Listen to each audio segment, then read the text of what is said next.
In certain extreme situations, the law is inadequate.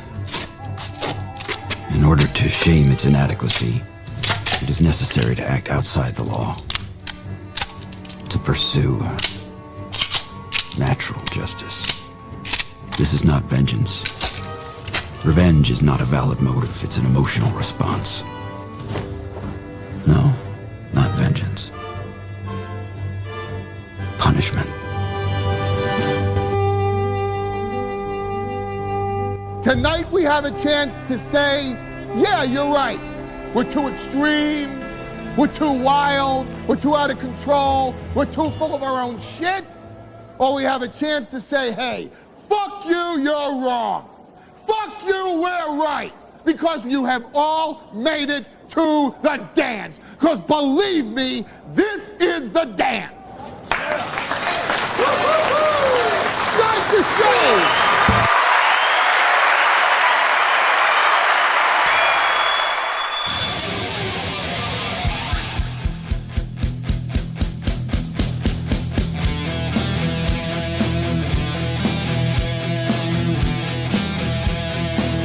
Hey, everybody. Good morning. What a day. What a fine Monday. I hope your Monday is going well. Look, man, I hope it's going as well as my Monday is. I mean, my Monday could not be going any better. I got my son's football practice tonight. I've got the Vikings winning 48 to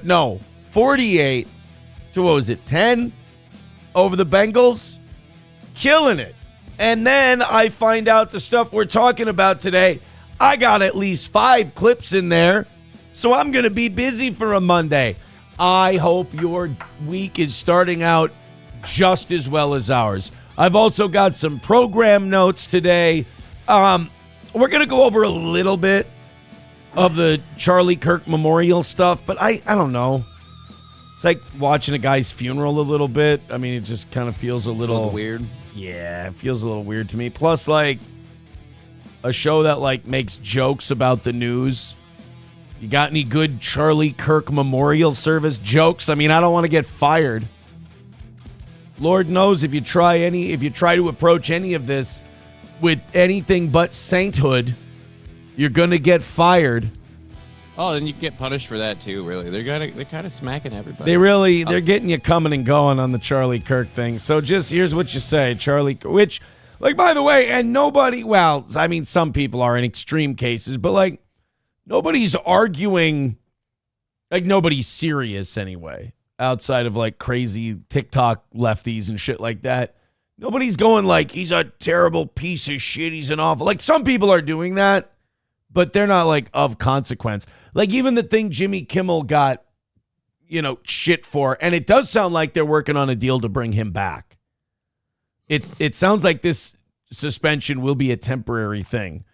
Well, there was a lot of people who thought it was the government when it happened. Donald Trump silencing all people who he disagrees with. Hey, wait a minute. Let's talk about it. Did the chairman of the FCC not threaten ABC's license? I don't know. Did they threaten the license? Yeah. He said, they might have to take action, or we may have to look into ABC's license. I mean, it was such a gangster. It was some gangster shit. Right, don't get but me the wrong. exact same time that happened, like over 23 ABC affiliates that are owned by Sinclair and whatever the other guy was. Isn't that something? As soon as the FCC chairman said we might look into your license, a bunch of affiliates said, this guy's more trouble than he's worth. Oh, it's not even that. One of them was like, screw that. We're airing a Charlie Kirk Memorial in Well, time yeah, slot. Sinclair's a conservative network. Right. So they probably Sinclair took action before the FCC. They probably wanted to get rid of him before all of this. Possibly. I don't look. My thing is, there's a lot of, you can feel however you want about the Jimmy Kimmel thing. I lost that battle. I'm fine with it. What I came to last week was I have a suicide pact with the First Amendment. I have a suicide pact with being anti-censorship, because I get people's arguments. They're like, dude, if you're just going to let the other side do this to one side and the other side doesn't get to do it back to them, then the one side's just going to completely overwhelm the other side while they sing Kumbaya. And I understand that. I get that. I just don't want to be part of either of those sides. I'll watch.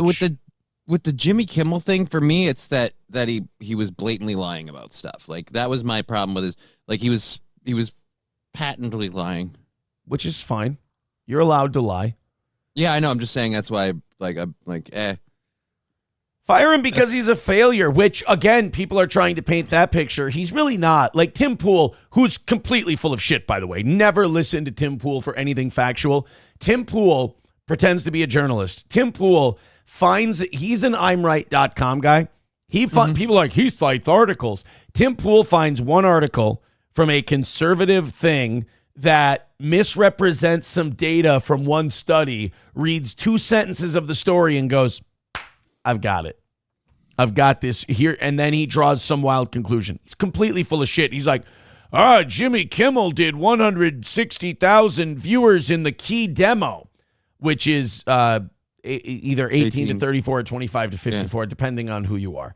And he goes, yeah, that's not even as much as as some successful YouTubers. Like, yes, it is, because that number is live. That number is watching his show.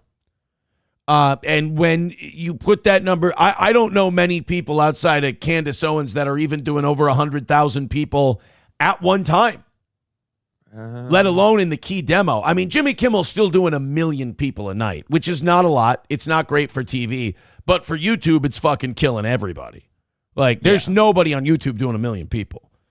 They'll do 1 million views, but that views is over time. Right. That's cumulative. Jimmy Kimmel's doing 1 million people while he's on, which again. And they don't do cumulative views with that, like the people that watch it on demand. Or right. They have when it re-airs. Yeah, they have some metrics on that, but they don't value it because I don't think you can you can advertise it, but I don't think they do. But then you go to Kimmel's, okay, let's play on a level playing field. You go to Kimmel's YouTube channel. He does more views than a lot of these people shitting on him. So I think it's overstated that, like, oh, he's not very Look, TV is still a bigger deal than podcasting. It's not near what it used to be, and it will never be what it used to be, save like the Super Bowl. Like events. It's had its wind taken out, but it's still relevant. Yeah, it's still the biggest deal there is. Like, you can't make as much money typically, generally speaking. There are outliers. But you can't make as much money in that field as you can with television. You know, it's like television stars make far more than YouTube stars do in most cases. Like, you can find yourself a Mr. Beast, sure, which is an anomaly. But I don't know. So the Kimmel thing I'm done with. We'll move on from that until he comes back. I did read something over the weekend that Disney's talking about bringing him back. And then, the Charlie Kirk Memorial Service. Look, we'll go over a little bit of it today. I thought the part where Erica Kirk forgave the shooter was cool. I thought that was an awesome moment on her part. But outside of that, it just, watching a guy's funeral. Amazing how many people showed up. Just wild. I mean, they had the Cardinals football stadium was full. And then they had an overflow stadium, like a basketball arena type of thing. That was just playing a video version of it. Yeah, like a waiting room, and that was half full. And then there were a bunch of people outside. Easily 100,000 people there. Easily. So, we'll mention that a little bit. I'm not going to play too many clips because I got Alex Jones threatening to fist fight Destiny. I would love to see that. We're going to watch that. Lord. Yeah, we got a little... Like a sanctioned boxing match. Yeah, we got... I think this was more of like an I'll meet you outside behind an Arby's and beat the shit out of you, boy. Like that kind of thing. What are the odds we'll get that on camera? I want film. We've also got your boy Legal Mindset because Raja Jackson was arrested over the weekend for the... Yes, he was. Wrestling beating deal. We do have Mr. Metokur's thoughts on the Charlie Kirk thing. I thought it was really poignant. If you guys aren't familiar with Mr. Metokur, he's a streamer, I believe from Minnesota, and he has cancer. He has a shitload of autoimmune diseases. He's dying. He's been sick for about 4 years, and he's kind of on his last legs. And he was talking about how the Charlie Kirk thing kind of inspired him to find God, and it's you're kind of like, holy shit. Where'd you leave him? And when I didn't know they was looking for him, sir. By the way, I did over the weekend, you bastards, I had some downtime this weekend, and I had to watch Tombstone. I had to, just because of how long we've been doing that damn line. Oh, yeah. The last couple of weeks. I just had to. And then we get to the point where nobody's saying you can't own a gun. Nobody's saying you can't carry a gun. We're just saying you can't carry a gun in town. I'm like, God damn it. I watched it, and I'm like, when I got to that part, I'm like, okay, now study it. Make sure you get it right for the next time you do the reference. So I was doing a little homework. Then we've also got the Minnesota fraud story. I'm fascinated by this. It's just fraud number umpteen million and 25. Do we do anything legit in this state? Like, it just keeps coming back to fraud. It depends on who you mean by we. Because there's a pattern that's formed on all these fraud cases. They indicted their first 8 guys, and right. I don't know why. Steve. I don't know why they all Tom. have so many names. I don't really understand what's with all the names in their names. But we've got that. We got a divorce rape story. A divorce that resulted in someone just being absolutely taken to the cleaners, and it's actually a famous woman getting taken to the cleaners by her non-famous husband. This is interesting. You don't normally hear about this. Right. This is kind of a reversal. And I only know who this person is from my children because they watched a few of her videos. I watched it and I went, guys, SSSniperwolf. Ugh. Yeah, right. That is a common reaction, sir. That is a common reaction. More of a Gen Z person than a millennial person. Still a turd. So you're not gonna feel bad when we play. She went on a show. I'm not gonna feel bad. I'll say this, like, physically attractive woman, but God, is she ugly, if you get what I mean. If you're a physically attractive woman, you get I don't think people understand, you get a lot of grace in terms of being a bag of shit. Mm-hmm. So if most people go, if they blow right past the looks and they go to what a bag of shit she is, you've got to be you got to be a big bag of shit. Big bag of shit. So we got SSSniperwolf. She apparently just got completely housed in her divorce by her husband. Oh, man. Couldn't happen to a nicer cunt. That's one way to put it. We'll get there too. So we're really, really busy today. We've also got the Vikings winning 38-10. Jesus. Or 40, I'm sorry, 48-10. I keep screwing it up. We were up 34-3 at halftime. Unbelievable. Was it Carson Wentz? No, but Carson Wentz didn't screw up. He didn't throw any interceptions. He didn't fumble. He was fine. Whatever. Still, JJ's starting to get the rhythm then, if he picked up that. JJ's hurt. Oh, I didn't know that. JJ has a high ankle sprain, so he's out for the next 2 games. And then he's going to come back after the bye. Most likely the next 2 games. They're talking about maybe the Browns game in 2 weeks, but I would say probably not. Then we got Max Brosmer, the Golden Gophers quarterback last year, got on the field yesterday because it was such a blowout. That was awesome to see. So the Vikings are 2-1. And, you know, when you have football rivals, you're almost more spiteful of your rival team than you are a lover of your own team. And as fun as it was to watch the Minnesota Vikings and Isaiah Rodgers just absolutely kill the Cincinnati Bengals, watching the Cleveland effing Browns beat the Green Bay Packers yesterday was icing on the cake. It was We're so happy. It was so nice. And, you know, there's something that makes Sundays so easy when your team is winning by 4, 5, 6 scores. You know, there's something about that where you just go, no worries today, man. We're up 48-10. We're just going to make it happen. Yeah. Me and the neighbor were watching games. The kids were hunting snakes. It was a country-ass day yesterday. The kids were hunting snakes? Yeah, they go out to the park now and they hunt snakes, apparently. Do they ever catch or hunt any of that? What? Not yesterday. But they find, like, garter snakes. And what do they do when they find them? Ooh. Ooh, look at that. One of them gets ballsy enough to pick it up. It's like a garter snake. They can't hurt you. Bite you. Yeah. They're gummers, really. So, yeah, they go snake hunting. Until the day they come home carrying one of them in their arms because they found an odd, like, not supposed to be in Minnesota, Look, venomous. a baby ball python just happened to be in the woods. Right. King cobra that somebody was keeping as a pet and then just turned loose. Bit one of them. Like the Macho Man against the ropes against Jake the Snake Roberts. All right, let's get into, let's talk to you guys a little bit.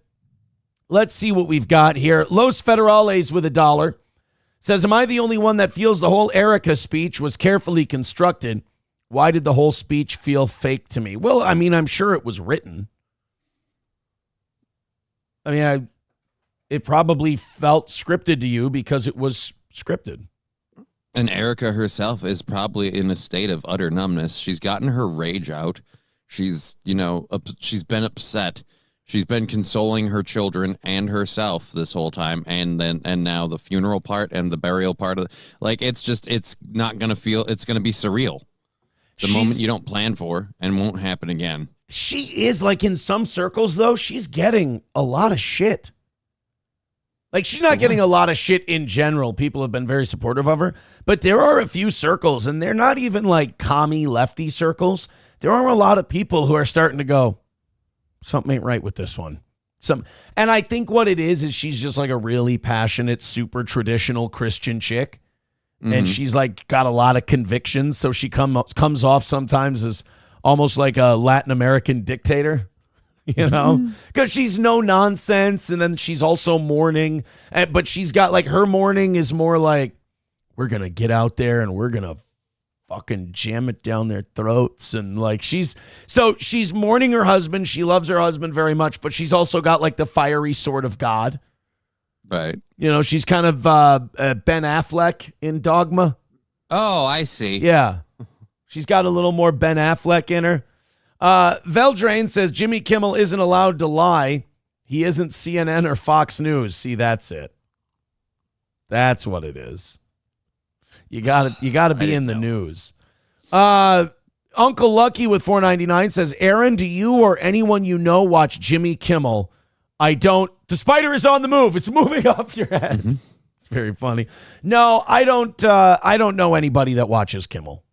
I haven't watched Jimmy Kimmel since he left the Man Show. And I didn't care about Jimmy Kimmel doing his own thing until when he was doing his own thing. And then he started, talking shit about the bits and apologizing for the bits he did on the Man Show. And I'm like, all right, well then give up your job, because what do you think got you here? He was very funny when he was doing when he was shitting on Leno. Remember when he went on Leno's show and he just hijacked an entire Leno segment during the Conan thing? Mm-hmm. That was funny, Kimmel. And then, yeah, these guys, it's always politics. It's always wanting to get involved in, it's Trump. It's Trump breaking people. And the first time around, it broke guys like Kimmel and Seth Meyers and Colbert and all these guys. And it never works.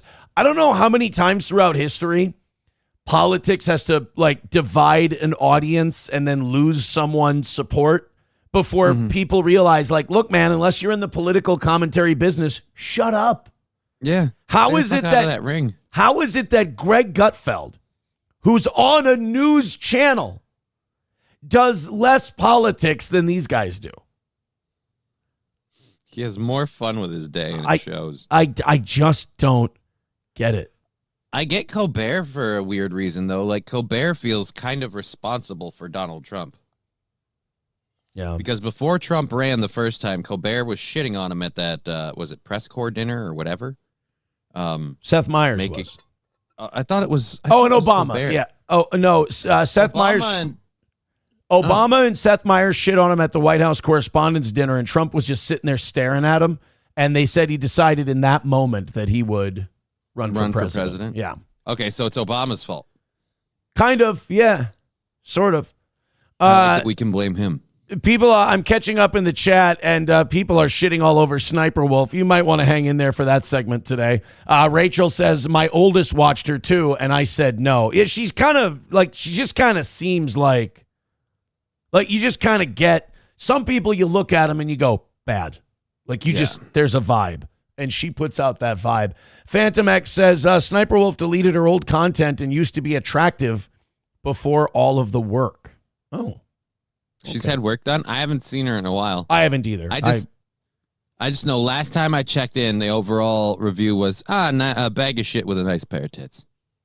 That, you know what? That's so wonderful. She should put that on her channel bio. A bag of shit with a wonderful set of tits. There you go.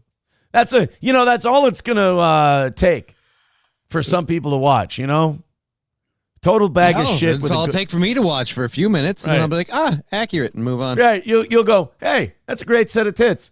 Wow, she's a real piece of shit. I guess they nailed it.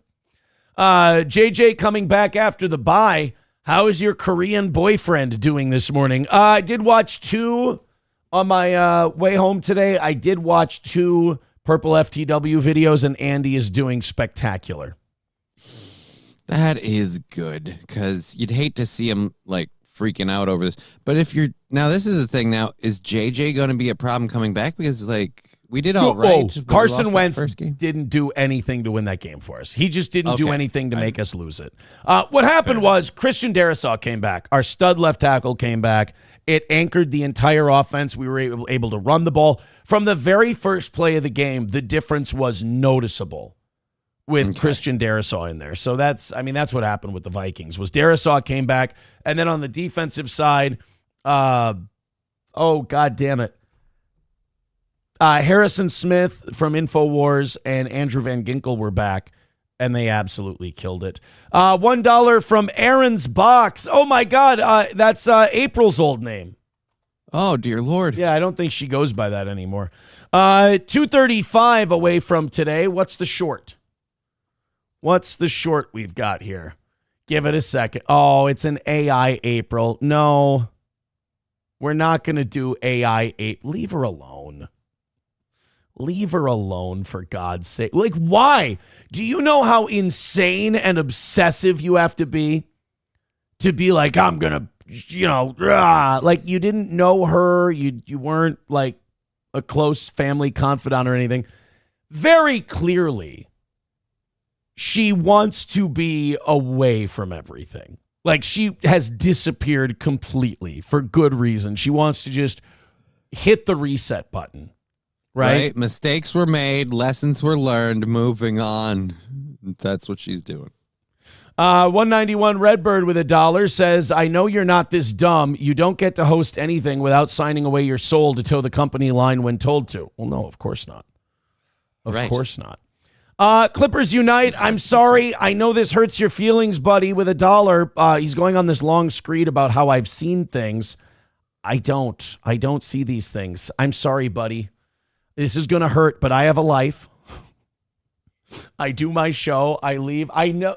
I do appreciate that you really need me this much. I just don't need you. But thank you for the $1. I appreciate it. 235 is the number for today. And still, I thought last week was going to be our last shot at it, but our memberships, our subs, whatever you want to call them, on Rumble held up. 60 away from 500. Holy shit, that's doable. Still, 60 away from 500. So those memberships on Rumble will go till 11 today if we hit our all-time record of 500. I did not think that we were going to have another shot. But apparently a lot of people re-upping their memberships. They've got them on auto-renew. I appreciate that, guys. Yeah, I mean, in 3 days, we only dropped by 15, 20. Somewhere between there. So that's nice. Thanks again. Go ahead and gift those. We are 235 away. If you are allergic to 230, now might be the time.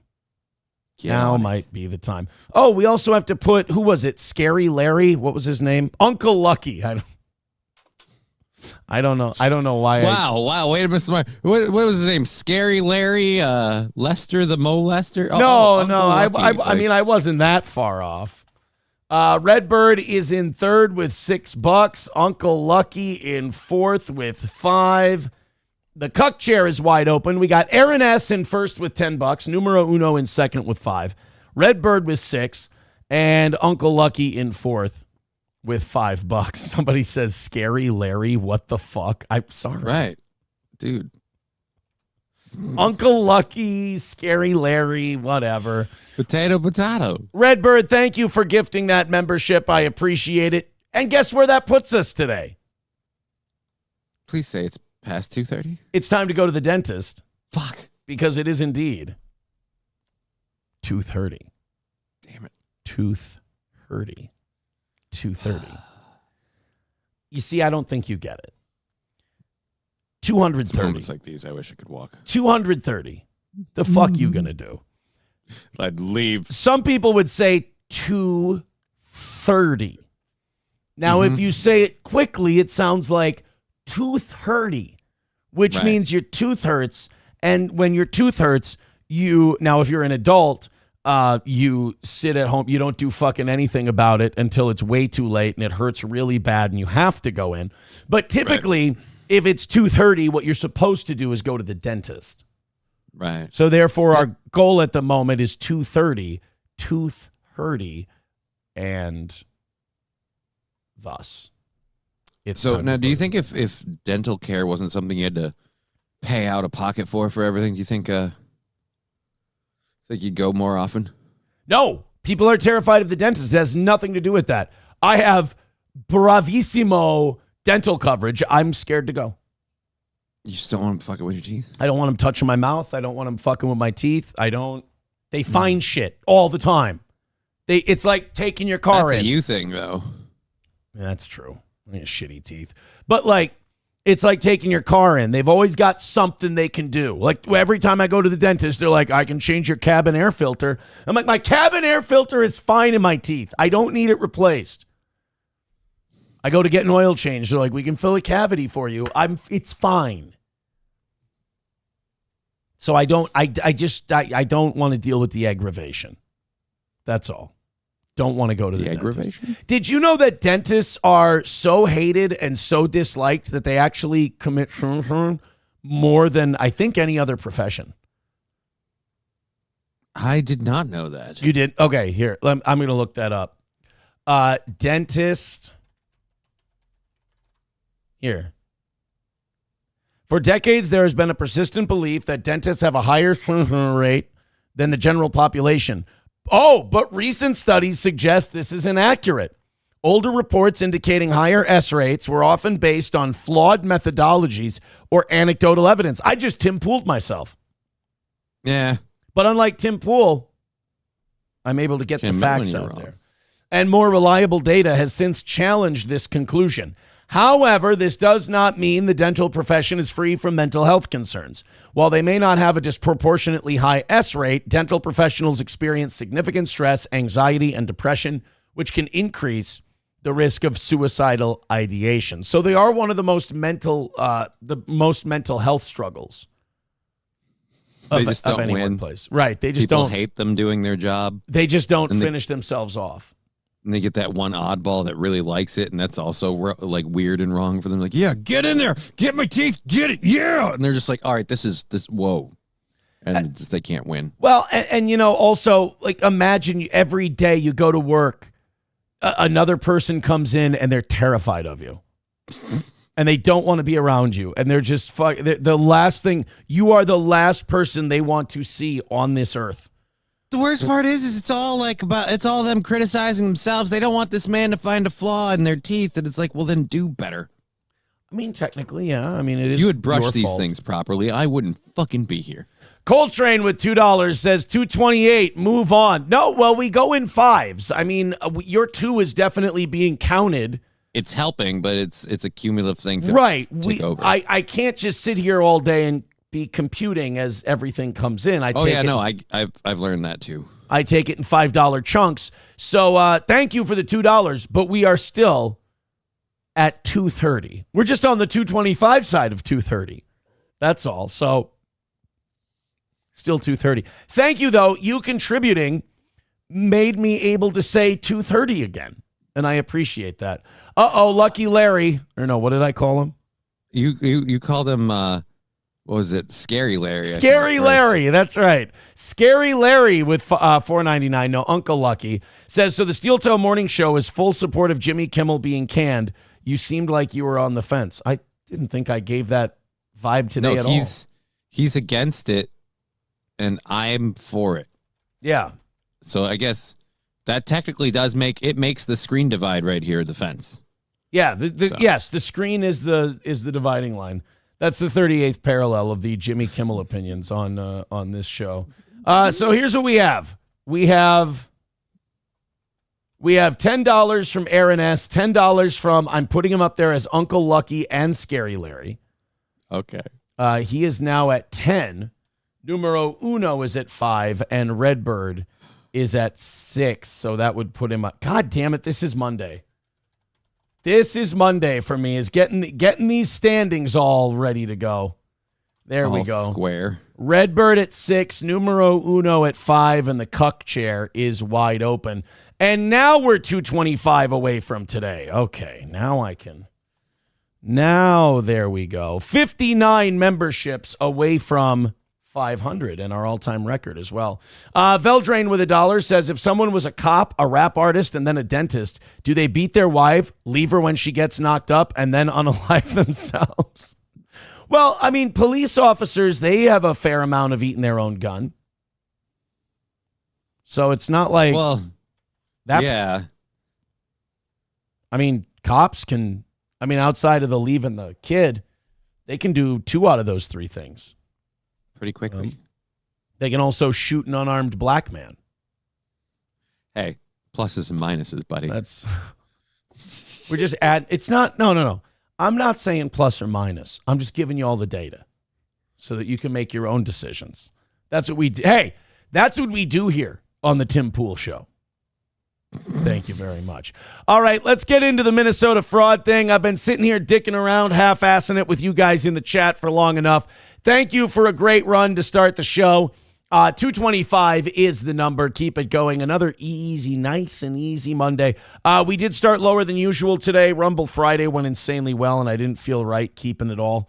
So I threw some to the morning show. All right, if you're watching on YouTube or Rumble, those are the 2 biggest ones to hit like, hit follow, hit subscribe, hit share, hit all that. Spread the word. The Rumble numbers have been going crazy lately as evidence of the memberships. Memberships have been going up on YouTube. Our 30-day tracking is up as well on YouTube. Thank you guys very much for your contributions and your viewership, but make sure you hit the thumbs up. If you're on Kick and Facebook and X, hit like and hit retweet as well. We appreciate every little lick you do to support the toe. Okay, so let's go to the United States Attorney for Minnesota, our federal district attorney, talking about this latest fraud case. I can't get enough of this Minnesota fraud thing. If you didn't hear last week, Tim Walz is going to be running for a 3rd term. God, I hate my life. He wants to be governor again. I think he's going to win. I think he'll get a 3rd term. I think probably. Outside of Donald Trump nearly winning Minnesota twice, I think Minnesota is a solid blue state. You know, some people try to make us a swing state, a purple state, whatever they call it. I think we're solid blue, especially with, Duluth and then Minneapolis and Rochester. It's just it's too blue in those densely populated areas for the rest of Minnesota to recover. So we found another fraud scandal. Now, stop me if you've heard this one before. A bunch of Somalis defrauded the government by listing a bunch of services for people that they never actually did and then collected the money for it. I swear to Christ, it's literally like, at this point, they might as well say that is part of their culture. Right. No. Like literally lying and stealing and taking money through any means is part of their culture. It's why. I don't understand why them and the Jews don't get along. Because the Jews will actually provide the service. They'll just overcharge. Right. They'll overcharge. They'll cut costs wherever they can. And they'll make sure to spread it through litigation. Like these guys they take too many shortcuts. in fairness, the Somalis are a lot more direct with their fuck yous, you know? They are honest about their assholeness in the sense that they literally just made it up or lied. Like they're like, no, we're doing this to defraud you. We're not going to do anything. That's a great way to put it. They're very honest in the way they lie. They just straight up go, here's a bunch of shit we did. Okay, here's the money. All right, great. And then when they come to them and they go, hey, wait a minute. Did you ever provide these services? Nope. No. But we gave you the money. We appreciate it. And one of the guys that they've indicted so far, and by the way, they think there's about $100 million from this program missing, and they've discovered $8 million so far that they can prove. So they got another $92 million. We're going to find some amazing things that these people have done with the money. One of the guys, to make it an extra slap in the face, he bought real estate in Kenya. So he stole American taxpayer money and then buy real estate in Kenya. Invested in real estate in Kenya. It's just, I mean, how many teeth would you like kicked out as a Minnesota taxpayer? But like, is anybody going to connect this to Ellison or Walz and be like, maybe we should get a governor in here that A, doesn't spend all of our fucking money, and B, when they do, they keep an eye on it, because so far this has been found out at the federal level. Right. Like, this is not Keith Ellison figuring out, oh my God, the Somalis are ripping us off, because he's friends with all these people. Like, he goes to events and dinners and banquets with all these people. It's my theory that, like again, there's no evidence to this. This is my crackpot theory. My theory's involved in this. He's the one shepherding the lemmings, if you were. Kickbacks? Suckle upon the federal teat for a little taste. And he's getting a little piece of it? Right. Well, they just stole too much. I mean, that's how it goes with all of this. Like, even when it's like a city council treasurer in like Norwood, Young America, Minnesota, you know, like it's somebody even a 2,000 person town. They just keep stealing, and they steal too much. Right. Learn to be tasteful about what you take from the public coffers. Right, Tiffany Henyard? Another one who just did it in broad daylight, and they're like, we're going to arrest you. We're going to investigate you. She's like, fuck you. You can elect other people, but if they do, they take a 98% pay cut. It's like, oh my God. Like, that was the funniest move that she made, was she was like, all right, we're changing the city rules. If I get reelected, I get to keep making $200,000 a year. If anybody else gets elected, they make $35,000 a year. And they're like, you so can't fucking do that. She's like, yeah, but I'm going to make you stop me. Like, then they brought Mayor Beetlejuice in, and she sure did put a stop to that shit. That's the irony of all. Like, all right, look, we need this corruption looked into and found out. Get Beetlejuice. They got Beetlejuice, you know, Lightfoot. Say her name and she appears. I believe in Lori Lightfoot. I believe in Lori Lightfoot.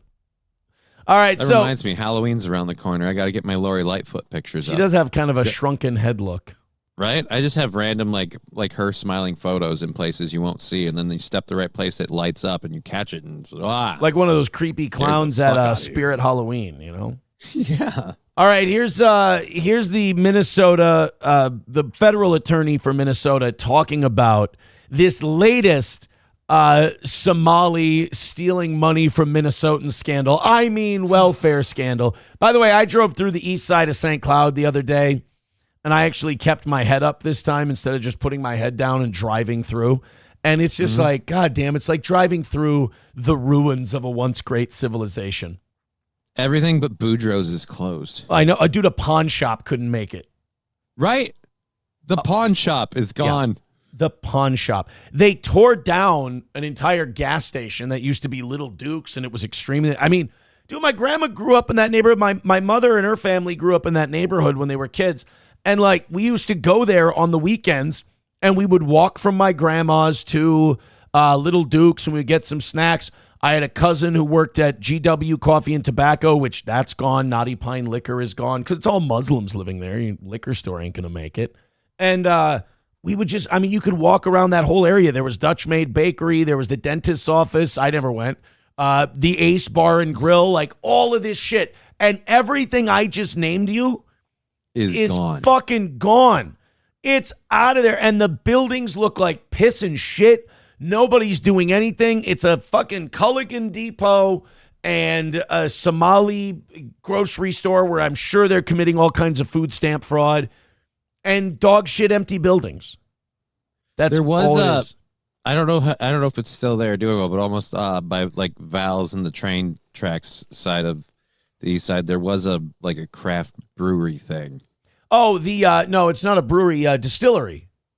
Iron Street. Yeah, they're pretty new yet. But they're still holding in. They're still open. I had a chuckle when I saw that place open. And I'm like, location. I don't know, guys. It's perfect place, guys. There's no competition at all. Well, I've said, I'd love to go try that place. I don't want to go to that part of town. It's gross. It's really nasty. But we've got, large Somali population in Minnesota, and they're kind of known for two things, irritating drivers and ripping off our welfare programs. This one, to set this up, is a program that is supposed to help disabled Minnesotans stay in their homes. Jesus fucking.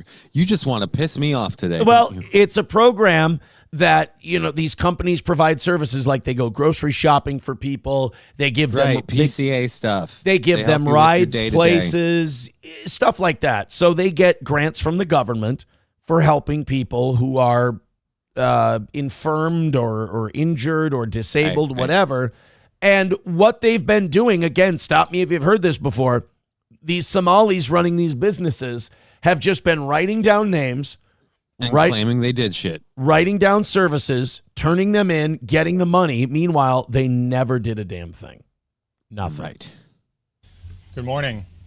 Good morning. My name is Joe Thompson. I'm the acting United States Attorney for the District of Minnesota. What's up, Joe? We're here to announce the first round of indictments in the ongoing investigation of fraud in the Housing Stabilization Services State Medicaid program. The HSS program is... By the way, if you don't understand forced perspective in photography, no, this man is not 3'6" tall. They are filming. They're shooting at an upward angle, and this guy is in the background, but it makes this guy look like Gulliver. And this guy looks like he's Frodo. I'm like, dude, where's the ring? You got a little Lilliputian right here, and it's just a tiny little guy. Though, tiny people in suits, one of my favorite things to see. It's always very funny when you put a tiny person in a well-tailored suit. With fraud. The story has become all too familiar. There's no Frodo in this story. It's just Frodo. The Housing Stabilization Services Program in 2020. We were the first state in the nation to make this Medicaid benefit available. Hey, how's that working out? At the time, the program was estimated to cost approximately $2.6 million. Okay, remember these numbers because they are eye-popping. So when they started this in 2020, they're like, well, how much can gas money to take cripples to grocery store cost? Right. And they got to 2.6 million. They're like $2 million. Okay, $2 million on gas to bring cripples to the grocery store. Okay, cool. That was 2020. A year. But it quickly exploded. It grew to more than $100 million a year in Medicaid billing within just a few years.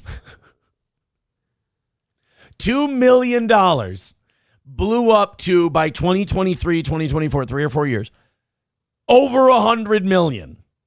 That's like a 500% increase? Oh, and they're still finding more fraud. They're not done. They said this is just the first round of indictments. We have, I think there's 115 search warrants they've executed so far.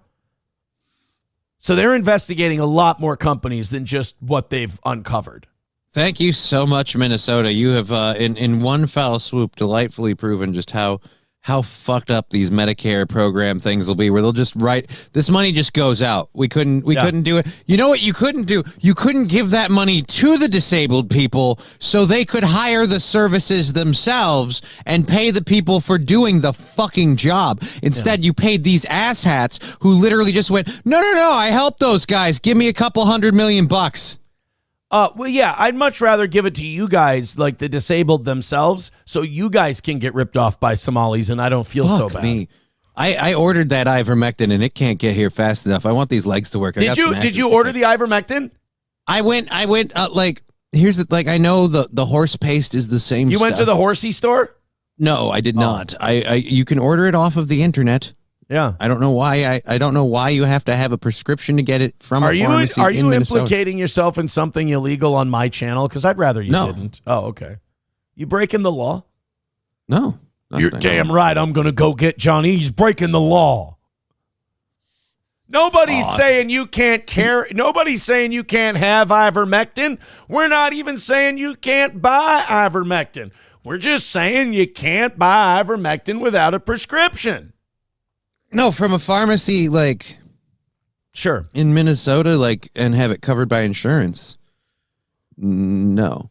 Right. But, like, if you want to buy it, you can still get it in plenty of places. It's just no one's going to cover it under insurance, and pharmacies won't sell it without insurance in Minnesota. So but another pharmacy will. You're getting ivermectin. Yep. All right. We're getting there. Well, I know a Somali who can deliver it to you, free of charge to you. Yeah, I'm sure I'll never see it. Hundreds of companies enrolled in the program and began claiming to provide housing stabilization services to thousands of clients throughout the state of Minnesota. Many of these companies operated out of dilapidated storefronts or rundown office buildings that were full of other fraudulent healthcare companies. So they had like a Russian doll situation. So they had these big office parks. They'd buy them up for cheap, these shitty office parks. And then they'd put, like, they'd have their main fraud company. And then they'd have other little fraud companies set up shop in some of the other offices. So it would just be fraud on fraud on fraud on fraud. So they went to see one guy and they caught 10 because they were all in the same proximity. Dude, not only did the Somalis commit welfare fraud, but they ran a welfare fraudulent Ponzi scheme on top of the fraud they were doing. So here's what I think was going on. So Somali Bey, he gets an office park. He does the main ripping off the government with the cripples bit, right? But then he tells Abdullah Abziz, he says, oh, why don't you rent from me? I own this office park. You rent, and then you start helping out the cripples tax fund thing. And then he opens up and he pays a percentage to Salim Sadi Bey, the first guy, right? Mm-hmm. And then just so on and so on and so forth. So if any of you guys are like, oh, these Somalis are ripping off they come here to rip off white Americans. They're ripping off everybody. They're ripping each other off too. Like I've never thought it was like they do it specifically to whitey kind of thing. Yeah. I just thought that's their behavior. Such as the Griggs Midway building in St. Paul. And if you look at these buildings, remember the daycare scandal? And you might not remember the daycare scandal because it was so much different. So much different than this one. It was a bunch of Somalis writing down kids' names that they had in daycare and then never actually providing daycare, turning it into the government and getting the money. And then when they went to check on these daycares, there was nobody there. It was just an empty building. So you look at where the offices were for these companies, you can tell nobody was ever in there. Nobody was ever in there. One person tried to pass off that they were running a daycare and they literally had like store shelving. And we're like, what are those for? And they're like, kids to sleep on? They had a table with a tipped over plastic chair. That was it. That was all that was inside. That's all you had in your daycare. Rather than being general health care or social services providers, many of these companies were devoted exclusively to billing the housing stabilization program. That's all they did. He's saying it with a smile, and it irritates me so much because it's like literally they operate on they're stupid enough to write us a check. I guess we could take them for all they're worth. Well, he's basically calling our state government retarded when he chuckles like that because remember, he's the federal guy. Right.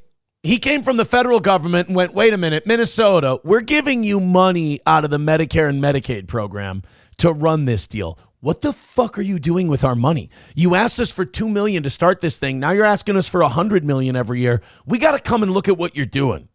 I know we can't, but God, I wish the federal government could, take Tim Walz to court for fucking up this badly. You know what I mean? Like it'll never happen. Obviously, it's not constitutionally legal or anything like that. But let's get a quick update. Uncle Lucky with $4.99 or Scary Larry says, Aaron, what do you think of Van Halen's first album? Instead of Scary Larry, can I be number 44 Chuck Foreman? and Uncle Lucky and Scary Larry. You can be all of them.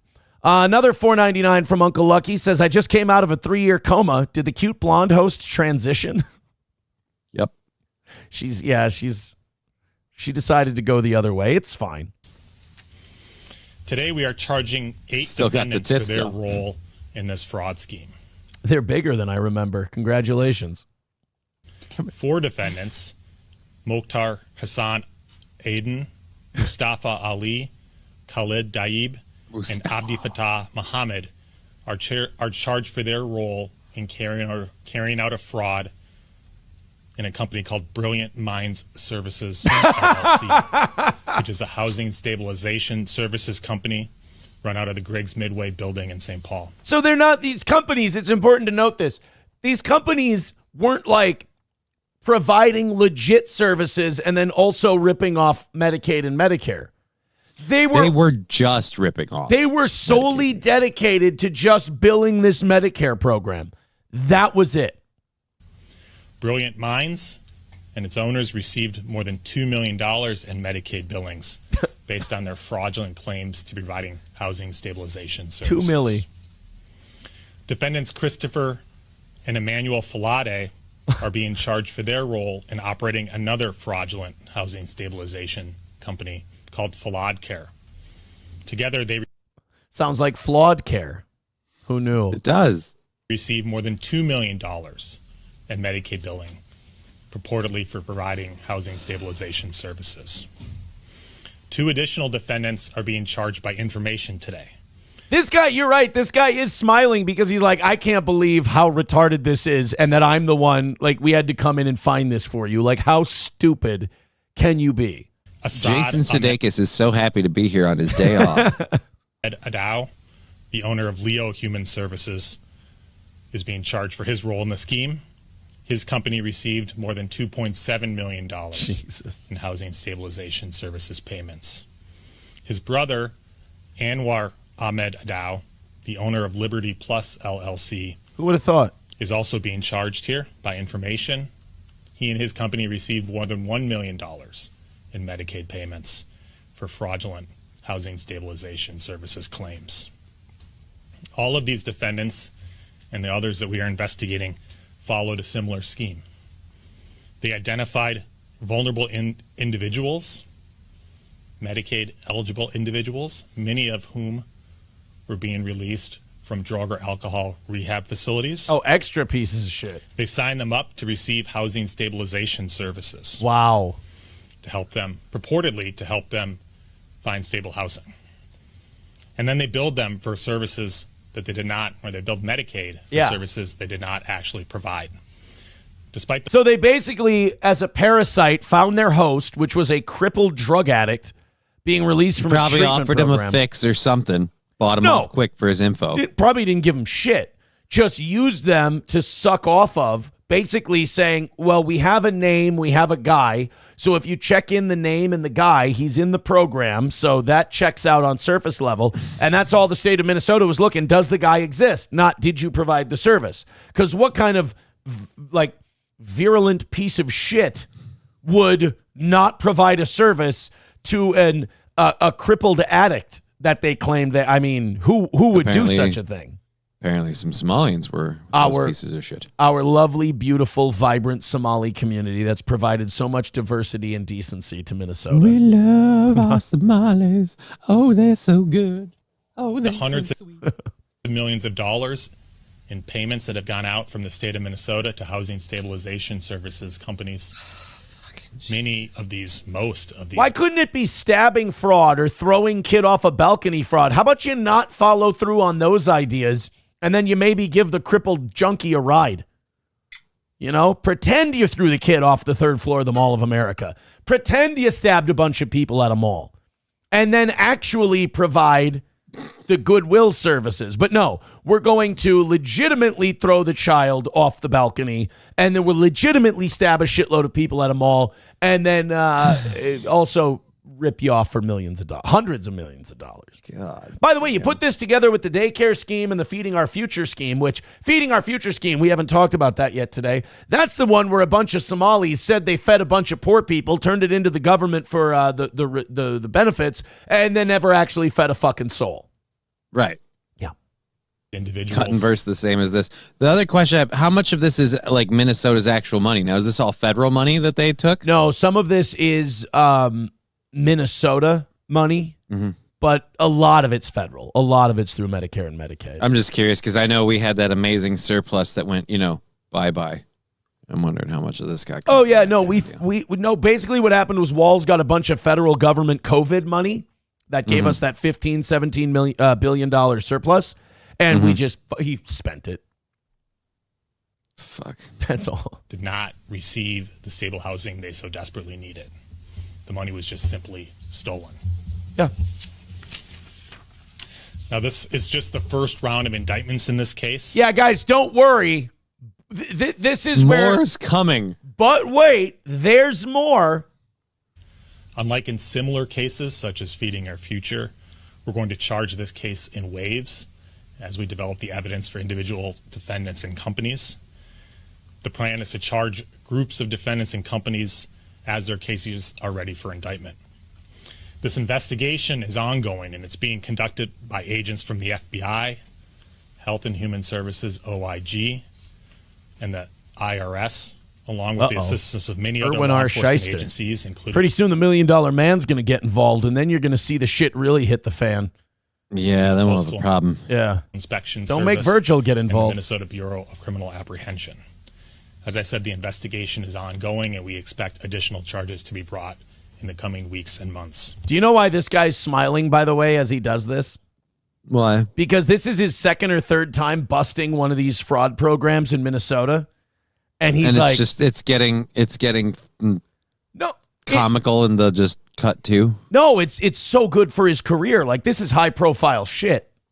This guy's like, God, these Minnesota Somalis are basically giving me a career as, like, the fraud buster. Like, I'm the guy. It just keeps beating the shit out, just shaking Minnesota like a dirty rug. Like, let's see what... Fucking the way he's crushing Muslims, call him Balian of Ibelin. Uh-oh. This fucking guy.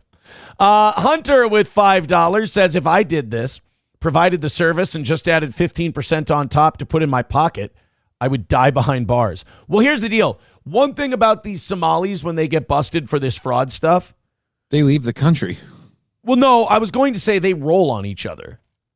Well, yeah, they roll on each other, but also a lot of cases leave the country. Like do they? That's one of the beautiful that's one of the beautiful advantages of having a passport and a country of origin and a citizenship somewhere else. You could just kind of be like, oh, I'm in trouble and I need to show up in court on Wednesday. Better book that flight for Tuesday then. Yeah, right. And then you're out. By the way, Hunter with that $5 occupies our cuck chair today. Good job, buddy. Whoops. See, this is, again, sorry, guys. This is Monday. Always a bottleneck in the first part of the week with all the donos we get. All right, let me see here. There we go. Scary Larry now in first place with 20. Aaron S. in second place with 10. Redbird with 6. Hunter in the cuck chair with 5. Numero uno with 5 as well. I am way behind on our Rumble contributions. Let's go catch up with those now. Let me make sure I get to my last one here. Veldrain with $1. We did that one. Here we go. Redbird with $1 says, I would happily vote for a 1950s Democrat at this point in Minnesota. So basically what Redbird's saying is he wants the higher taxes. He just wants black people to not be able to vote. That's what he's saying. Redbird with another $1 says Walls considers this a perfectly acceptable trade-off for a third term. Oh, fuck. I mean, if he wins a third term, he will though. And that's like the fucking, at this point, wash my hands of it. I want to move. Just nobody's gonna stand up to him. Nobody's gonna stop him. The Republicans aren't gonna field another choice. We're not gonna get an independent Jesse Ventura. It's sad when you look at Ventura and you go, God, when we had a good governor. God, I wish we could get that feather boa wearing pro wrestler back in here. That guy knew his shit. Swilling conspiracy theories like they were water. I wish he was. Although, here's a conspiracy theory he would come up with. I believe the Somalis are collecting Medicaid money for not providing services to handicapped people. And you go, Jesse, you're fucking bananas. You see? Gray Duckling with $2 says, but hey, they added parking on St. Germain Street. It's a fair point. They did. 383 Novocaine with $1 says they just had a block party Sunday, revitalized the east side, food trucks, bands, and a car show. Oh, well, I'm sure that'll fix everything. Coltrane with $1 says it was a 5,000% increase in the program. Oh, I was wrong by a decimal point. Shit. Correct. Redbird with $1 says, what are you talking about? It's just a bunch of rednecks bitching about a bird bath. They will assimilate just fine in a decade. That's what I used to say. He's fucking on me. They took our bird bath. Veldrain with, I wish we could go back to the days where Somalis were just stealing bird baths. Just stealing bird baths, right? Those are heavy, though. Were the days. Big concrete fuckers. They usually come in 2 pieces. That ain't easy. Stealing right, there's bird baths. effort. Yeah. Still a dick move. Veldrain with $1 says, I am Frodo Mohammed Baggins. We're kicking cripples out of Isengard. I'm not a Lord of the Rings guy, so I hope I got the pronunciations right on all that. Thank you very much. I think everything but the last one. Oh, shit. That's the one I wanted to nail, too. 210 away from today's goal. Thank you guys very much for all of your contributions on YouTube, on Rumble, on PayPal, on Venmo. We appreciate it very much. Just 210 away from today. Doing great. And 59 memberships away from our all-time goal of 500. If you want to contribute to that today, please do. If you're enjoying this first hour of the program, which I must say was very enjoyable, hit like, hit subscribe, and hit follow, hit share. Tell people to come in and take it. Come in and start their day with the old toe. Just 210 away. Shit, I'm not gonna speak on it. You guys are doing great. Keep it going. Every time I come back, there's more of you throwing in a couple of bucks. Let me see if I can get anything else in the chat here from this story that might be helpful. They're putting a lot of green sirens in the chat. I don't think this is a WPH kind of story. We can't help it. We're reporting on fraud. Yeah. We can't help it. If that's how you guys take it, that's on you. We can't help that the people committing the fraud happen to all be Somalians. And that it's, once again, the small... I will say, it is the same fraud scheme done in a different place in the exact same way by the exact same group of people. So, I can see where they're getting their idea. But yeah, no, this is just, again, that's you guys taking it that direction. We're just giving you the facts. How about the fact that, Somalis come here to escape a shitty, worn-torn piss hole. Mm-hmm. And then they just come here, and it's like, there's no thank you. There's no gratitude. There's no, they behave the same way they would there, just here. Fucking us over. If it wasn't, dude, they don't have Medicaid in Somalia, so instead it's like goat fraud. Instead it's like, no, it's like when the UN food trucks used to drop off food supplies and the warlords would take it and they would just take the stuff going, no, we'll give it to the people, and they'd keep it for themselves. And then they come over here, they do the exact same fucking shit, and somehow we're the assholes and the racists for going, it's a third world country for a reason. Might want to think about why. Oh, you're a racist. No. I'm just watching people go from a bad situation to a better one, not learn anything in the interim, bring their baggage with them, and expect this not to devolve into that if we let it go unchecked. What the fuck? You're getting a lot of, I just got to say, in the Rumble chat, you're getting a lot of green sirens for your rant. I know I am. I know I am. And I'm not even trying. That's the worst part. It's unintentional. There's something about, even if you're not racist about it, it's going to sound racist if you say, fucking Somalis. Right? You can say fucking white people all day, and even white people understand what you're saying. But if you go, fucking white and people. Then these fucking Somalis. Oh, man. AI Johnny is based. More green sirens. Yeah, I don't want to say fucking Somalis, but if your question is who's committing all this Medicaid fraud, I'm sorry, but I have to say fucking Somalis. Could you guys do us a favor? And you know what the worst part is? When you go, hey, could you guys stop ripping us off? And they're like, oh, so now you're saying that all of us Muslims and all of us Somalis are ripping off. No. We're not saying all Somalis are committing welfare fraud. We're just saying that all the welfare fraud is being committed by Somalis. So what we're saying is, like, talk to your people. Yeah, if you're not doing it directly, could you please talk to somebody and let them know to stop being bags of shit? Like when the guy running the corner grocery store on the east side of St. Cloud shows up in a new Mercedes and there's only 4 people in the store all the time. Can we math maybe on that one? Oh, that's the other scandal that we didn't bring up in this segment. The Somali restaurant and grocery store owners that were buying food stamps for like 60 cents on the dollar and then turning in the food stamps to the government and getting 100% of the value of the food stamps. So in other words, they were doubling their money. 40% mark. Yeah, just about doubling their money. What a deal, huh? It's just, again, I know how it sounds to say this, but it seems like that's their culture, is like just rip off culture.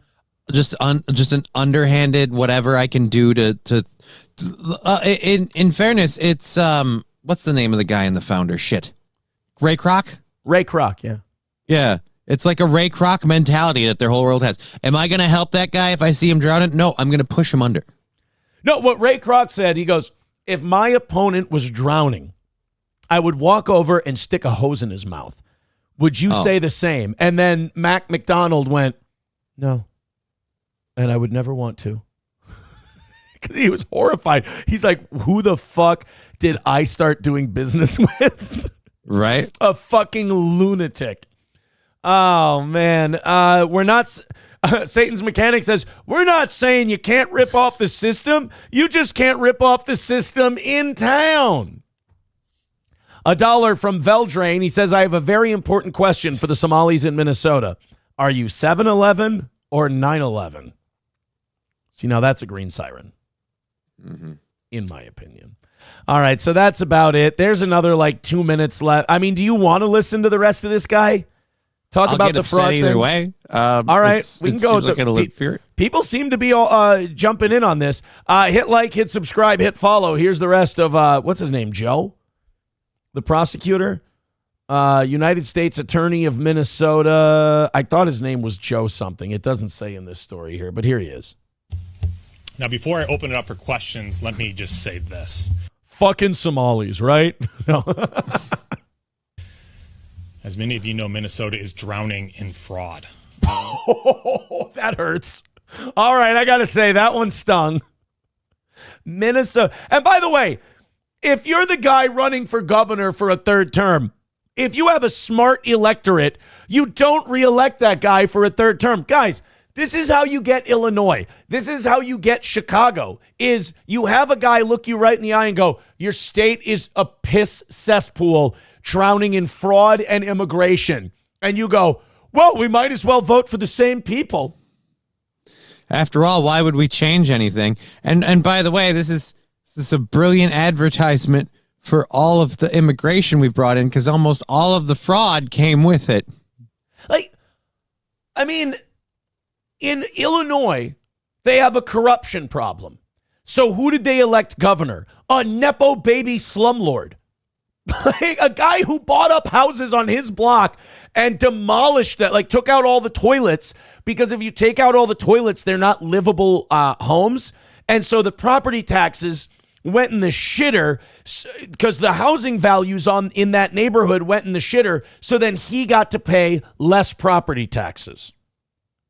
So he fucked over everybody in his neighborhood and destroyed the value of their homes, because it's all based on an average, so he could pay less property taxes. What a piece of shit J.B. Pritzker is. Right? And but that's what we're doing. We stare fraud right in the face, and Minnesotans like half of them are such dumb dipshit Scandinavian retards that they look at it and they go, well, I don't want to be looked at as a racist. That was an Italian Swede, I guess. I don't know what the fuck that accent was. I'm German. You I'm a really real person. can't step outside of your German heritage. I can't. What do I do on this show? I yell. Right. I'm a German. Hey, Aaron, do a Norwegian. Oops, she dirk. Basically, if I can't do the Swedish chef, I can't do a Scandinavian. Well, the secret to Polish is just a der. Like that's Polish. Every time I do a Polish impression, I just run as hard as I can into a brick wall. God, those were the days, childhood. Erst burst the werfer and the Smurleys and the Ferd. Many of Wait, the you're- First, you take the cripple or durst, and you don't give him a ride to the Uber, and then you bear it to the government. owners of housing stabilization services companies had one or more other companies for which they billed other Medicaid. Again, they were running a welfare fraud Ponzi scheme. Fuck us. Was it a babushka doll or whatever the Yeah. fuck the fucking nesting doll thing they have? Yes. Jesus Christ, you open it up, there's 3 more frauds inside. And then the fucking Somalis are like Rasputin. You try to get them out of here, they're going to survive everything. They've committed, dude, they've got a scam a year on the state that took them in, and we do nothing to get rid of them. They are clearly more trouble than they're worth, and we will not make them leave. Such as the EIDBI autism program. Oh, yeah, that's right. They ripped off an autism program, too. I'm not going to be like make them leave kind of thing, but can we at least like, I don't know, stop just taking them in? Right. Can we just not do any more damage? Oh, by the way, at least the autism program might nick a few of them with all the inbreeding and whatnot. Just kidding. Oh, just kidding, YouTube. Just kidding. I'm not, but just kidding. The ARMS, or the Adult Rehabilitative Mental Health Services Program. Rip that off. The ICS Integrated Community Support Program. You rip that off. The Community Access for Disability Inclusion, or CADI program. They ripped off the COTI program because they thought there was cot in it. I like how the dude behind him not only seems like he's 3 feet tall, but also like this is his first time hearing any of this. Like what? And they rip that Dude, off. everybody who doesn't live in Minnesota looks at this and goes, how the fuck do you guys let it get this bad? And we're like, we're dumb. We're just We don't want to see. We're really scared of that being called racist thing. Right. Gosh, Dolly, darn it, we're Minnesota nice, and we just want you to understand we're good. Yeah, people. we'd really rather not be called racist than not have autistic and disabled junkies ripped off by Somalis.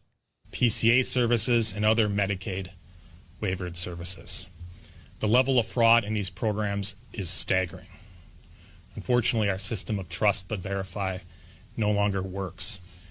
What changed? Because we used to be able to use trust but verify, and that seemed to work fine for an eternity. Minnesota's been around since the 1860s. So for almost, 160 years, this seemed to work. I wonder what changed in those 160 years. That in the last... clue. Yeah, I don't know. Programs have been abused over and over to the point where the fraud has overtaken the legitimate services. They're having more fraud funded than actual services. I've been prosecuting these cases for years, and I've literally run out of ways to express what is happening in our state and on our state programs. I just want to point out that It's cracked him. He's giddy from just. Right. I can't even explain it to you guys. he really is the guy, like, when you're young and you get so broke that I think Louis C.K. did a bit on this, that it's funny to you. Yeah. Like, you get bills that you can't pay and you go, ha ha, I don't give a fuck. I can't pay it. Ha ha, who cares? And you just, that's where he's at with fraud. He's like, fuck it. We're Minnesota. not going to do anything to stop it. And to explain It's getting to the point where if I shake hands with a Somali, I got to pull my hand back to see if I got all 5 fingers. Fuck.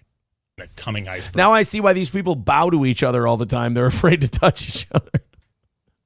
What did my watch go? I see as we reckon with the fraud. Reckon? Now, we can and will prosecute many of these individuals It's not a prosecution he's after. It's a reckoning. as we have been. But we cannot prosecute our way out of this problem.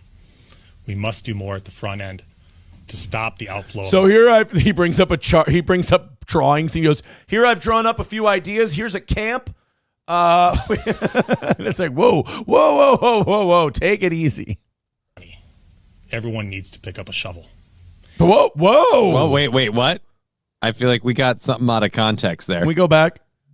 To stop the outflow of money, everyone needs to pick up a shovel. And hit a... Wait, what? Wait, what are you advocating, sir? What are we doing with the shovels?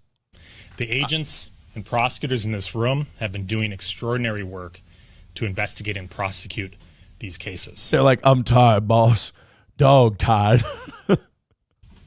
The reporters... They see a Somali ripping somebody off. That's the way it is every day.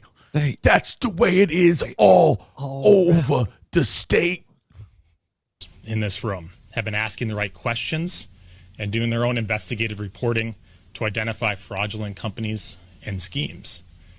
And if there's a hopeful note, the state and its politicians are starting to take notice about the problem.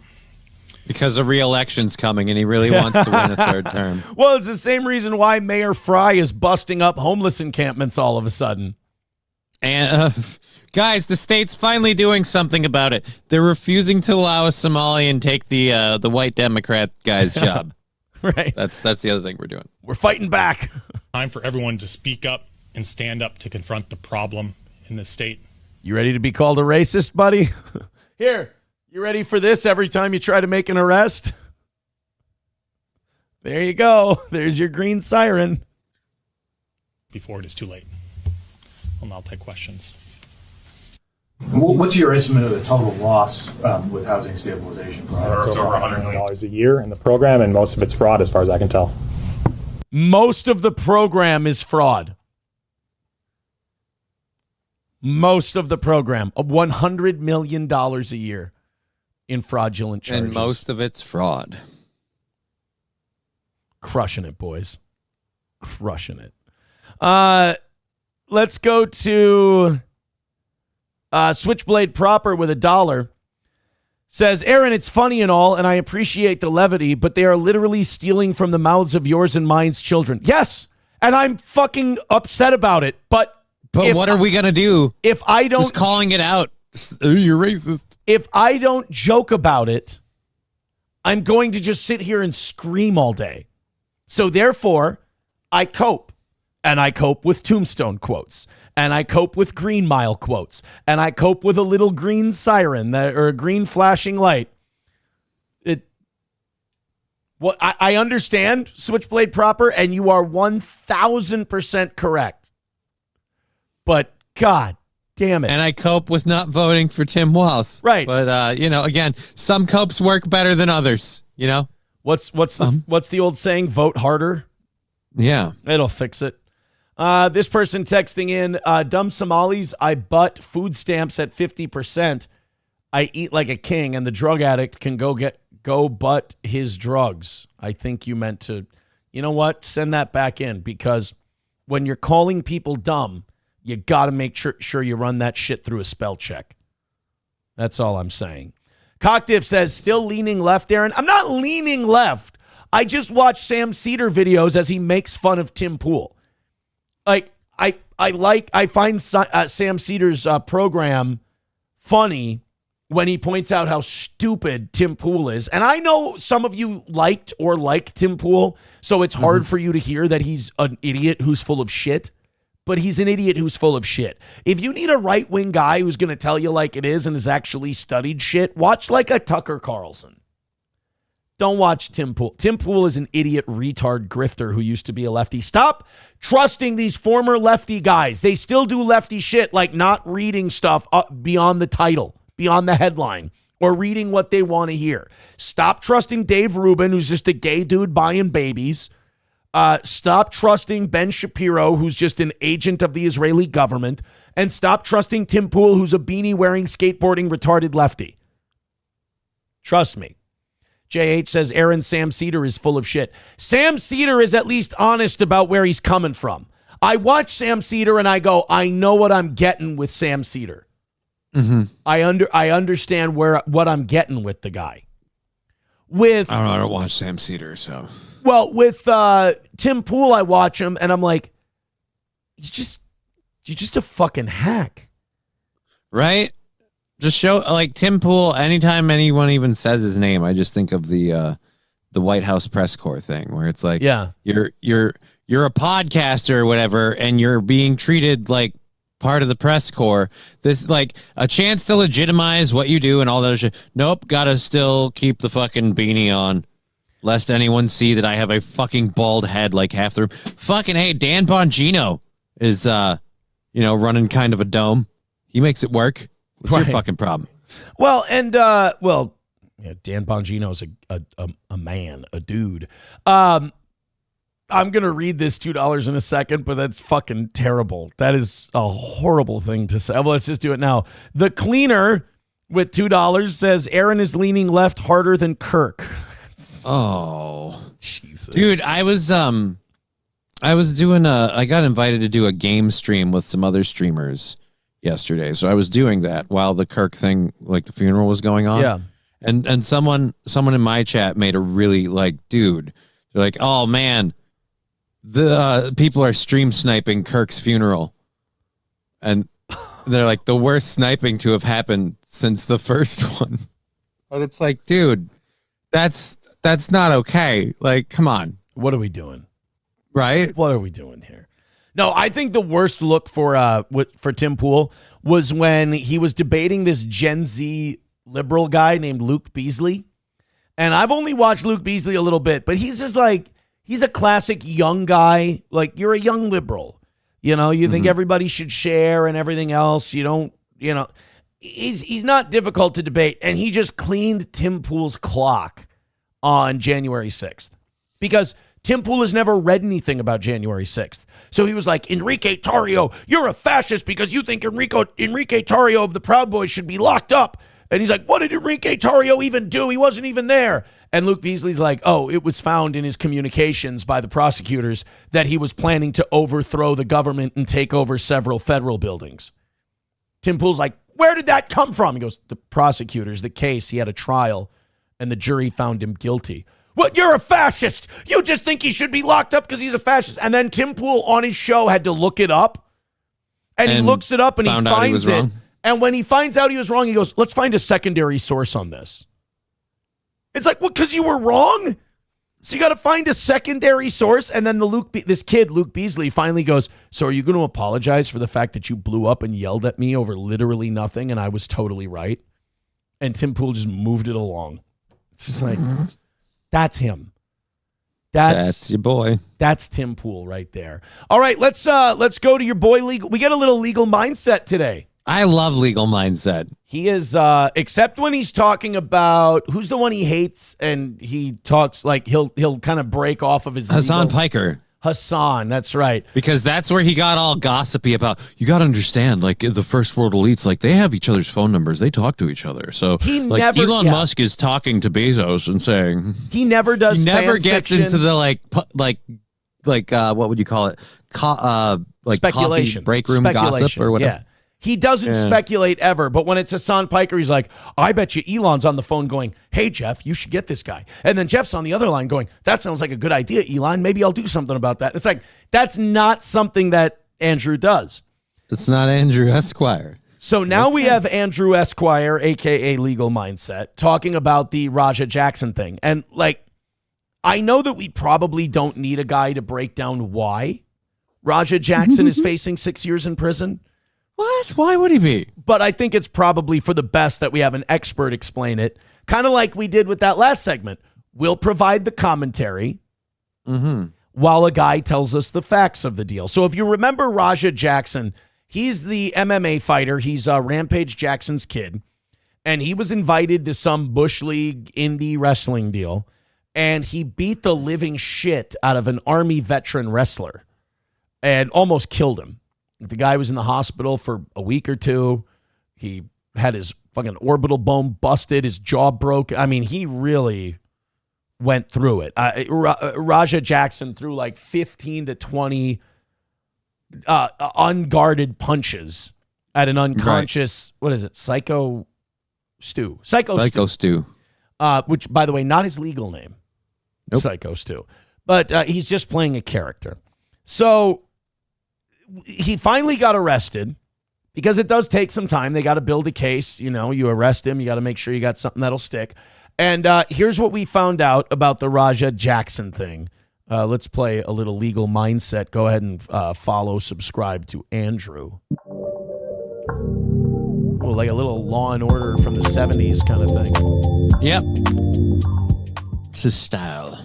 Bum bum. Jackson faces up to 6 years behind bars as he has been criminally charged. Of course, as Andrews Esquire, the legal mindset we teach you to be your own judge. We're going to get into it today on this one, which I completely... He had a Celsius before this clip. I can tell because when I drink too much Celsius in the morning, my words, I don't enunciate properly. My words run together because I'm on fucking steroids. Called, and I'm taking a little bit of a victory lap on this one because the criminal charges were right exactly as I predicted. Now, this is what I find gross. People are like, oh, you never got into the trial stuff. No, because, like, you lose your humanity in this shit. Like, Andrew's like, yeah, I predicted this right. It's like, could you relax? Like, Psycho Stu's... A dude damn near died. Yeah, Psycho Stu's bones haven't settled yet. You know, like, I felt gross talking about that David thing because I'm like, I fucking called it. David killed that chick and blah, blah. It's like, okay, her body was found dismembered in a Tesla trunk, you psychopath. Calm down on the you nailed it thing. Into what happened, give you guys a little background. Obviously, you know, he had the incident with Psycho Stu. He delivered, it was believed, recorded 10 or 11 Look at that. strikes. He punched him so many times, he turned him blurry. It's a horrible thing. He hit him out of focus. After Stu was completely out of commission. So even after the guy was completely down, at least 10 or 11, if not more, strikes to the guy, not defended against at all, completely down, had to be pulled off. And that was a major incident. And people investigated it. And I called it then that this would come to a criminal charge. And of course, Hey, guys, legal mindset let you know that the guy who pummeled the living shit out of an unconscious person would get charged with a crime. Ladies and gentlemen, Andrew's a steel trap. Just want to shit on my boy today, don't you? I like him. I think he does a good job. I love him. It's fine. You go ahead. But it is funny to hear someone just fucking wave their dick around. It's like, yeah, the guy almost killed somebody. You typically kind of get charged for that stuff. It's just like, guys, I just want to let you know for the third time in the first minute of this video, including the 20-second intro, I called this.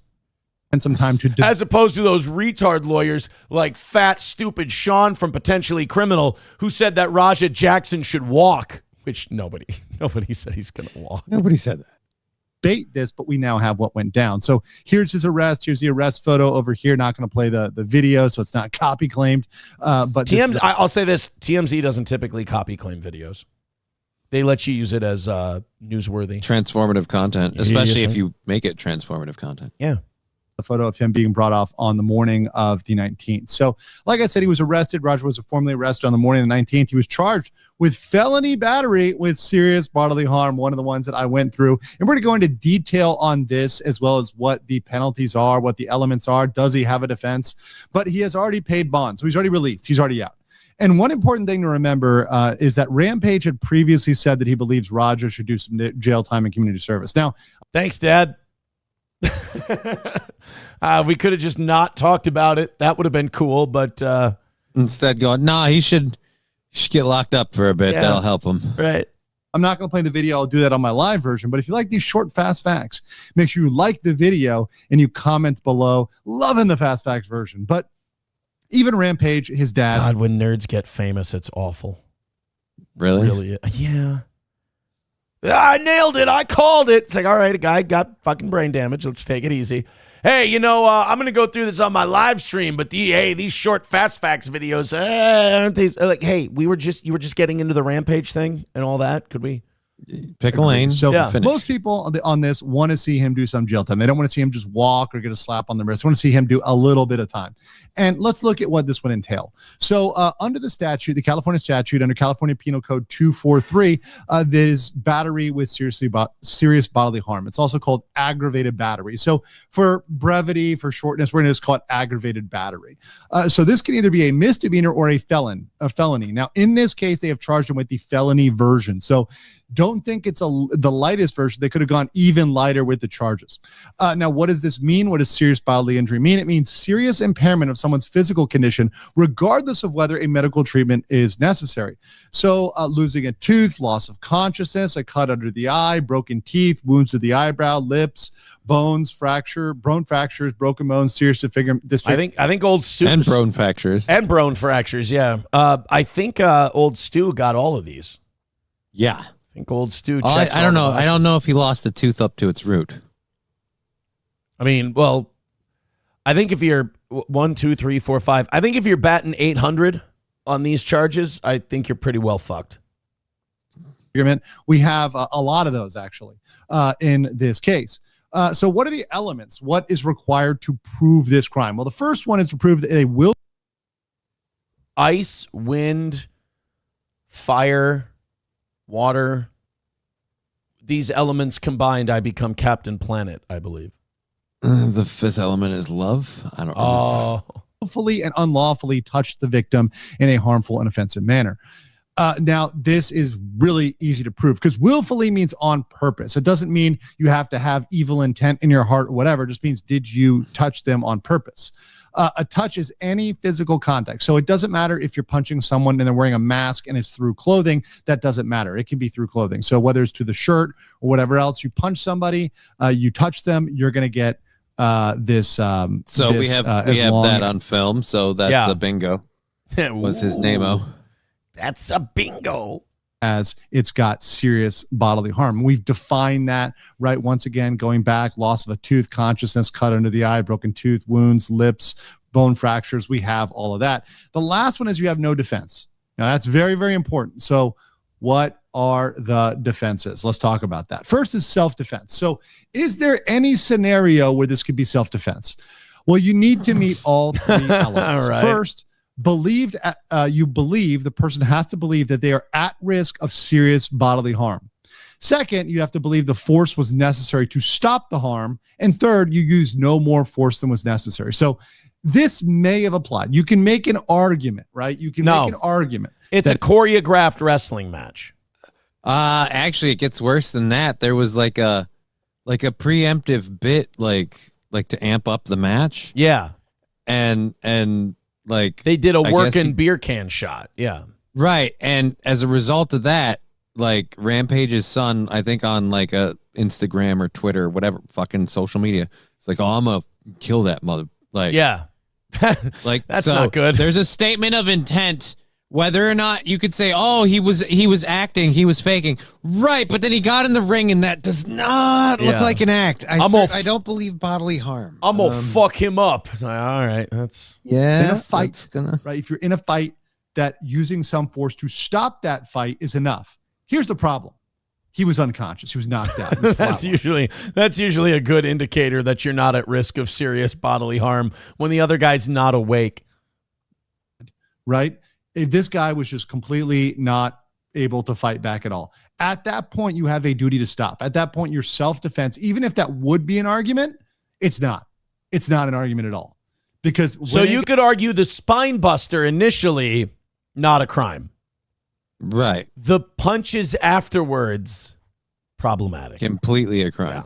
guy is not fighting back, when he is out cold, no, sorry, you don't get to keep going. That's when you have to stop. That's use no more force than was necessary. So even if Roger wanted to defend on that, that's not going to work. So self-defense is out. Next, you need to say there's no serious bodily injury. Now, you would need medical testimony for this, an expert.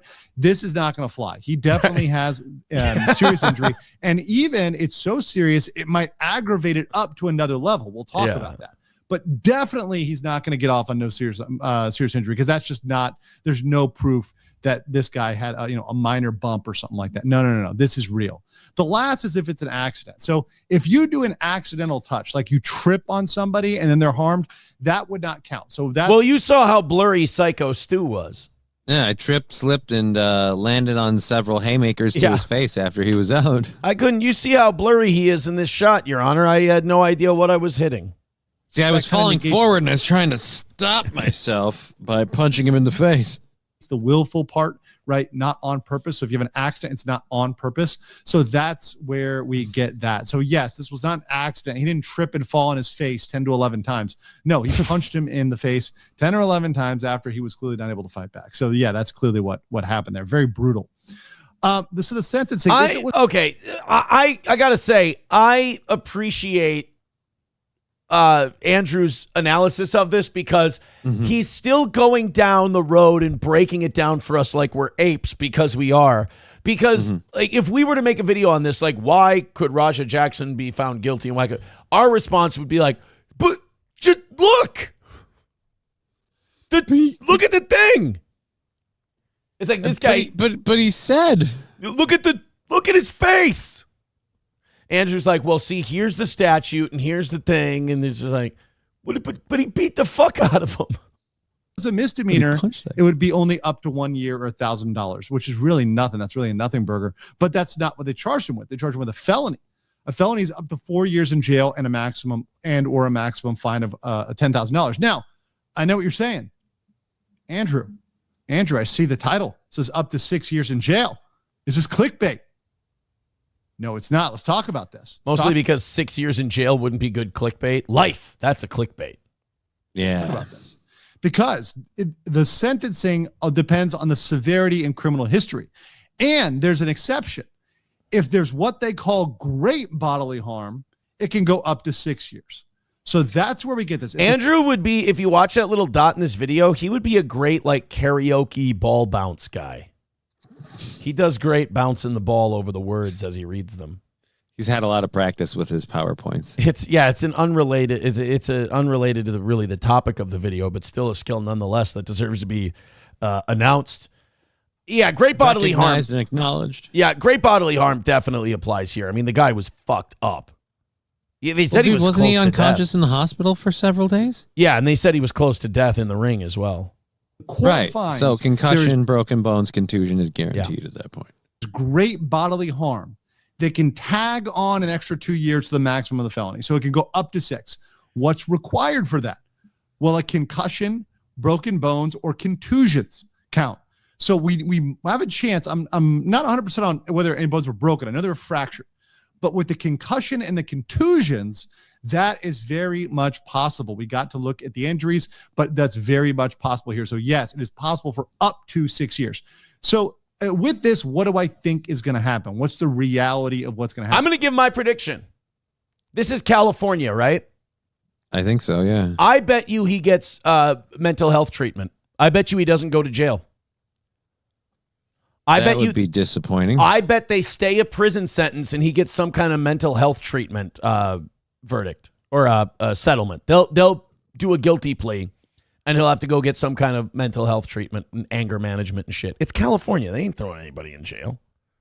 Just like, dude, come on. I would hope he gets 4 years. Like, just for that alone. Like, the 6 would be ideal, but I don't know, man. I'm kind of really like, what was it? Rampage said that he doesn't throw the blame entirely on his son because his son shouldn't ever have been in that situation. Like I agree. They signed him. But here's my thing. Like, yeah, but we live in 2025. And if you don't know what wrestling is, whether or not you're ready to handle that kind of stuff, you chose to do that. It's not real, like scripted and reality tweaked. Absolutely. But not real, and it's just you took it to Real Town. To Real Town? Is that where? I was going to say you took it to street level. I've never been to Real Town. Yeah, it's right next to Flavor Town. Is it? Guy Fieri can give you a ride. Yeah. Okay, I'll get an Uber from Guy. Is it near Lazy Town where the washerwoman washes her clothes? Oh God. happen? Well, remember, he's a first-time offender. So yes, he could face up to 6 years, and it's always possible I don't think he's that they getting want a to day. give him a harder sentence because they want to make sure they're not light on crime, et cetera, et cetera. It's always possible. They could look at the video and say, hey, look, this was really bad. Shouldn't have done this. We're going to put this up to... I don't think he's we're gonna going put to this jail. up Let's see what Andrew says. Come on. A greater amount. However, I do think that he's probably not going to get more than a year or two maximum in prison. I do think it's a first-time offense. They're not going to throw them away and put him in the jail cell and throw away the key. I think he's going to get that at least, definitely some community service. You could, of course, see it as low as a couple months. You could even see probation. But I don't think that up to 6 years is going to necessarily happen. So, yes. I think it's honestly, I think it's going to be mental health treatment, anger management treatment, probation, and a stayed jail sentence. It's California, dude. I don't think they're going to throw him in jail. I could be wrong. I'm not disagreeing with you on that being a possible turnout. Where he declared that he wanted to, hurt this person and he did. I'm just like, I agree with you. Should he be? Yeah, he should probably cool his heels for a little bit, but I don't think he will in California. I really don't. $1 from Veldrain says, I didn't end up sniping the stream for Charlie Kirk's funeral. Someone beat me to it. Some Tyler dude. All right. see what I mean? We've lost our humanity. Just tasteless. We've lost our humanity. I'm not going to pull that too soon, but it's like, but really, come on. Fully desensitized, if you ask me. Nice podcast. Stupid with $2 says, hey, Aaron, did you see Karmic clip about you? Stalin 19. I would hope that you would be massively disappointed in me if I saw that clip. Of course not. I have Vikings shit to watch. I have Sam Cedar videos to check out. I got kids to take to the lake. A wolf does not concern himself with the opinion of sheep. That being said, if he wants to co-host on Wednesdays, I'm open. But otherwise, no, I don't. Dan, you should be embarrassed for yourself for even asking that question, my man. You gotta level up, pal. I'm rooting for you. I really am. I root for a lot of lost souls that I know are going to let me down, but you know what? It doesn't cost you anything to hope. I don't know where the idea came about. Maybe it's with all of the IRL streamers and everything that do like group streaming together and stuff or something. But it's not like this is like a cyclical thing where like no, we check up on them and they check up on us and we check. No, we just do this thing. Sometimes they drift in. It happens. Like I love Misery Loves Clips. Yeah. I can't watch clips of those guys. Not only do they bore me, but it's also like maybe I'm just getting older.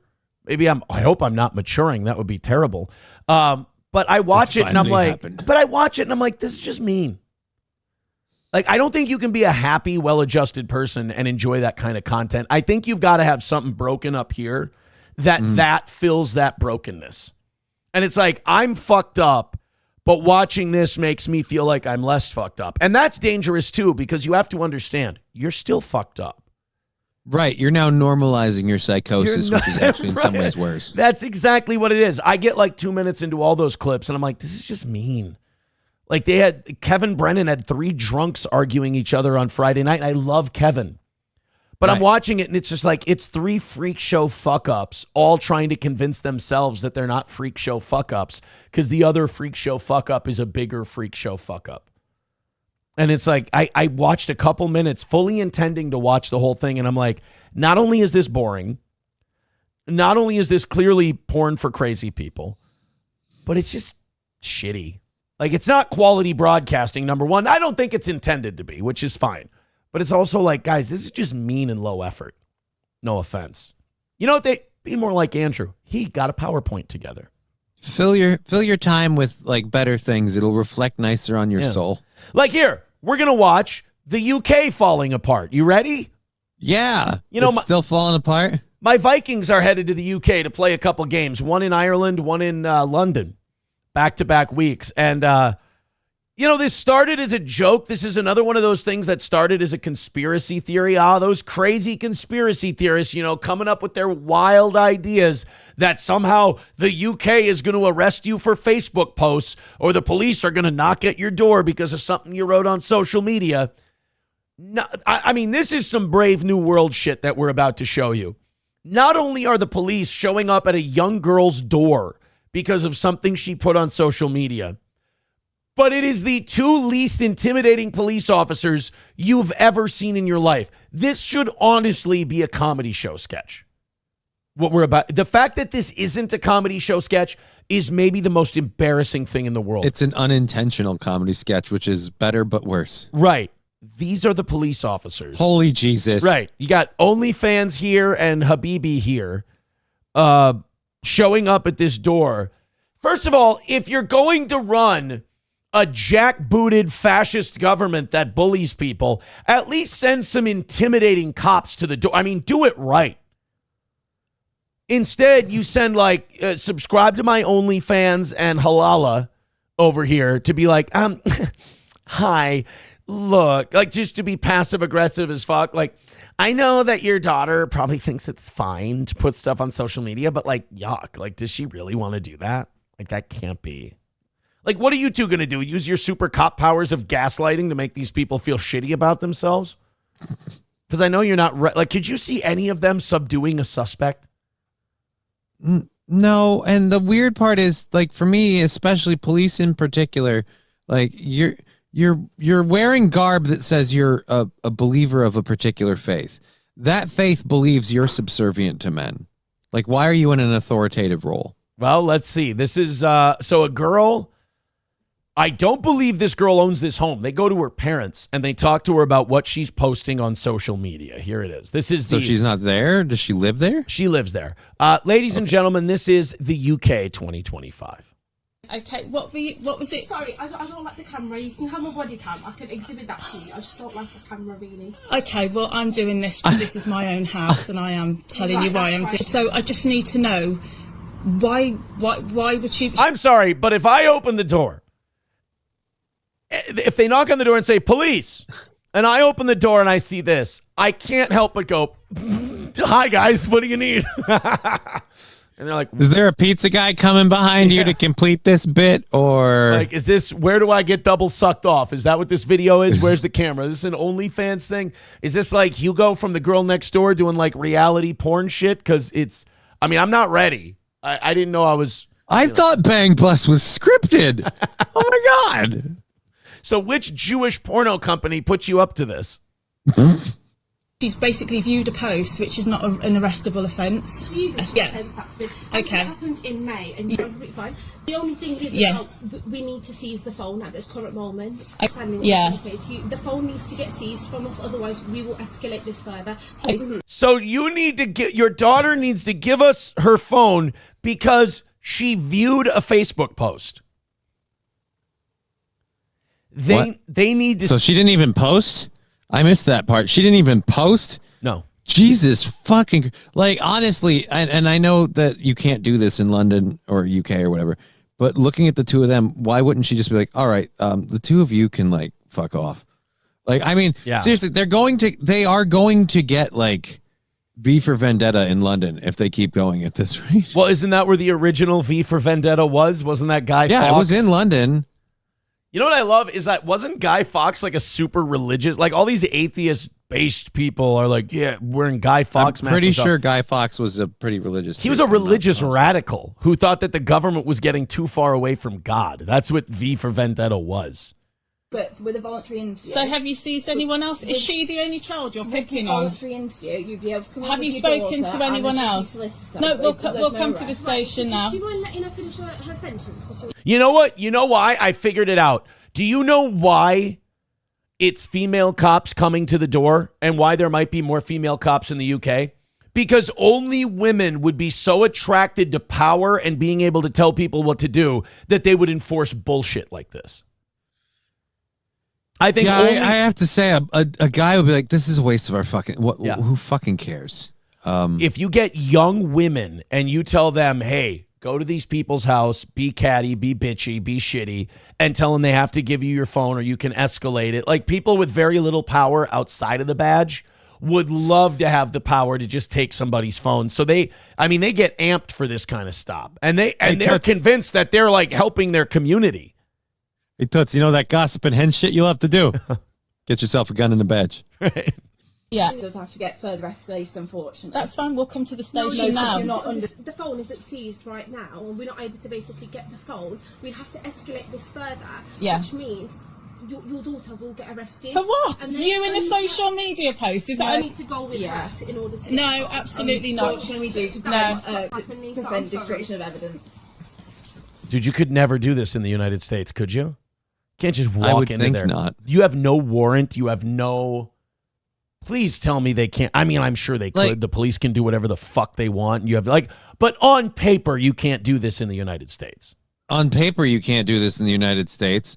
And the weird part is I mean, you can't say that for London. Like, on paper and in general, they can do that in the UK.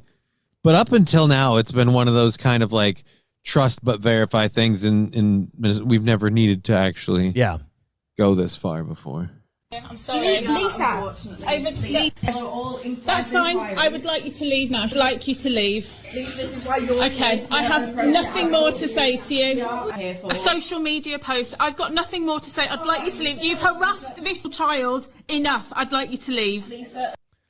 Jesus. What a shithole of a country. Again, I hate to say this. One dude's voice, and they're like, hey, time to go.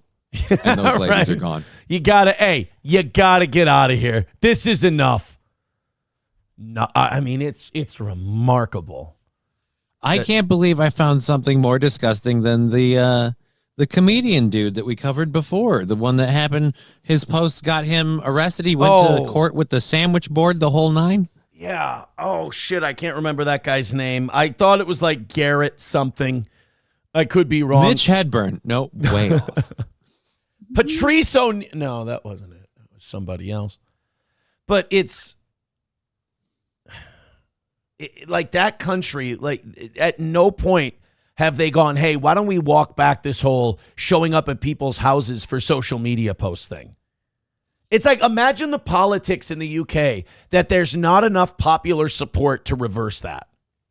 That means there's enough people who think that shit is okay that it keeps them able to do it. And I guarantee you, whatever memes and Facebook shit that they're sharing in the UK that's seen as threatening, racist, or problematic is nothing compared to what we're doing here.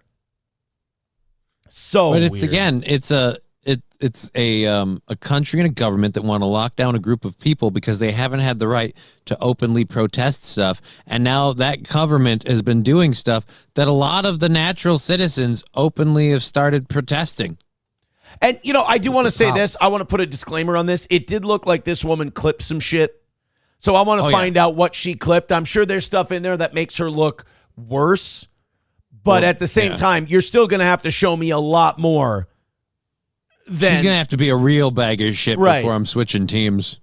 I need to see what she... If there's a full video of this unclipped...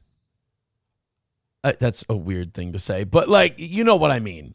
Yeah. I would like to see that. A raw footage. Yeah. Let's see if we... Here.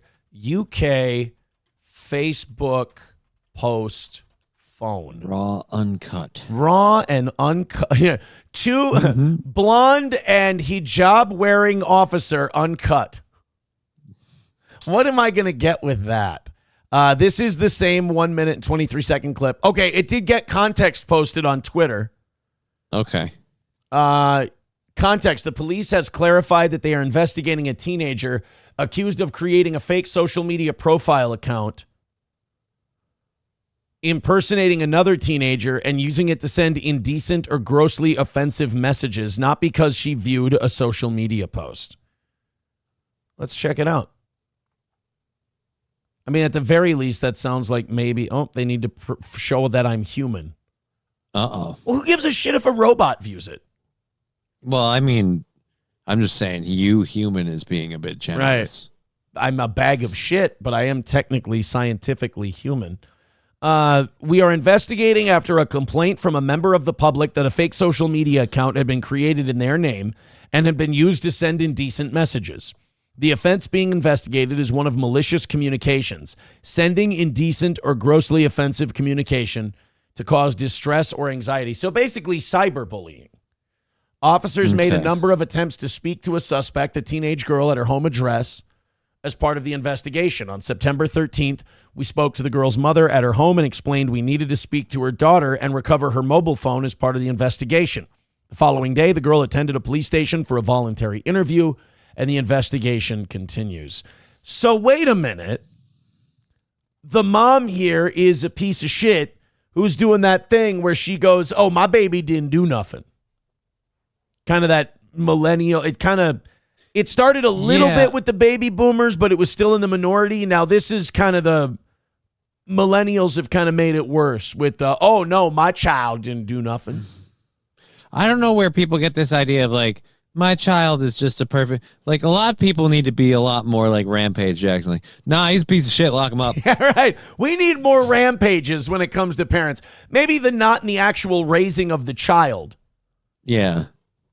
But, the rest of it, the whole like, oh, yeah, he fucked up, send him to jail. That's okay. We are 205 away from today. Do us a favor. Drop us under 200 by 8:30. We do appreciate that. We haven't talked gold today. We'd like to not talk gold today. That would be awesome. Streamlabs, PayPal, Venmo, Super Chats, and Rumble Rants. We're also only 59 memberships on Rumble away from our all-time record of 500, which would be an awesome number to hit. So, Streamlabs, PayPal, Venmo, Super Chats, and Rumble Rants. Let's open up a few of these Charlie Kirk stories we have. I want to do this memorial stuff real quick because we have to get to Alex Jones threatening to beat up Destiny. And then after Alex Jones threatening to beat up Destiny... 4 years ago, I was diagnosed. Hey, we're going to get to that Mr. Metokur clip, too. I thought this was kind of inspirational. Anyway, Johnny, we have a Jacob Frey clip later today. Oh, boy. He's found a new way to reach out to Somali voters. Oh, you mean other than torpedo their candidate and possibly, in my opinion, illegally prevent him from taking his gig? In no way is he pandering. In no way is it really cringe white liberal shit. But it's coming up. Newsom Jr. needs to go. It's coming up in just a little bit. First, Midland Armory in downtown Foley, Minnesota. I was at Midland Armory last week. They were busy on the phone, taking orders, planning gun show trips and stuff like that. Hey, they're never too busy for you, though. Derek and Tracy can always answer whatever questions you have. Either give them a call, go to midlandarmory.com, or visit them in downtown Foley, Minnesota. And whether it's hunting, personal protection, carry, whatever, Midland Armory is the place to go. And especially if you've got questions, they're going to steer you in the right direction. They also take care of the suppressor process in Minnesota from start to finish in store. So you only have to go to one place, Midland Armory in downtown Foley, Minnesota, midlandarmory.com. That's midlandarmory.com. Also, Stoney's Bar in downtown Rockville, Minnesota. Oh my God, is that going to be fun Vikings specials these next 2 weeks? Because the Vikings are playing at 8:30 in the morning the next 2 weeks. Go to Stoney's for the Vikings games on Sundays.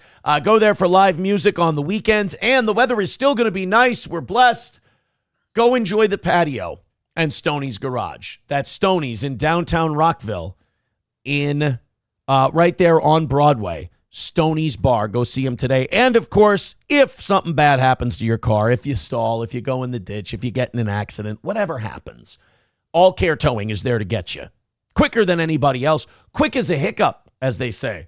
That's All Care Towing, 320-253-5203 for All Care Towing of St. Cloud. That's All Care Towing of St. Cloud.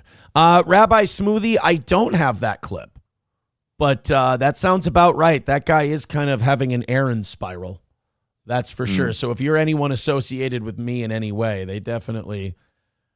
you know what? I think gifting memberships to me would probably make their eyes pop out of their head even more.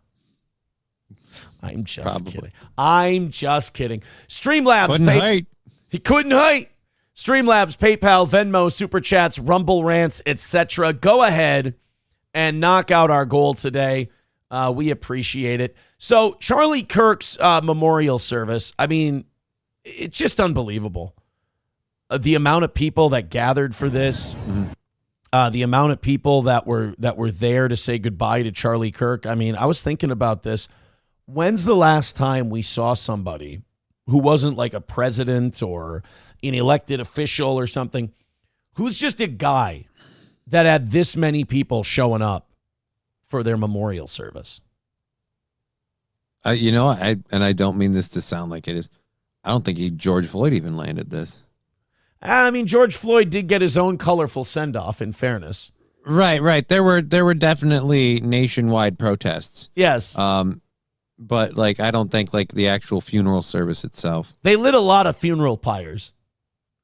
Yeah, everyone burned a candle or a city. But well, that's how you show you're going to miss them. It's like, oh, you lit a candle? Motherfucker, I burned down an AutoZone and a police precinct. I love George Floyd.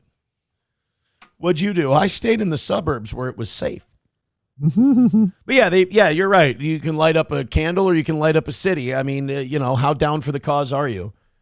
So you're right. George Floyd did get numbers like Charlie Kirk did, but it was spread out all over the country. It was far more dispersed. Yeah. Not as dispersed as we all would have liked it to be, but dispersed enough. And, a lot of the a lot of the George Floyd memorial service echoes into eternity as we still have entire city blocks in Minneapolis where you basically can't drive. You can't drive, and let's just say police response is less than immediate. It's the Bermuda Triangle of police responses. Nobody knows where it went. So Charlie Kirk, the night before, or this is either night before or early morning of his memorial, Saturday night into Sunday, this crowd was estimated at anywhere from 100,000 to 300,000 people. I get like antsy at the idea of being in that. You're just getting social anxiety right now? Right? Like, I like getting up in front of groups of people. Like, if you put a stage on this end of it and I'm looking at that, that's phenomenal. But the idea of being in that sea of people, there's too many people bumping up against me and I have a bubble and it's being compressed. So you hate the state fair, for example. Right? Like, I'm smelling that right now. And I'm just like, somebody's either wearing way too much perfume or someone has way too much BO or both, and they're mixing. It is. I mean, it's amazing, though, that he drew that many people. I mean, the influence that he's had in his death is much more so than his life, because there's people like Charlie Kirk was very internet famous. Right. And then he was a little mainstream due to the Trump stuff and all of that. Mm-hmm. Like, there's a lot of people who I've heard say with their own mouths, they've said, I wasn't really familiar with Charlie Kirk. I didn't really know what he did, but he seems very inspirational, and I'm really sad. There were a lot of people that were surprised at how sad they were at his death, at his murder. And then people are going back and watching clips of him where they're going, oh my God, like he was so inspirational, and he inspired me. Like, I think, like I've kind of rediscovered faith, but I've kind of been working on that the last 2 years. Mm-hmm. But I've also thought about doing the church thing again. It's just, and I understand how shitty this sounds. Look, I'm not, there's a Metokur clip that we're going to play that kind of speaks to me a little bit, because like, I don't want to proselytize to anybody, because, it's me, for fuck's sake. Yeah. I can't even, get up in the morning on a Sunday. Like SP was asking Sunday, she goes, do you want to go to a church today? And I was like, fuck, it's early. Right? I was just like, do you do this for a living, but you can't get up early to go to church on Sunday? You know what you should do? You should make me feel shittier. Right. Yeah. Yeah. No, you're right. See, at least I have an excuse. Like, for me, this is a grind. I'm like, hey, I got to do this. How about this? The Catholic church I go to is on the east side. All right, that makes a lot more sense. I wouldn't want to go either. Thank you. I appreciate that. I'm going to use that one. So State Farm Stadium was the location of Charlie Kirk's memorial service, right? It's where the Arizona Cardinals play football. So we're talking of 50 to 75,000 people. And the place was jam-packed. They then had an overflow arena where they put people, and look at how full that thing was. Oh, this is the Overflow Arena? This is the Overflow where they just watched the memorial on the big screen. Dude, that I'd say damn near like main level. That's almost packed. And the upper You've just level got a here few ain't spots in doing the so bad. back. Yeah, and then the upper deck's open. I would say another 5,000 to 8,000 people in that arena. Dear Lord, right? I mean, there were. It's amazing. His death, though, is also like, especially if you know nothing about him, it looks really, really weird because he's just sitting there. He's in a completely non-threatening position. He's just talking, and it's not like he's giving a rousing like, and we will round them up and like, or nope, just nothing like, all right, and this is what I think about X, Y, and Z, and bang, and right. So it's just an innocent. It looks like just an innocent dude getting shot for talking. And as an actual American, if you give two shits about like the rights you have, that feels like a world we're not supposed to live in, and so that kind of martyrs him. Well, and I was just gonna say, I have seen people posting clips of like Charlie Kirk's more offensive moments, and I think it is good not to whitewash people's flaws when they die. And I think enough time has passed where we can say, yeah, like about race and homosexuality and things like that. He said some wild shit in the past, but like if we're going to start holding everybody to that level, do we want to talk about Martin Luther King Jr. and what a piece of shit he was? Right, like he's not exactly an angel. And I didn't know this. I was watching a was it Info Knowledge or whatever channel it was, and they were talking about 10 FBI conspiracy theories that actually ended up being true. And one of them was about the FBI trying to kill Martin Luther King Jr. And I had no idea that by the time he was assassinated, he was actually very unpopular in the United States. Like back when it was the civil rights era before 1964, he was at like... the Salma days. Yeah, like 65, 70% approval. And then by the time he was assassinated, he was at like 35% approval. And it was because he was talking about American imperialism.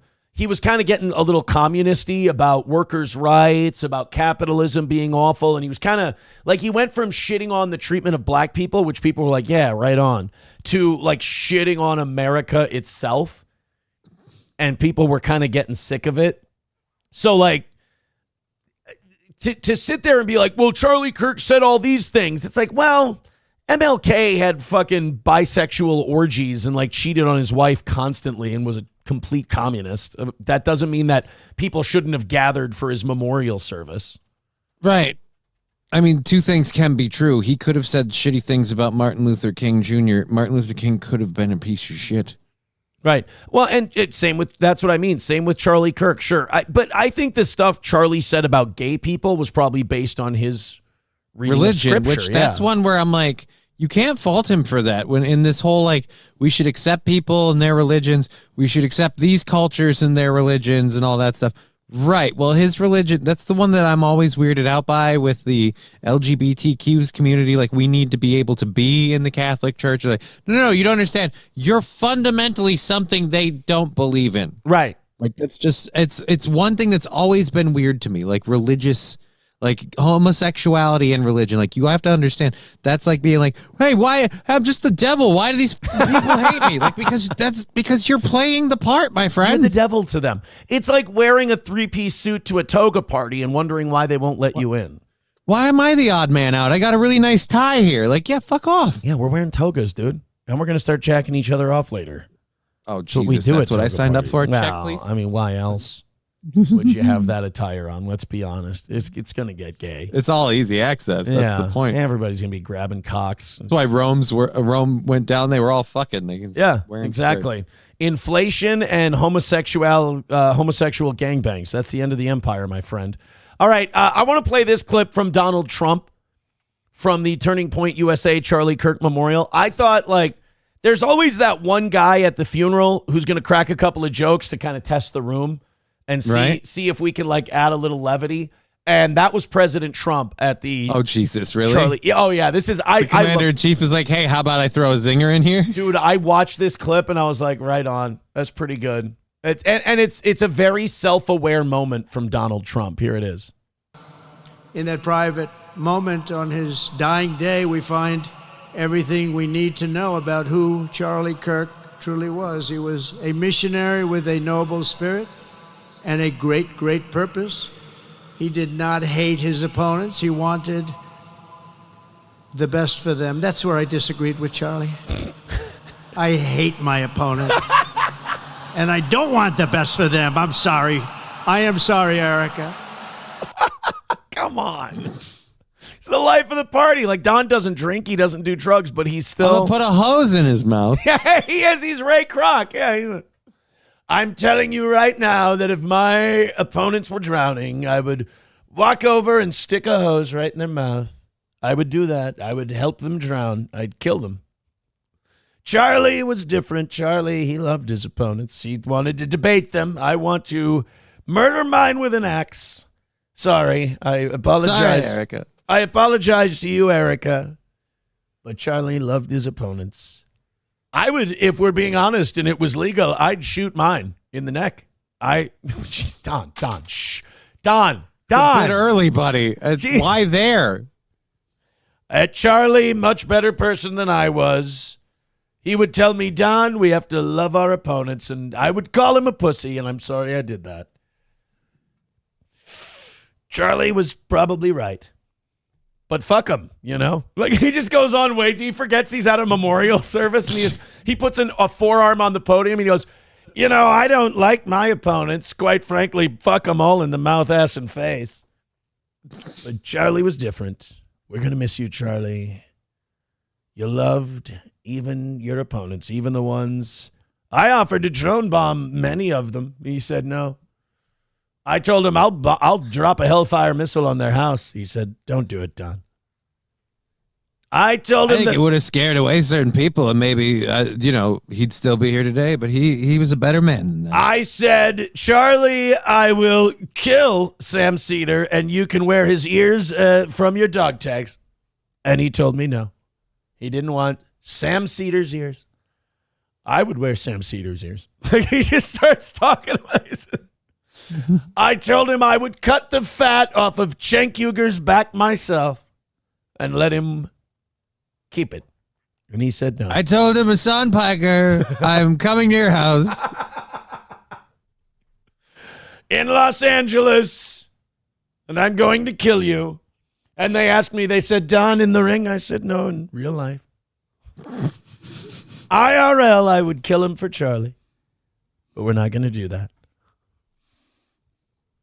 I told him that I would put Hassan Piker on a terrorist watch list, and then I would drone bomb his house.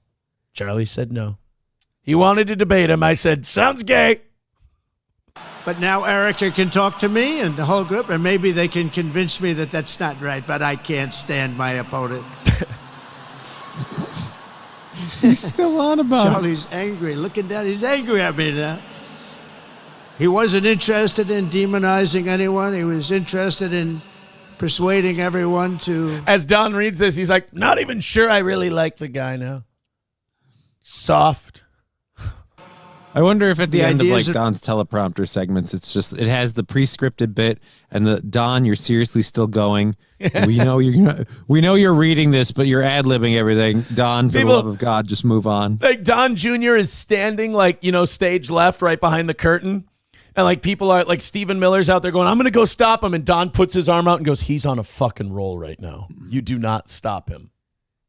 Yeah, because there's like the scripted part, and then in parentheses, please do not go off on a tangent here, Don. Fuck you. They're telling me not to go off on a tangent right now, but I hope all my enemies get AIDS, quite frankly, and then die. Slowly, like Freddie Mercury. Principles he believed were good, right, and true. Before each appearance, he prayed these words, God, use me for your will. Always said the same thing. Use me for your will. Whoa, that's freaky. Use me for your will. He was, dude, I mean, believer's believer, Charlie Kirk. But yeah, Trump letting people know he did not agree with Charlie Kirk's approach. Yeah, of, loving your opponents. Fuck I don't them all. forgive my opponents. I think of kicking them in the balls. I got to be honest. Most of them are gay. And I'll never love them. Ever. Rabbi Smoothie with $20. Look at old Smoothie coming in hot today. Sworn on the altar of God, total resistance against every form of tyranny, against the mind of men. Thank you, buddy. And with that $20, he says, can we put this under the name Mersh? I mean, if you want to. Right? Okay. I mean, if anyone donates money, I have to put it under the name they ask me to, right?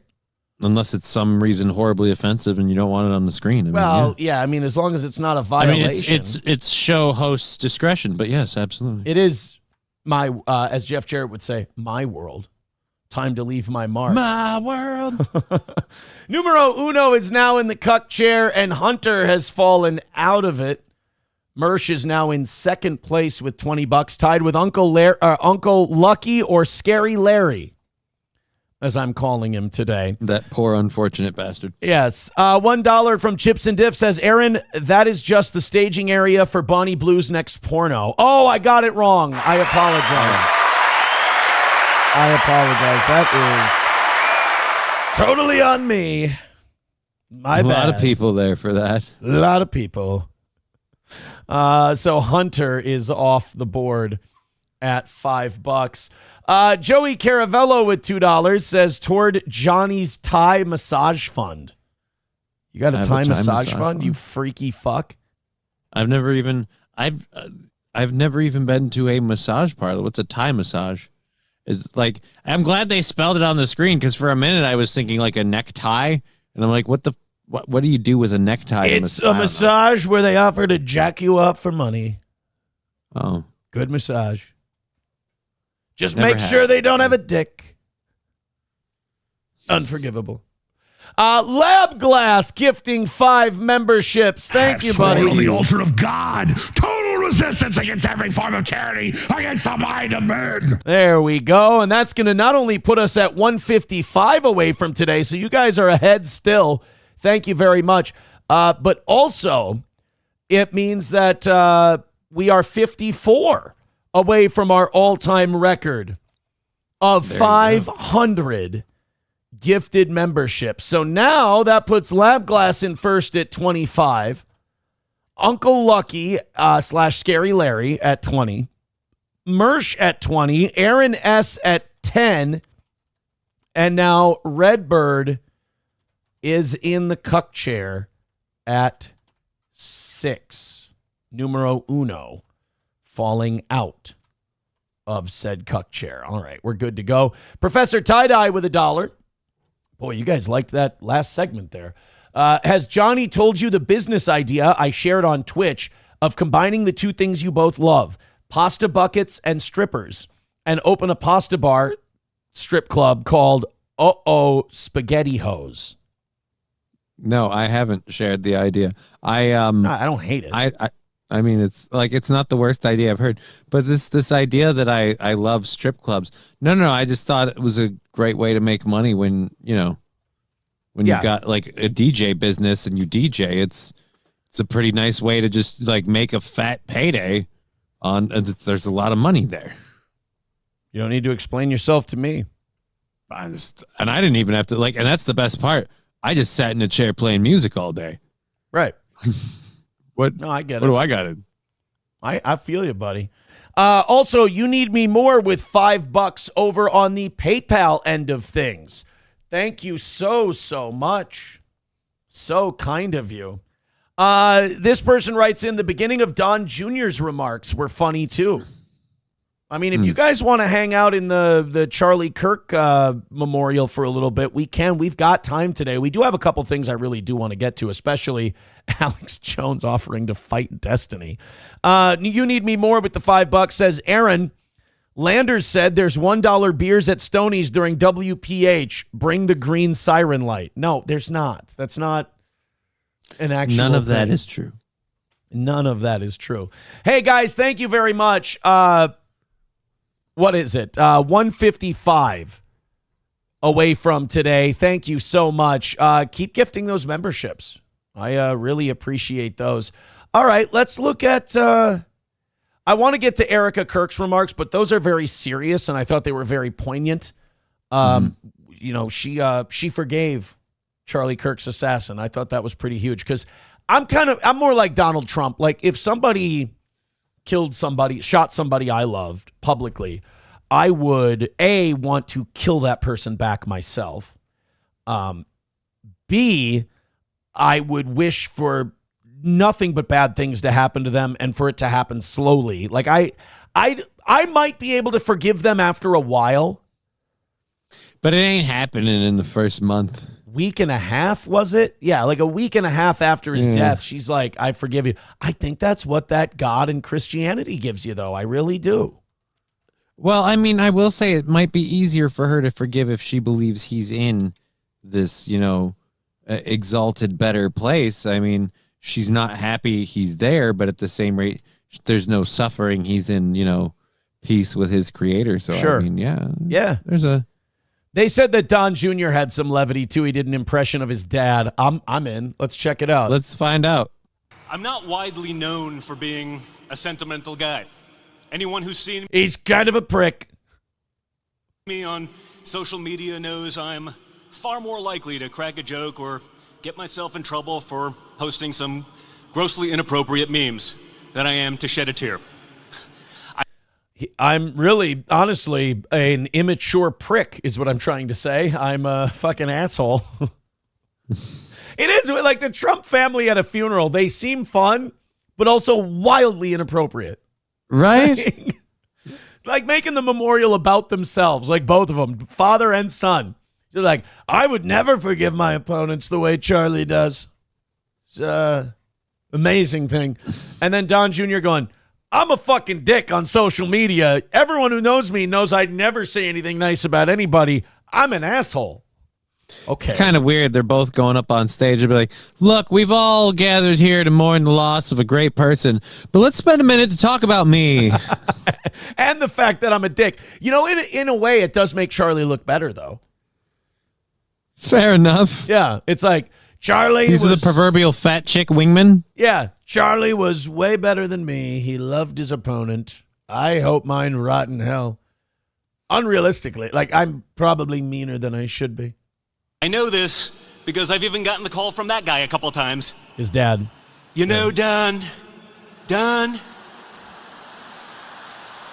you're getting a little aggressive on social media, Don. Relax. I'm sorry, Don Jr., I hate to tell you how to talk like your dad. And Johnny, but you please, suck at it. Please step in and correct me if I'm wrong here. You got to put more growl in your voice. There's a little more gravel in there. Yeah. Dan. He's not Don Corleone. He's not, make him an offer he can't refuse. He's not that. He's, Don, you're a prick.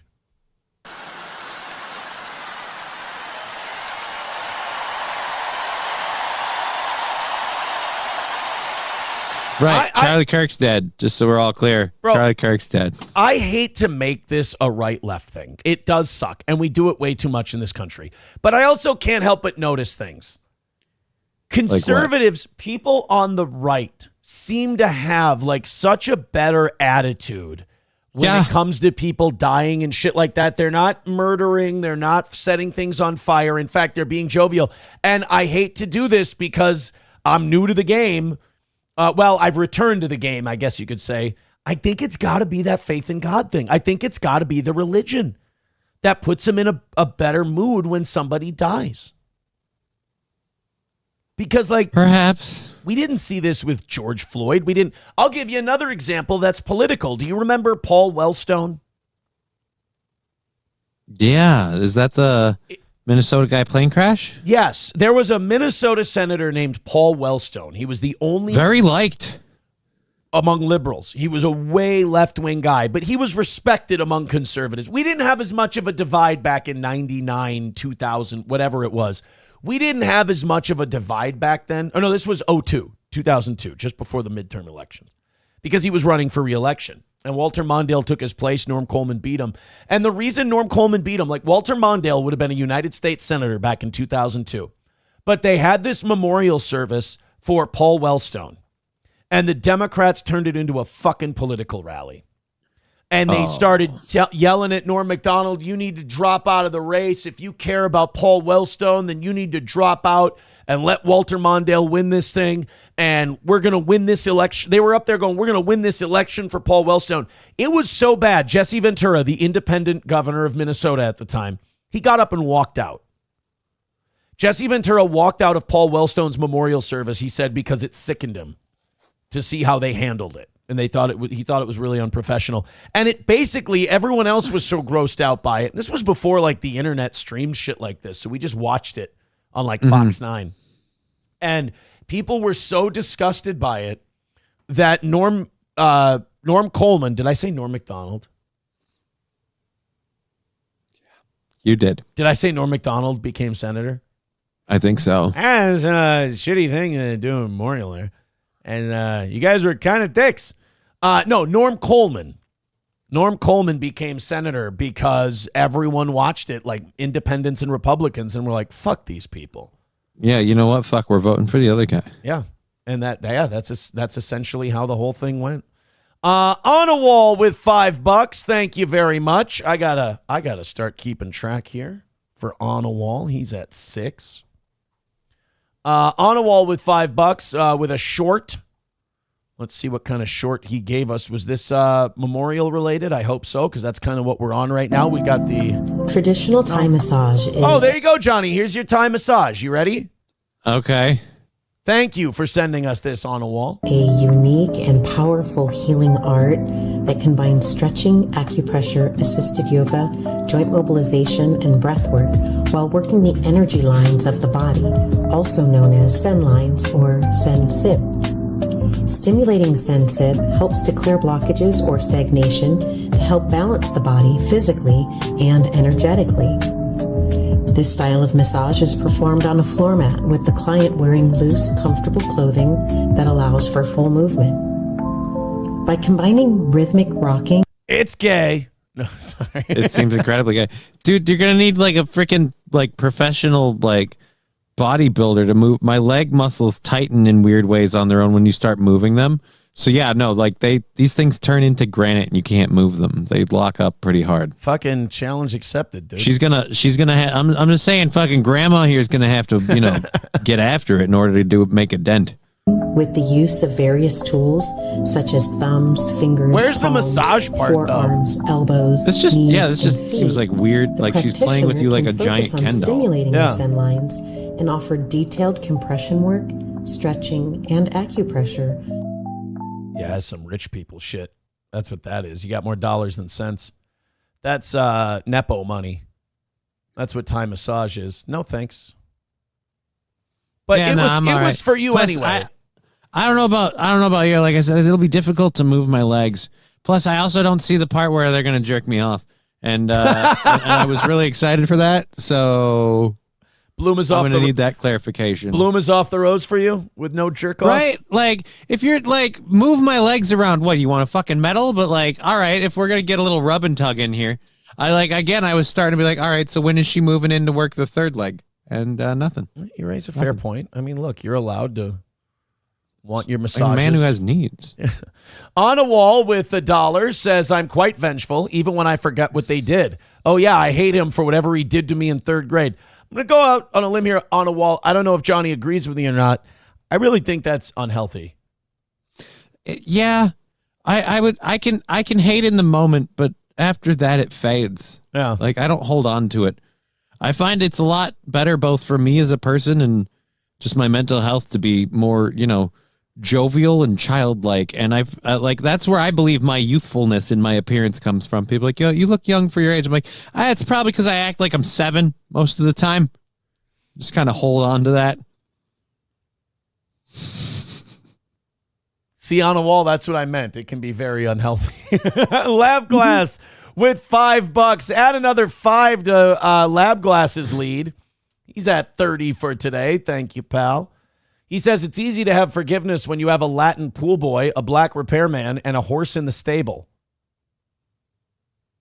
Does he mean an actual horse, or are we making assumptions? He talking about Erica Kirk? I don't think you're allowed to say any of that about Erica Kirk. I think you have to talk about her like she's a princess for a while. Dr. Silverwolf with $2 says, I still have a Coleman sign I use in my shop. Look at that. Who would have thought there'd still be Norm Coleman fans? Like, I couldn't even remember his name, and I think you got it wrong the first time. So yeah, I called him Norm. I would have loved to have Norm Macdonald. Dude, as that a would senator. be sick. Right? You guys are wrong. Yeah. All right, I'm going to go. All hatred is toxic, says Brett McCart. All of it. How about it, the people committing Medicaid fraud? But what if they destroyed a quarter of your city that you live in and commit rampant amount of Medicaid fraud? But believe me, we've got more than just that, but we'll use that as our starter. Right, we'll start with that one. We got 4 other fraud problems, but, you know, a white ain't one. Helgi says, no, Johnny, let the hate flow through you. Ivana Tinkle says, I'm with Onawall. Fuck him. There you go. There you go. Some people, Hobo Chili Recipe, one other person today has told me, like, you want to comment on Chrissy being an opportunistic attention whore at the Charlie Kirk Memorial? I'm like, I have no idea what you're talking about. I just don't. Again, guys, the Vikings were winning 48-10 yesterday. I don't dislike Chrissy. I don't like or dislike Chrissy. Was she at the Charlie Kirk Memorial? She's an internet person that she does her own thing, whatever. I think she said some shitty stuff about me, but I think she was trying to protect internet clout and access, so I don't really take it personally. But if she was at the Kirk Memorial thing, I guess we do a news and comedy show, and I don't see it as newsworthy. If I'm wrong, then I'm wrong. But Chrissy Mayer being at the Charlie Kirk Memorial would be like my neighbor being at the Charlie Kirk. Not even as important as my neighbor. You know what would be being at the great is if she went to the Charlie Kirk Memorial and she's just like, hey, have you heard the parable of Aaron and Molte? Hey, have you guys heard this parable of Steel Toe? There's Alex. If she pulled an Alex Stein bit, that would be fucking awesome. All right, let's do the Erica Kirk thing. This is our last little bit from the memorial. We're actually doing way more memorial stuff than I thought we would, but you guys have been very generous during this segment, so thank you. You get what you pay for, and if you throw us money during segments, we'll make sure they go longer. We are in the customer service business. This is Erica Kirk forgiving Tyler Studebaker. You have no idea how happy I am I don't remember this fucker's name. I am so happy when I don't know the names of shooters. Like the person who shot up Annunciation School. Trans, that's all I know. Right. I will say this, based on whether or not you buy conspiracy theories, the forgetting the shooter thing is part of the plan. Oh, really? So I'm falling into the trap? Possibly. But I don't know. I don't forget the shooter, I just forget their name. I don't remember the shooter. I just remember that they were... Never mind. I just remember that they're confused about their genitals. That's all I know. I just remember that they probably worked for... Sorry. Here's the thing. I don't remember the shooter's name. I just put money on it being a trans person, and I've won a lot more money than I've lost. Let's put it that way. This one wasn't, but was adjacent, supposedly. Trans adjacent, yeah. And it might have been part of the motivation, so there is that. All right, this is Erica Kirk at her husband's memorial.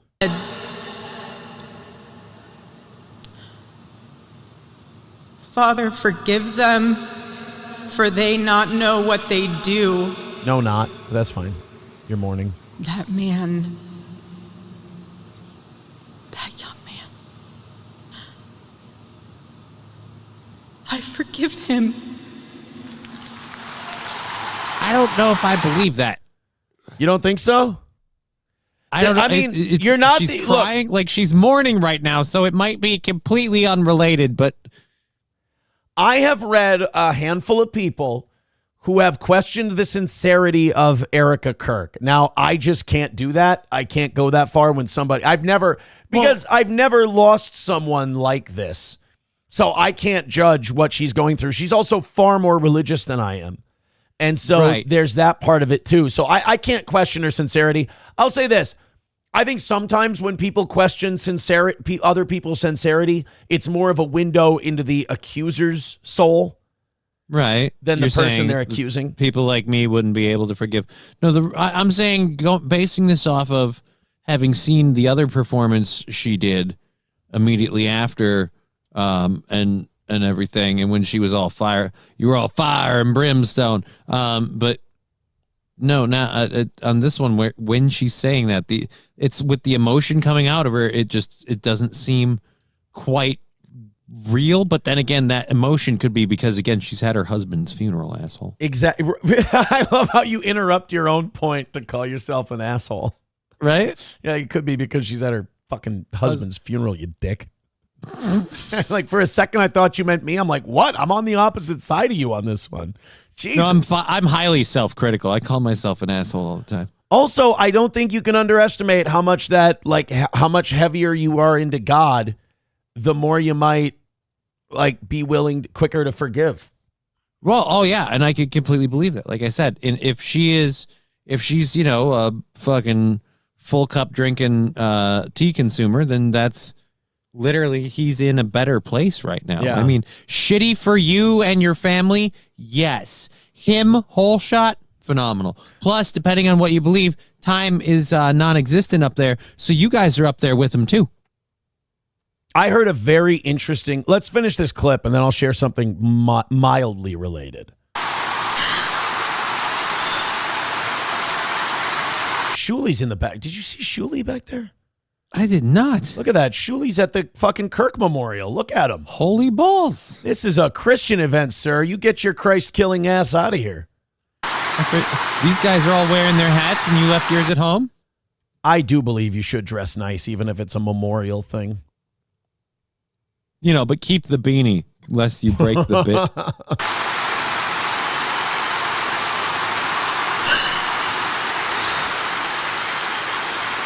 Didn't they get 68,000 new chapters after this whole thing happened? Yeah, a lot. See, again, it's where and like I said, that she's clearly crying, she's clearly upset. So the I forgive you while being so upset part, it makes it's a mixed message. But like I said, I'm entirely willing to believe that I'm just a piece of shit and she's upset because, duh, her husband's dead. Yeah. I'm also a piece of shit because I'm like, well, so she's single. You understand I'm supposed to be the piece of shit. And you're lapping me today. I don't know, man. I guess I had a great weekend. I don't know what you want from me. Right? You ordered your ivermectin and all of a sudden you're a cunt. Oh, dude, I'm so excited. If that shit starts working, my movement my movement and work options go through the roof. Jax posted recently about being booked up with gigs. I just, I throw my ass to the grindstone, buy my DJ board back, and start hitting the clubs on Saturday night, and I'll have a new apartment in no time. Lab Glass with $2 says she ain't into God, but Jesus definitely inside her. All right, I'm going to take that That's as... a bit tasteless. No, I'm going to take that as spiritually. I'm not going to let Lab Glass turn this into something filthy.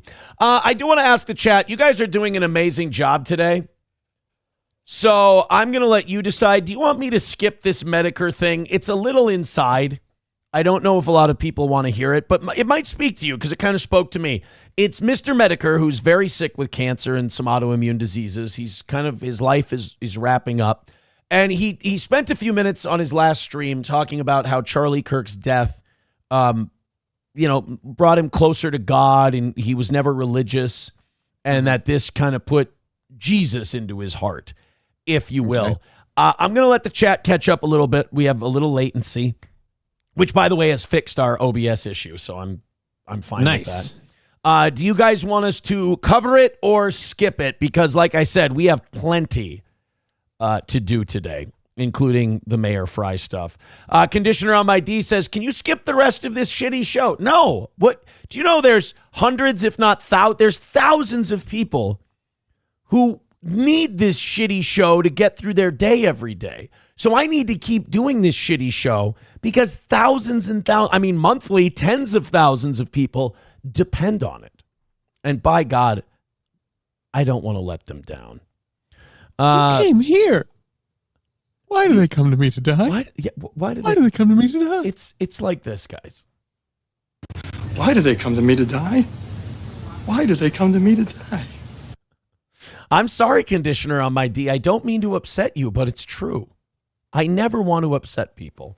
All right, so one person saying Metokur, someone else saying it's your show. Don't skip it. Can we watch it? No, I can't. We can't watch pornos. I'm going to save it for later. Okay. I just feel like we've done enough like sad Charlie coverage, if you will. And amazingly with Trump, some hilarious Charlie coverage. Very funny. Hell, I didn't get to this, but Destiny, that scumbag piece of filth. Hold on. For some reason, he is chomping at the bit. It's not letting me pause it. I want this motherfucker right now. So I'm guessing we're going to do this next. Because I feel like people hear Alex's voice, and it's like hearing a certain wrestler's music. Like, right? Like we heard the intro music, so the event has to happen. Let's do it. So this is Alex Jones. Now this is Charlie Kirk adjacent. Alex doesn't like what Destiny has been saying about Charlie Kirk. Now, I think Destiny is a guy who's in the middle of a serious crisis. I think Destiny is very unhappy. I think he's very depressed. I think he's stopped living his life outside of the internet, and he's living for it now.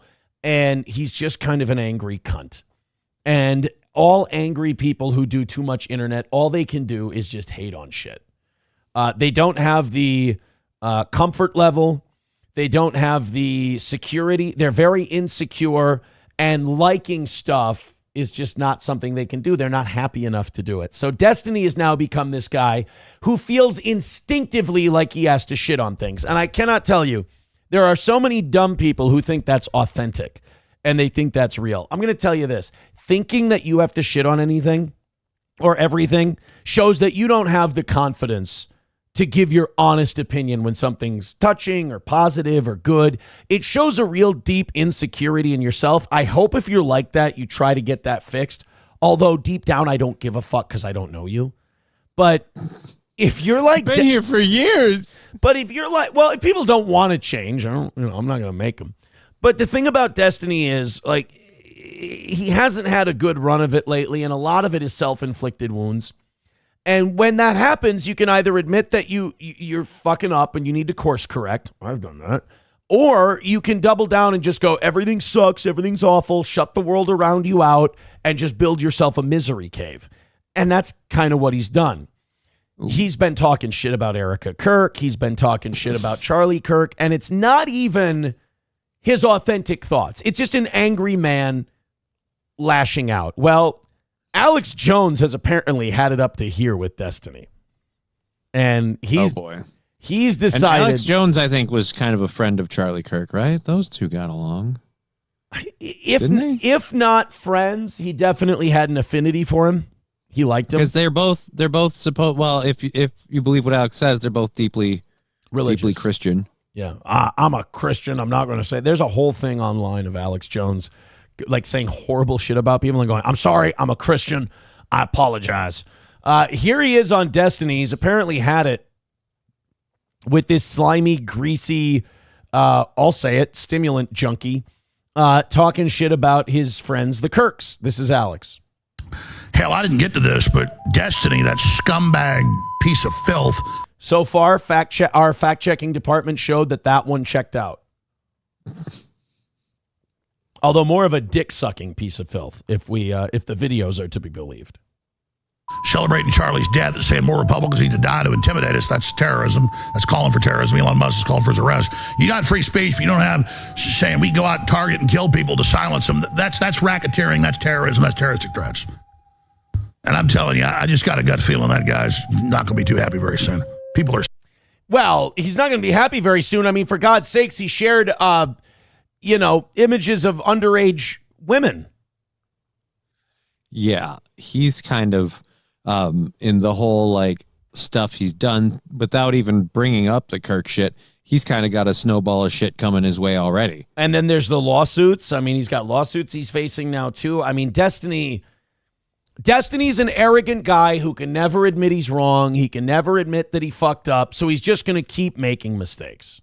Sick of this crap. If they sent the FCC after Kimmel, because of, you know, what he said about Charlie Kirk. When this guy's giving you this much shit to go after him aside from Kirk, how hard do you go to the Justice Department and go, all right, he's being a bag of shit about a friend of mine. Sure. So step on the gas and give him the full.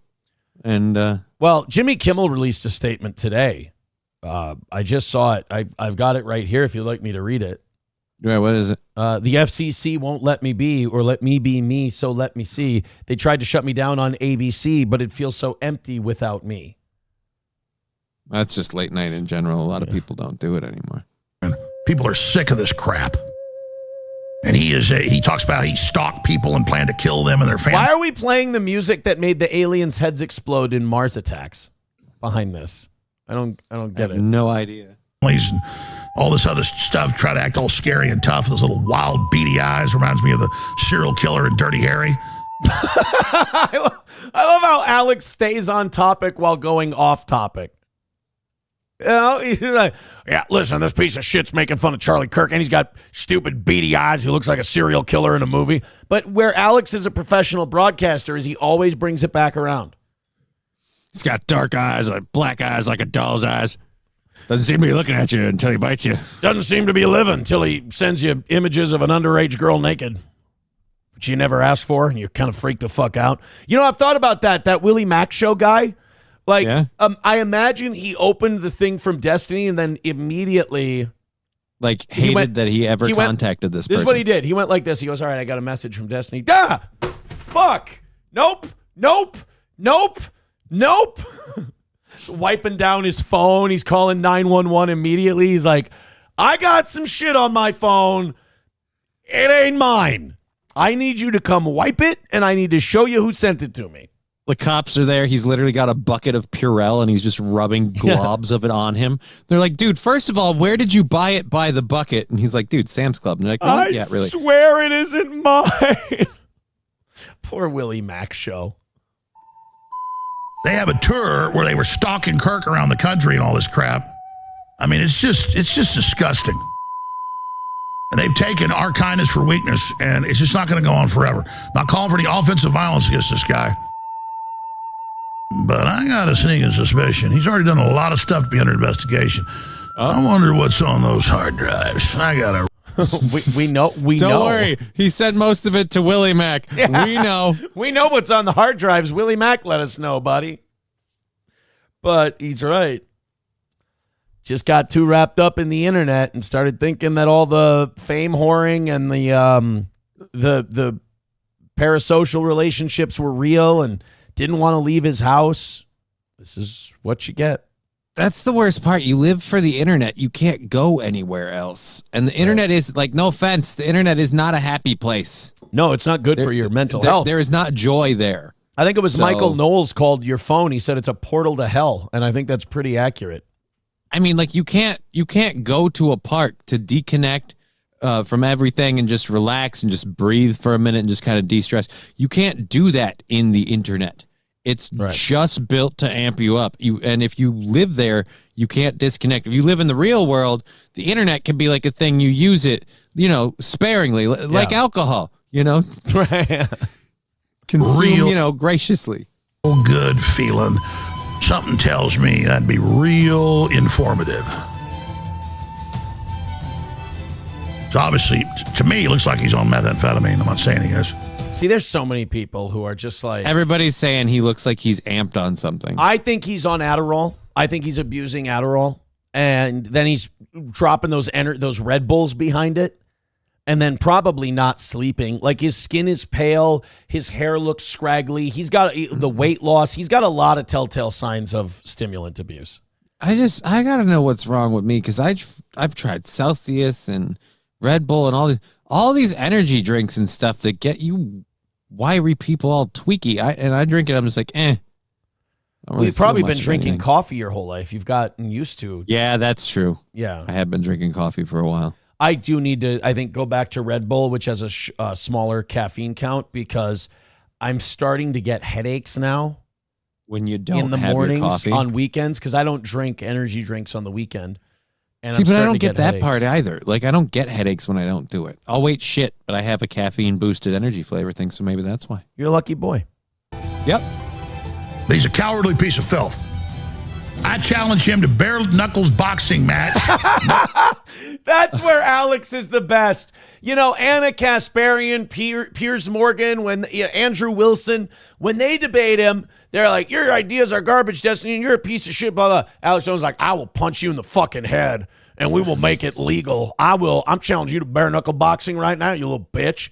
I'll fucking beat your ass. Like, Alex Jones is part political analyst, part conspiracy theorist, part professional wrestler. Yeah, but honestly, if you're Alex, are you let's imagine he said yes to that. Are you the slightest bit concerned of taking on Destiny in a bare knuckle boxing match? No, not at all. Yeah. I'm gonna be it's gonna be like Wesley Snipes and Ving Rhames in that prison boxing movie. I'm gonna fuck you up. No limit. He can wear brass knuckles. I'll go bare-fisted. Did that a few days ago. I hadn't heard anything with the big, tough man. Brass knuckles, punk. See how you do. Let's get in the ring right now. Alex is legitimately insane enough to do this. Like, a lot of these people, they go on these rants, and you're like, you're full of shit. Shut up. Not Alex. Right, but I think he thinks he's just going to run in there and slug him one in the face, so it doesn't matter whether he's got brass knuckles or not. No. He's going to be tasting Matt pretty quick. Alex will catch his fist like Lenny in Mice and Men. He'll just squeeze until the blood comes out. I'm an old man, too, son. You're going to beat the hell out of me so easy with those brass knuckles. You're so tough. So mean, so strong. Jesus. Look at those eyes. Thinks he's so powerful because he has delusions of what he can do to people. He has no idea. I'm so sick of cowards playing in a man's world. So, how's he taking the Owen Schroyer thing? Seems okay. Yeah. Alex seems like he's doing okay. There are people that have been telling me the Owen Schroyer thing, like it's all being played up by the both of them as like a bit. As like a little work type like of a little thing. work, get them each some more views, get them each some more attention when they each go their separate ways. Yeah, I understand. I get that. I don't think so, though. Like, I think Owen really did want to leave, and Alex was legitimately hurt by it. I think he was. You know what? I believe. I'll say I believe his reasons that, like, look, I want to be critical of Israel and, you know, Trump in the case of our administration's support of Israel. And you've got, again, a huge, huge Trump fan in Alex Jones who does not want to be critical of Donald Trump. That's true. It's a good point. And he wanted to be critical of, like you said, Israel and all that. I think Alex versus Destiny would be great. I'm going to go ahead and put this on the never going to fucking happen list. I don't think we're getting the bare knuckles. But Alex is still very, very, what do you call it? Very committed, very passionate about this Destiny thing. I know it won't happen, but I would love to live in the clown world that it does. Yeah. Rabbi Smoothie gifting a membership to RPG TV. Thank you very much. That puts us 140 away from today. Guys, keep it up. Keep it moving. Just 53 memberships away from our all-time record of 500. Boy, Clippers Unite is fucking... we haven't talked about them. We haven't said anything about them. We've been triggering people by watching the news and talking about the news. With $1, Clippers Unite. Your fun show mostly consists of insulting the people you claim don't bother you. What? I don't. I just talk about how sad you are. Jesus. Trust me, blaming or talking to a fictional being known as the internet makes you sound foolish. I mean, I would say being obsessed with it makes you sound foolish, and making fun of the concept of people living online. By the way, it's not a fictional concept. We saw with the Charlie Kirk shooter. Charlie Kook and the Charlie Kook shooter. You got really close on that one. Yeah. It is a real thing. I'm sorry. Right. And I think the people living in the most denial, a.k.a. Clippers Unite, are the ones quickest to call it not real. The ones being affected by it mostly are the ones who claim it's not real. I'm still trying to figure out, were they saying that, like, we insult and make fun of people, but those people weren't real? Like, making fun of the internet is a fictional, like, so wait. No, what he's saying is he thought he was powerful enough with all of his psychotic schizophrenic friends to kill Steel Toe, not realizing nothing but me can kill Steel Toe. So with the war over, it's like the video game's over, and now the NPC has run out of lines. And he doesn't know what to do. This is where Clippers Unite is at. We get to watch him flail in frustration every day. And again, thank you for the $1. All right, let's open these up. I'm so excited for this Jacob Frey thing. There's something about the humiliation ritual that's going on in Minnesota that even though I live in Minnesota, I'm excited to get this stuff to people and show it to them, like just show what kind of shape we're in, even though it is kind of a humiliation ritual. Well, the Panda Farm. The Panda Farm. Where is this Panda Farm that's causing all these problems? I mean, China will be pissed. The pander part that's funny to this is, again, like just local politics, recent happenings. He was competing against another Democrat who is a Somali who's like been in the area for a while. And conveniently enough, some weird vote stuff happened in the middle of the night, and certain votes were or weren't counted. And so, golly shucks darn, Frey won the re-election bid from the Democrats. It is incredible. And it's weird to go to them now and be like, hey, so vote for me, vote for me. The Democrats I almost said Somalia. The Democrats in Minnesota will criticize Donald Trump for the way he behaved in 2020. And then not only did they do the same shit that he did, but they also went a step further by actually reversing the result of the vote. So this Somali dude, who, by the way, is insane. Right. Like we don't want him as our guy either. He's not a good choice. He has terrible fucking views and opinions, and he would lead Minneapolis to an even shittier place than it's already at. But he legitimately won the DFL endorsement at their convention for mayor of Minneapolis, kicking Jacob Frey out of the DFL spot. If he ran again, he'd have to run as an independent. Well, the Democrats have a problem because they don't want Somalis to actually have influence in their party. They just want them to be subservient voters. So they said, well, there was some kind of fuck up with the voting machines and the app and the computers and the internet. So he didn't actually win. So we're just going to void his victory. So now the Democrats have taken away an endorsement from a Somali mayoral immigrant. He's still running. He's still running for mayor. And now Jacob Frey is campaigning, pandering to the Somali community. This is so great. Before we do that, let's get to this $2 from Joey Caravello with $2. Says Alex Cooper likes it in the poopa. Why would you purposely make it not rhyme? Yeah. That's what I don't get. You were so close to it was right there. So close. You just had to let it happen. Yeah.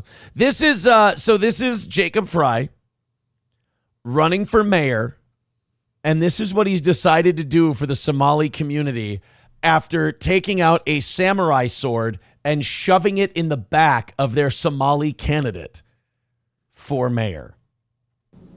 Maaga Egawa Jacob Frey, Doke Magalada, Minneapolis. Damaan, Shaabka Somaliyed. Kayamid Mogadishu. This reminds me of Wayne's World, where Wayne is going, Bindua! Bindua! And Garth's like, what are you doing? He's learning how to speak Cantonese for Cassandra. This is Jacob Frey's learning Cantonese moment. Oh, you don't think this is good? This is so bad. I think this is bad for two reasons. One, you're pandering to a different, like, speaking their language after what's happened. It's just, again, I get that we have 24-hour news cycles, but it wasn't that long ago that you fucked this group over. So yeah. This just seems empty for that. Two, just the whole, like, I don't know, like, again, call it racist or whatever, but after seeing how it's gone in Europe, in Canada, in California, like, can we stop going, hey, we're giving up our culture? I'm a big fan of, if you go there, you should speak the language. If I go to France, I should speak fucking French. If you come to America, you should speak English. And the idea that we want you to vote for me, and I'm going to do that by bowing down, going, oh, whatever your fucking language is. That was good. Like, how do you speak Somali? It's like doing a turkey gobble without the high notes. Could you deliver a message to the Somali community since you speak? All right, I'll translate for you. Such prominent go Somali. Could you tell them actually pick the cripple up from his house? Oh, I didn't know. So house is bad. Yeah. See, I'm piecing together the language one thing at a time. Could you do me another favor and could you tell the Somali community that the lane dividers are not optional? So is optional. Yeah. Okay. I'm picking up the Somali. And could you give them one more message for me? I suppose. How do you say? Have to charge them. How do you say go home?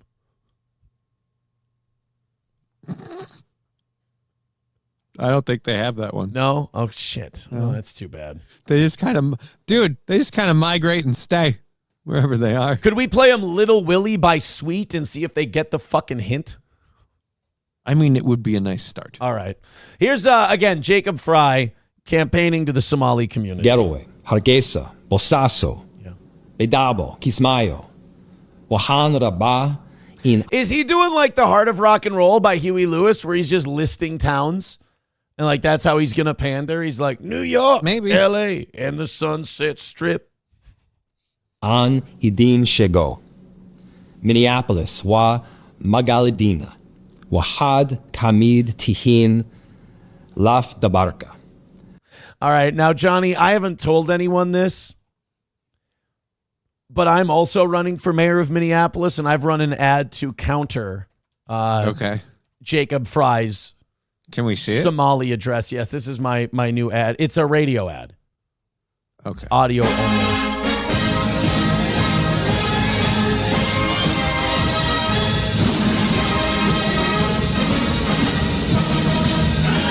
Auf der Heide blüht ein kleines Blümelein und das heißt Erika.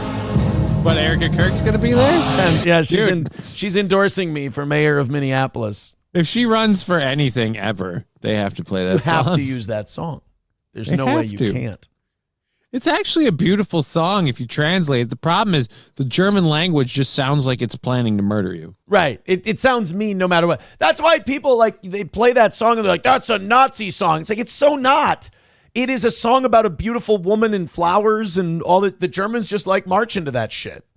It's you know what it is? It makes the Nazis actually remarkably gay. You guys should be in Right. favor of the fact that it's a Nazi song because they are flaming. It while it's gays playing. up the Nazis. Yeah, so while this guy's speaking fucking Ungawa to become mayor, I just figure we'll get some German marching music and There you go. fire Change it things up. up a bit. I understand.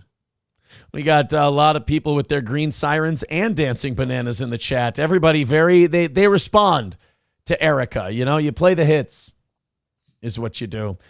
We are 140 away from today. Thank you guys very much. How about 100 in the next half hour? Not 100 in. I mean, get under 100 by 9:30. You guys have been ahead all day. We appreciate it. Streamlabs, PayPal, Venmo, Super Chats, Rumble Rants, and 53 gifted memberships away from 500 on Rumble. And then I believe we are about 25 memberships away from 400 on YouTube. So if you guys want to keep those up as well, feel free. Let's knock out that 140 and call it another win for the toe after some very perfect Mondays. So yeah, I don't know if it's enough to get the Somali vote after you just plunged a fucking knife into their Right. great Somali hopes back. I will say it's a hilarious pander that I'm only in Minnesota. I do feel the way you do though. Like it's like don't encourage immigrants to continue speaking their language and further alienate themselves from the majority culture. Assimilate to this country. You can speak Urdu or whatever fuck it's called in your home. You can gobble at each other like a bunch of turkeys while you're playing Scrabble. That's fine. But like as far as a community, a society, a culture, and a country, we speak English here, which is weird because we are American. I'm going to teach you to speak English with this fucking knife. That's what the Republican candidate for mayor does in his ad. I'm going to teach you to speak English with this fucking knife as he holds it up. Oh, no. There was somebody asked me if I watched the WWE pay-per-view on the ESPN app Saturday. I meant to, but I didn't. I apologize. Hulkmasha Baby with $1 says, I also have a message. Ba with the ba, da bang, da dang, diggy, diggy, said the boogie. Thank you. That is a message, but I don't believe that's Somali. Johnny, could you teach him how to speak Somali? All right, so for that one, that would be. I can't fact check whether or not that's true. I'm just kind of trusting you. Right? We're just going to have to go with it. I'm not really. Where could it be wrong? Don't even know how the language really even works, to be quite fair. It's all in the flick of the tongue. Yeah. If those guys would just quit being such horrible misogynists, they'd be great cunnilinguists. $5. Well, I mean, how are you supposed to lick someone's clit when you cut it off years ago? Fair point. Somalis are probably terrible at eating pussy if you think about it. Right? Well, they treat it like they What are they doing? Just licking the hole? Like, what? You cut off the good parts. Dr. That was too far. All right. Even from, you know what? Don't reward that with money. That's a siren. That's not okay. I'm not okay with that kind of talk. I think it's awful. Dr. Silverwolf with $5 says, Johnny, can you please tell the Somali community to stop stealing my damn bird bath? Could you go ahead? Bird bath. Oh, wait, hold on a minute. They don't got a word for bird bath. They just call it bird bath. It's just a bird bath. Right. Wow, that's actually something. Well, where they come from, the water's already on the ground or in the ocean. They've never had, a place just for birds to bathe. Wow. See, I didn't know. It's one of those, they assimilated the whole word. Fuck. Balls Deep with $5 says, I ordered my Johnny's Exotic fake eyeball yesterday. It's the Daniel Day-Lewis one from Gangs of New York. I didn't even know you were in the business, my man. I am not. These are, again, I wish I made as half as much money as these fake businesses are reputed to make. I'd be killing it right now. You know what I'd be? I'd be a freaking a handicap cripple provider service. Eagle of America, Joey Caravello says, Aaron, would you eat out Liv Morgan's ass? Is that a trick question? Liv Morgan? Liv Morgan's my favorite. Like WWE wrestlers, two hottest. Okay. I was going to say Liv Morgan and Alexa Bliss, but I might be going Liv Morgan and Tiffany Stratton. I don't know, man. I'm an old guy, I guess. I loved Trish Stratus. She's still around. I don't think she's still around. Yeah, she is. She is? Yeah, she's still around. My girl's still kicking? Nice. She's still kicking. Trish is still in there. 1:30 away from today. Thank you guys very much. Hey, just keep going. Also, Silverwolf is now, I got to figure out where Silverwolf is with 7. He's in the cuck chair ahead really of like Redbird. China. She just wasn't manly enough, though. Yeah, poor China. Poor China's she met an unfortunate end. She was one of those people who didn't have a redemption arc, unfortunately. Sack Johnny Crutches says, expect a call from the IRS, Johnny. Yeah, after all these businesses are making all this money. Expect a call. I deal with them regularly. No, so he's just being nice. He's saying expect a call. Oh, I'm like that, but that's not even a joke. Like it's not specifically due to the fake businesses part, but I've already had to deal with this. Yeah. All right. The IRS. 1:30 away from today, just over 50 memberships away from 500 on Rumble. Thank you guys very much. Keep going, and let's get under $100 by 9:30, and you're still ahead of the game. Thank you so much. I figured you guys would like this. Somebody sent this to me. Just tell me, reward this one if this is the kind of content you're digging. Johnny, go ahead and read that headline. Leaders in northern Germany are appalled after shop owner posts anti-Semitic sign. Uh-oh. Guys, it's an oldie but a goodie, and it's back. Can you see the sub headline here? A criminal complaint has been filed after the store posted a sign reading, "Jews are banned from entering here." Here we go again. I mean, usually when you see, so-and-so put up an anti-Semitic sign, you're like, yeah, right. Shut up. We're so sensitive now. Although this time that's pretty straightforward. No. I mean, like if we're honest, like the original flavor inventors of anti-Semitism kind of bringing it back. You know what I mean? It's actually, like I think the first 100. I think the first 108 countries. All right. Well, these guys branded it then. They trademarked it. What do you want? Exactly. It was, being anti-Semitic was seen as public domain until Germany slapped the copyright down on it.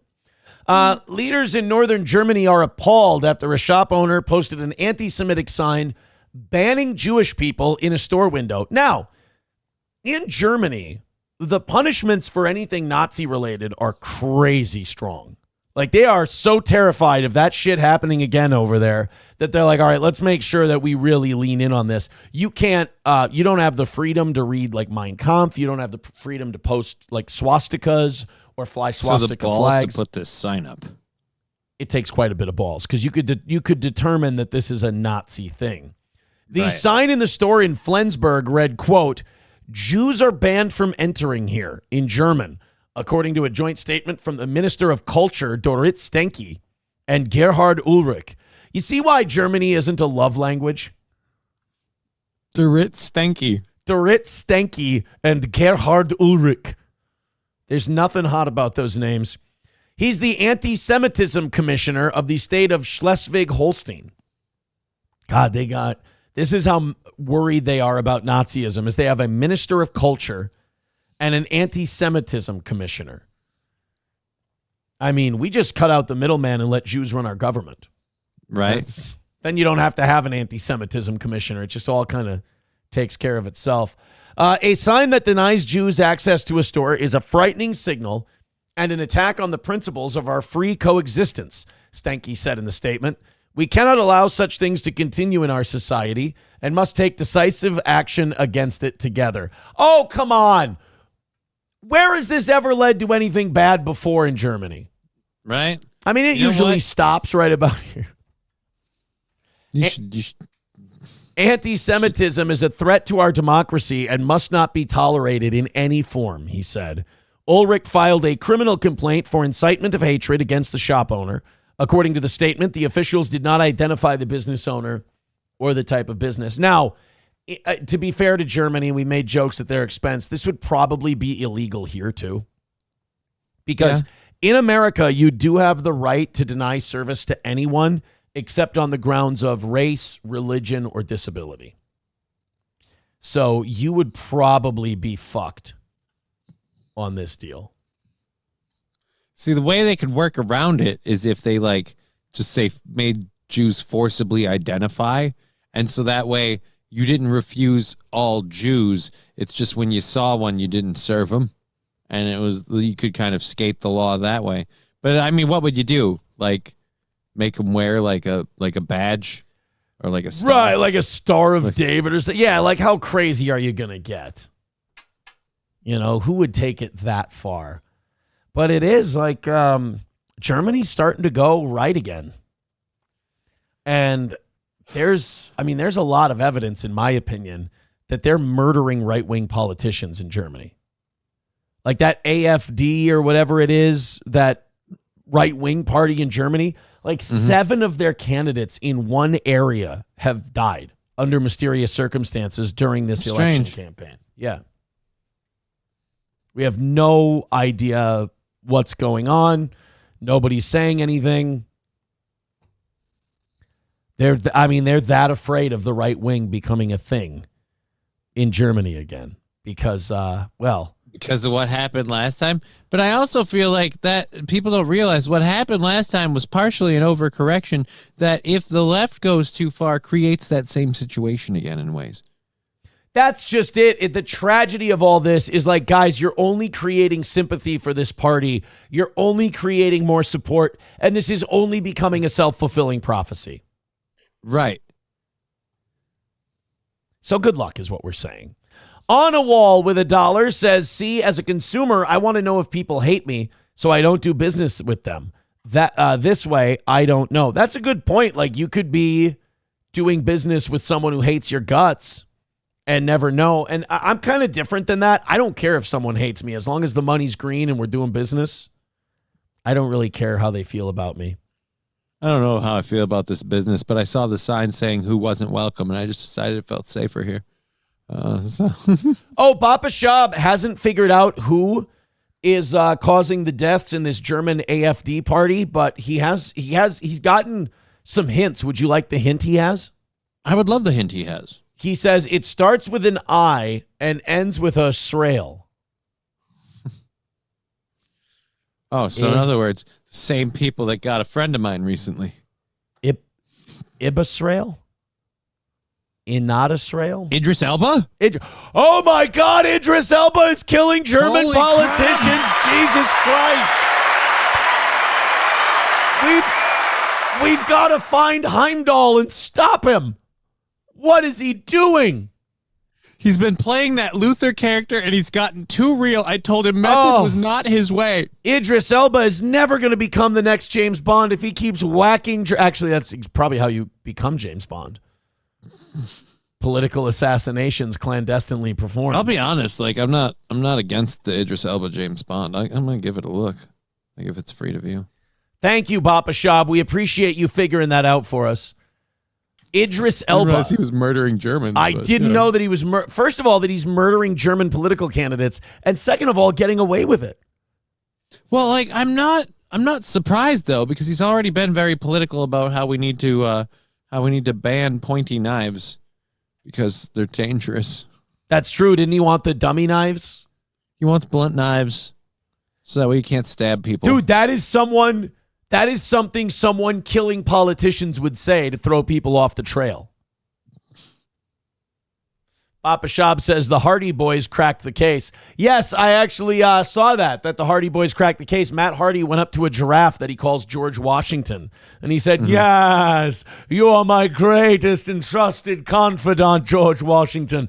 I've brought you your favorite sustenance, carrots, yes. You love carrots like I love green beans, yes.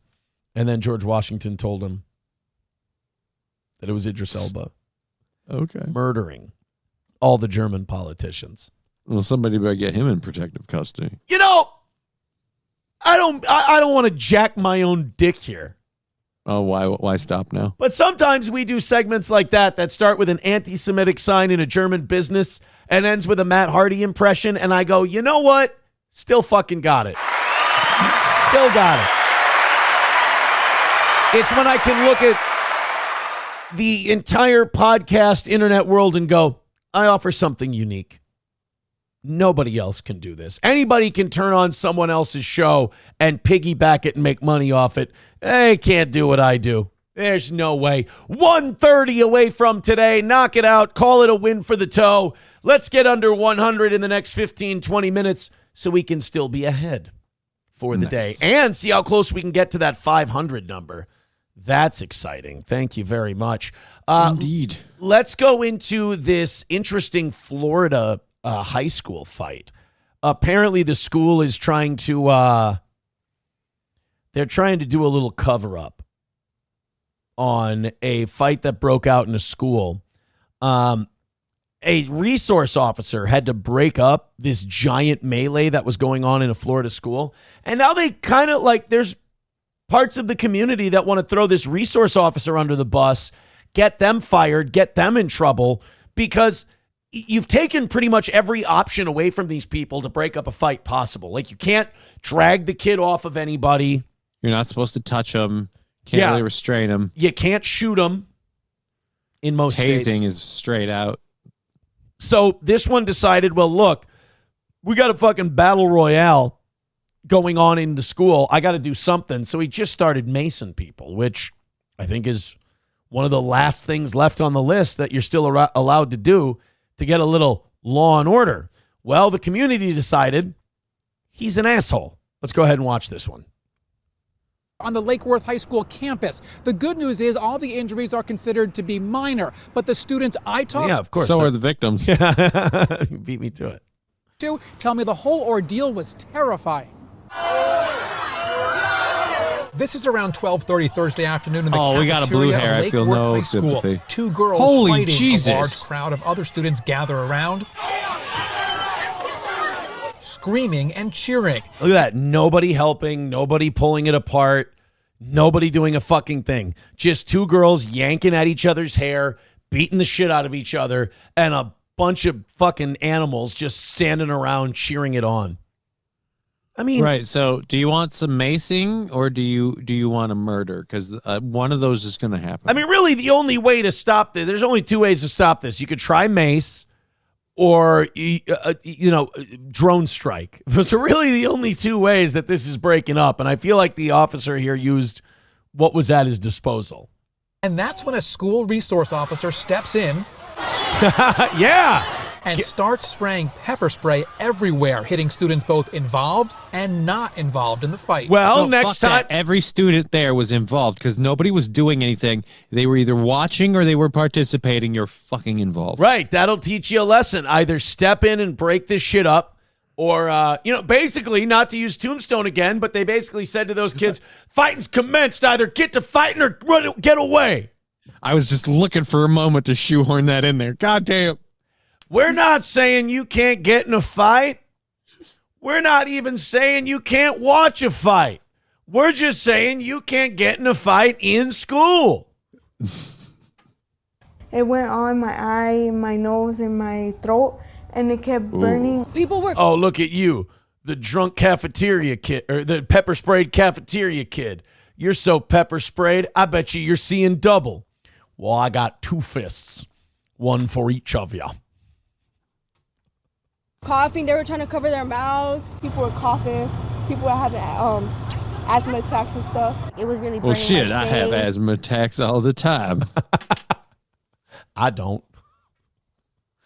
It's not asthma he's after. It's a reckoning.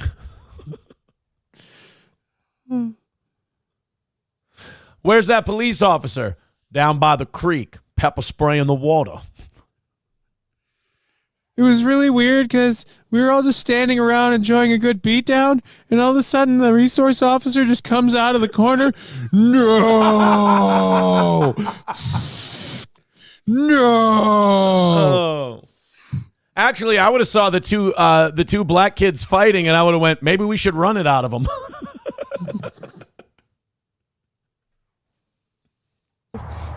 She started pepper spraying him. She goes, careful, it's full of hop. Now skin that pepper wagon and go to work. Are you gonna pepper spray someone or just stand there and bleed? Couldn't breathe at all. Angie Dewan says she has asthma. You pepper spray a black kid, we'll cut your pimp's hearts out. And was one of 32 students and staff who had to be hospitalized. My chest right now is still burning from the pepper spray, and my nose is still burning. Angie says that means you learned a lifelong lesson. Well, Johnny Tyler, the pepper sprayer. Where you going with that pepper spray? Hey, Shaniqua, have I introduced you to the resource officer? Piss on you, Wyatt. Forgive me if I don't shake hands.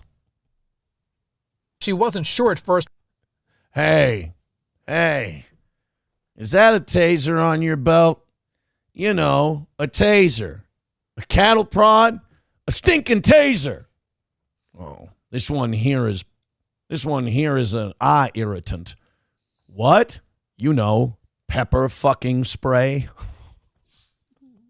What was happening, and then she got hit in the face with the pepper spray. And I was like, oh, nothing's gonna happen, so I wiped my eyes off like this. Oh, that's a rookie mistake. That's a rookie mistake. I wiped my eyes. Yep, that'll do it. Go get some milk, sweetie. You're screwed. Hey, officer, hand over that pepper spray. Sure thing, Dad. I was only funning. The burning, And Just before she pepper sprayed everyone, she went, I feel capital. Oh, you smell that? Smells like someone got pepper sprayed. Jesus, Johnny. It's Johnny. She's out there pepper spraying. No, they're out there fighting, and they're like, come on, quit gathering around in a circle. Don't any of you have the guts to fight for blood? Officer shows up. I'm your Huckleberry. Say when. I just need a... Kids start coughing and wheezing, and the fighting stops, and the officer goes, I guess the strain was more than they could bear. water, something thrown at my face. Madeline Lopez tells a similar story. I couldn't even see. I was like coughing a lot. Madeline says she didn't know what the officer was spraying until her eyes, nose, and throat started to burn. She needed someone else to call her mom. I had told my friend to call her for me because I couldn't even... You call your mom and you tell her I'm coming. And pepper spray's coming with me. You understand? Pepper spray's coming with me. She's getting, by the way, the resource officer is getting it too. Yeah. She's in a cloud of pepper spray. She is not unaffected. She's just literally spinning around with pepper spray. You might take me in a rush, but not before I pepper spray your crowd into a canoe. She's bluffing. No, she ain't. No, she ain't. She'll pepper spray me. You're not as dumb as you look, Jamal. Now tell him to get back. Get back now. He'll do it. Because my throat was burning a lot. Madeline says there's no way she's... The kids started fighting. The officer with the pepper spray came out and went, that's not what I want. Going back to school tomorrow. Angie says the same. I don't know what's going to happen tomorrow, but I'm definitely... Now, look, I'm not on the officer's side, but I'm pretty sure you're not allowed to just start spraying indiscriminately like that. Yeah, I feel like carpet spraying a crowd. I understand what brought her to that level. Yeah. And that's where I'll say you have a group of children who do not have any, bringing it back to your weird religious tint, don't have any apparent really morals or values to behave in a little bit more of a civilized manner to either break up the fight or get the hell out of the way so she can. She has to cut through an ocean of bodies like a fucking zombie film just to get to the two punching each other. At a certain point, it's like, all right, y'all need to learn to back the fuck off. And she just hosed everyone down. She looked at everyone and she went, this isn't a democracy anymore. And I went Walking Dead on that one. I broke the rules. Yeah, I know. I lost it for a minute. Parents I've spoken to say they're considering legal action, but as of now... Oh, fuck you! Your kids were standing there watching a fight in the cafeteria. If you'd have told them not to stand around watching a fight, none of them would ever gotten pepper sprayed. I knew this part was coming. I got too wrapped up in the tombstone sayings. I was going to say, you watch. I bet you there's at least one parent in this story who's like, my baby didn't do nothing. Nothing official has been filed. At Lake Worth High School, Ari Height, WPBF 20. I thought it was Ari Hate, and I'm like, yeah, I have no problem with that. Boy, your whole name kind of handles the whole feeling towards... Right? Ari, ew! Hate. Oh, okay. Works for me. So they now want to sue... That's such bullshit. Why don't you, instead of taking legal action, consider parental action and teach your children not to be such hooligans? Oh, and by the way, the campus remained secure and school continued normally that day.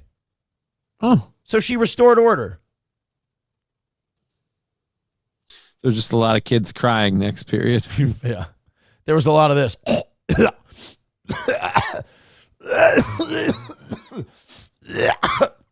Their faces are just exuding fluid for like 2 hours. They're just leaking from every orifice for a while, trying to flush it all out. Hulkamash a baby with $1 says the worst part of a video's Elba James Bond, I think he means Idris Elba James Bond, is instead of a hot female lead, it's just fat white women. Luxray Luxor says, I'm just commenting so I can get a chance at a gifted membership. Well, they got to keep gifting them and maybe you can grab one. Who knows? Hopefully. $2 from Helgi says those dirty lungers. Wow, Officer Bailey, what an ugly thing to say. I abhor ugliness. Does this mean I'm not your resource officer anymore? Because, if I didn't think I was your resource officer, I don't think I could bear it. 383 Novocaine with $2 says football player breaks opponent's spine. We might be able to get to that one. Hell, I'd take the deal in crawfish and drill that old resource officer in the ass. How about you, Jaquan? What would you do? I already did it. Oh, my God. Thank you very much to 383 Novocaine and Helgi. 125 away from today. Go ahead and rally up, and let's see if in the next 5 minutes we can't get that thing under 100. If we can't, you guys are still doing a great job today. Let's make sure we finish off that goal and have ourselves a perfect Monday. It's been a lot of fun. I can't remember the last time we really had to lean into the goal on a Monday. So keep that up. We got a good track record going. And thank you. And a lot of that is owed to the Rumble Friday crowd being so generous as well. So thank you both. Streamlabs, PayPal, Venmo, Super Chats, Rumble Rants, and Rumble gifted memberships. We're only 53 away from 500. It's our all-time record. And thank you guys very much. Approachable says, where's Wyatt? He's over there, washing his eyes with water. That checks out. You would have to do that. Tin the Toolman Taylor says, please, she's Hispanic. Pepper spray is like Taco John's mild sauce for us whites.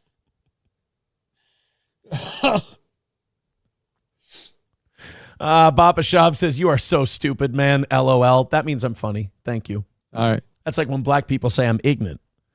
Sometimes I feel like they say I'm being ignorant, which is not inaccurate either, but that means funny. Right. You know the old police chief, Blair Anderson? Yeah. He came to a few of our comedy shows once, and he shook my hands after the show. He's like, man, you ignorant. I'm like, what? He's like, no, that means good. You funny. And then he told us some of his experiences being a cop in Detroit before he became police chief here, and some of the fucking beatdowns they would do to people. It's fucking awesome. I would have supported Blair Anderson becoming fucking governor for sure. Blair Anderson ruled. He was like, yeah, I would arrest people in Detroit. And they would, I would say, well, you're under arrest. We can do things the easy way, or we can do them my way. And he goes, sometimes they would say things like, suck my dick. And I would go, oh, a counteroffer. And then he told us some of the things they would do to subdue that particular assailant.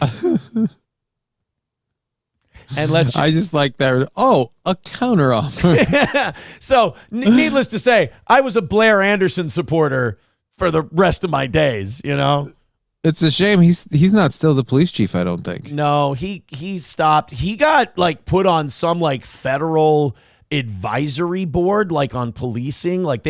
Nationally they really respected Blair Anderson's opinion and his input because again, old Blair didn't fuck around. That's for sure. MSO says, yeah, that's good, Mr. Law Dog, because pepper spray just don't go around here. I heard you the first time. Winner to the orange juice cup. 09 Canyon says, Blair Anderson seemed like a decent guy from the little I saw of him. Well, he didn't put up with any shit, man. He was law and order all the way. That's us. Sorry, I got to have that pepper spray. It's a fair fight. We was legal. Sorry, boys. Got to take it before Judge Spicer. How ironic that you spray pepper Judge spray. Pepper Spicer. Judge Pepper Spicer, yes. 125 away from today's goal. Let's knock it out. Let's call it a win for the toe. Thank you very much. Do you really want to watch a story about a JV football player getting his spine fractured? Not really. Did we ever cover the Sniper Wolf thing? I thought or did we just skip Sniper that? Wolf is coming up. I do want to point this out. President Trump signed an order at the end of last week raising the fee for H-1B visas to $100,000. Yeah, that's going to be a big kick in the dick to Microsoft. Well, I think he's just trying to stem the amount of Indians coming over. Right. But that's again, in a lot of different fields, they're hiring these people with these visas. And so that That's going to become a much more. I mean, I don't know how many people from India have $100,000 to commit just to coming here to establish a new life. You're going to need like Soros NGOs to foot the bill. Well, and wasn't this the thing that like the internet, like all of Twitter clashed with Elon and Vivek on? Was the two of them were like, oh, this is awesome. Indian immigrants rule, you guys. We should have more H-1B visas. And we're going, no. And then everyone was like, yeah, no, fuck you. That is not what we're all about here. We're trying to do less immigration, not more. And then didn't Elon start like banning people from Twitter for disagreeing with him on H-1Bs? Right, because again, the internet argument and the argument on Twitter is that those jobs could go to, again, Americans, right, and qualified people. It's not even like, oh, we need these people with these visas just because they're so super qualified and people here aren't. No. It's just we can hire them for a variety of ways. It works out for us better this way. So let's go with that and save some money. And we're like, yeah, no. Or you could just pay us actual wages to work here. Exactly. So this is Trump signing this H-1B visa deal, hiking it up to $100,000. One of the most abused visa systems in our current immigration system has been the H-1B non-immigrant visa program. This is supposed to allow highly skilled laborers who work in fields that Americans don't work in. Is that Stephen Miller? Or no, that's a guy who looks oddly like him. Because isn't Stephen Miller doppelganger? Yeah, isn't Miller full on bald up top? I think so. Coming to the United States of America. What this proclamation will do is raise the fee that companies pay to sponsor the Trump Gold Card is here. It's just like, how many times, like, I've never seen a president do like marketing and like branding ads while in his background. Right. Isn't that illegal? I thought he had to put his like businesses and his monopolies down. Like, what the is the Trump Gold Card? I think as long as he does, I think he can endorse them. I don't think he can have a stake. Yeah, but that's .gov. That's a government website. That's true. Yeah. What are the fucking rules? You're right, Johnny. What are the goddamn rules about our president, promoting bling on his shit? H-1B applicants to 100,000. I want one of these fucking markers he's got. They sound so cool. And they sound like when he signs with them? Yeah, they sound like they smell fantastic. Like way better. I want to sniff the president's marker so bad. Like way better than Sharpies. Like these sounds like they have almost like chemical smells. Right? Yeah. Destiny would Hunter love. Biden. I'll give you a secret. When Hunter Biden couldn't get his fix on because he accidentally left his powder in a locker that they caught on camera, he'd have to use the markers for a little while until he could get square. Yeah. This will ensure that the people they're bringing in are actually very highly skilled and that they're not replaceable by American workers. So it'll At the very least, they'll be able to use toilets and not rivers, which is nice. Protect America. Dude, actually, I've been doing some stories on that in like groups of people. Like it's way worse in Canada than it is here, but like groups of people from let's just say a particular region. So they come here, they have zero problem like bathing in streams and just using like fucking regular, like bought it at the store soap and shit. Yeah. They were recently, they were deliberately catching salmon that were swimming upriver to spawn. Because, they go in the small pools. Yeah. So they like, and I had one video of a Canadian, what you're doing is legal, right? And it's like, it's a whole gaggle of them. And there's a guy with a fish literally on the beach. I saw that one. Yeah. Right. The shit is bad. but ensure that companies have a pathway to hire truly extraordinary people and bring them to the United States We to need work. workers. We need workers. We need great workers. And this pretty much ensures that that's what's going to happen. I think, Sean, do you agree with that? Well, they're $100,000 per year. So the whole idea is no more will these big tech companies or other big companies train foreign workers. They have to pay the government $100,000, then they have to pay the employee. So it's just not economic. If you're going to train... Wait, so $100,000 a year, so you got to pay to re-up the visa every year? Yeah. Good. So That's at this great. point, it'd be better off for them to just train their own people, like to train people here, as opposed to train people from somewhere else and then get subsidies from the government for them working here and hiring labor and stuff like that. We'll just go. It's now more expensive to the point where it makes more sense to spend the time, money, and resources to train them here use American workers. That's kind of, well, that's the theory and the idea. You can agree or disagree on whether or not it happens. But that's kind of the position on tariffs, is that you got to keep those jobs here because it's more expensive to pay the tariffs than it is to just bring manufacturing jobs back to the United States. That's the working theory. This is kind of what I like about the Trump administration, is like, unlike the Biden administration, where I'm just like, every time I'm like, what the fuck are these people doing? With the Trump administration, there's a good 25 to 30% of the time where I go, what the fuck are you people doing? And on like big shit like Epstein, you know? Right. And even if I don't agree with what they're doing, I at least understand why. But there's shit I bitch about, and then there's shit I like. So it feels balanced. Like, I feel like I've been properly critical of the Trump administration, and I know that because in the comments sometimes you'll have people telling me what an asshole traitor I am for not loving this certain thing Trump did, and then those same people telling me in the comments the next day how fucking spot on I am about Trump. And it's like, well, that's a good place to be. You don't want to be a water carrier, because then you're just Tim Pool.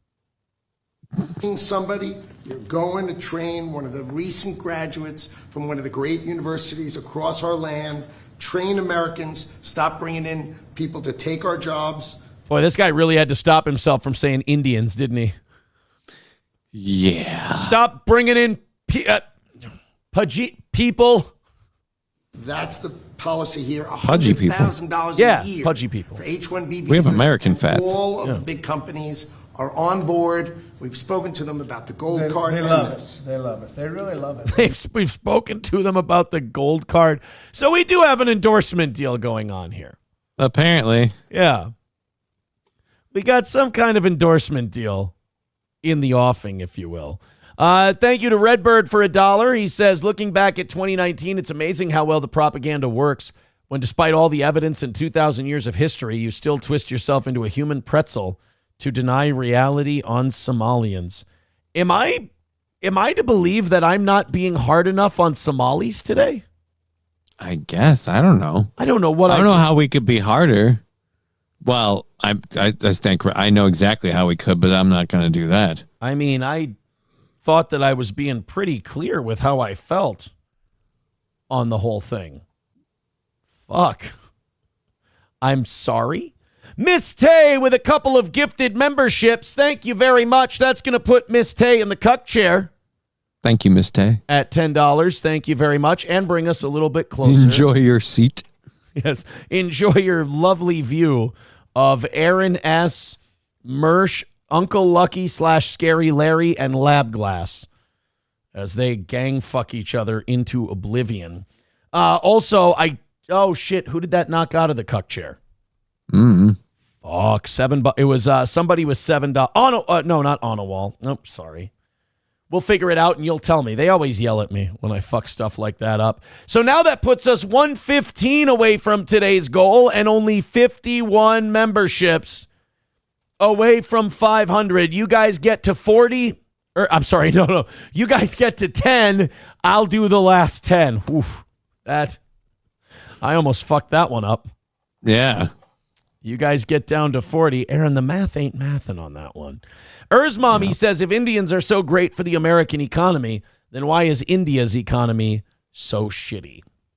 This is the question. I know people why are we taking people from these places when it's documented, it's proven, we've got the videotapes of them bathing in the streams. Like you've seen, we bring them from their place to it. Now I understand, like, you didn't have access to a shower before, but no, we bring you from your part of the world here, and as opposed to assimilating to what I view as a more polite, civilized, better, you just let's devolve into, literally, we know if that goes unchecked where it lands. We're back where we started with your hometown. I really do think that immigration should be importing people that add something that you don't have. And it's got to be an addition, not bringing in people from a shitty culture who don't know how to speak the fucking language and we got to spend their first 6 years here getting them up to speed. I think that's a horrible waste of resources. And then you look at, what's going on with the Minnesota fraud cases and all that. But then, stop bringing in people for these tech jobs just because you can pay them less. when we have shitloads of people who could be easily on the job trained into that gig. It's not difficult. Do it here. It almost. But the problem is with the education system here, as expensive as it is, those people come out of their education. I've got my degree and I had to pay for that, and I've got to pay my student loans and stuff. So there's an expectation of earning, but that earning only shows up after you have experience. It's this weird kind of loop we put ourselves in, as opposed to just hiring our own people. It's like it's cheaper to go out and grab somebody else. Thank you to Veldrain from for $1 says it's going to be a horrible challenge to switch from microaggressions to microchips. Silverwolf with $2 says it was I, Miss Tay. How could you? Wow. Silverwolf with $1. Thank you very much. All right, guys, 1:15 away from today. You are doing great. Keep it up. The vibe is good. Let's throw in a few bucks a piece. And let's knock out today's goal and start the week off perfect. 1:15 away, and also 51 gifted memberships away from 500, which is our all-time record. Nice. Lab Glass with another $2 says, just because they shit in the shower and bathe in the toilet doesn't mean they're wrong, does it? I mean, if you don't learn how things work here, it just seems like, why are we here? 110. That's just a question. 110 away from today. And it looks like Ned's Rusty Taint needs a membership. Remember, if these people have a membership, they don't have to watch ads on Rumble, which is so nice. So, yes, you guys are adding up. You're doing great. 110 away from today. Keep moving. Streamlabs, PayPal, Venmo, Super Chats, and Rumble Rants. You want to do the Sniper Wolf thing? So many people. So many people dislike her. I have a feeling you guys are going to be very happy about this one.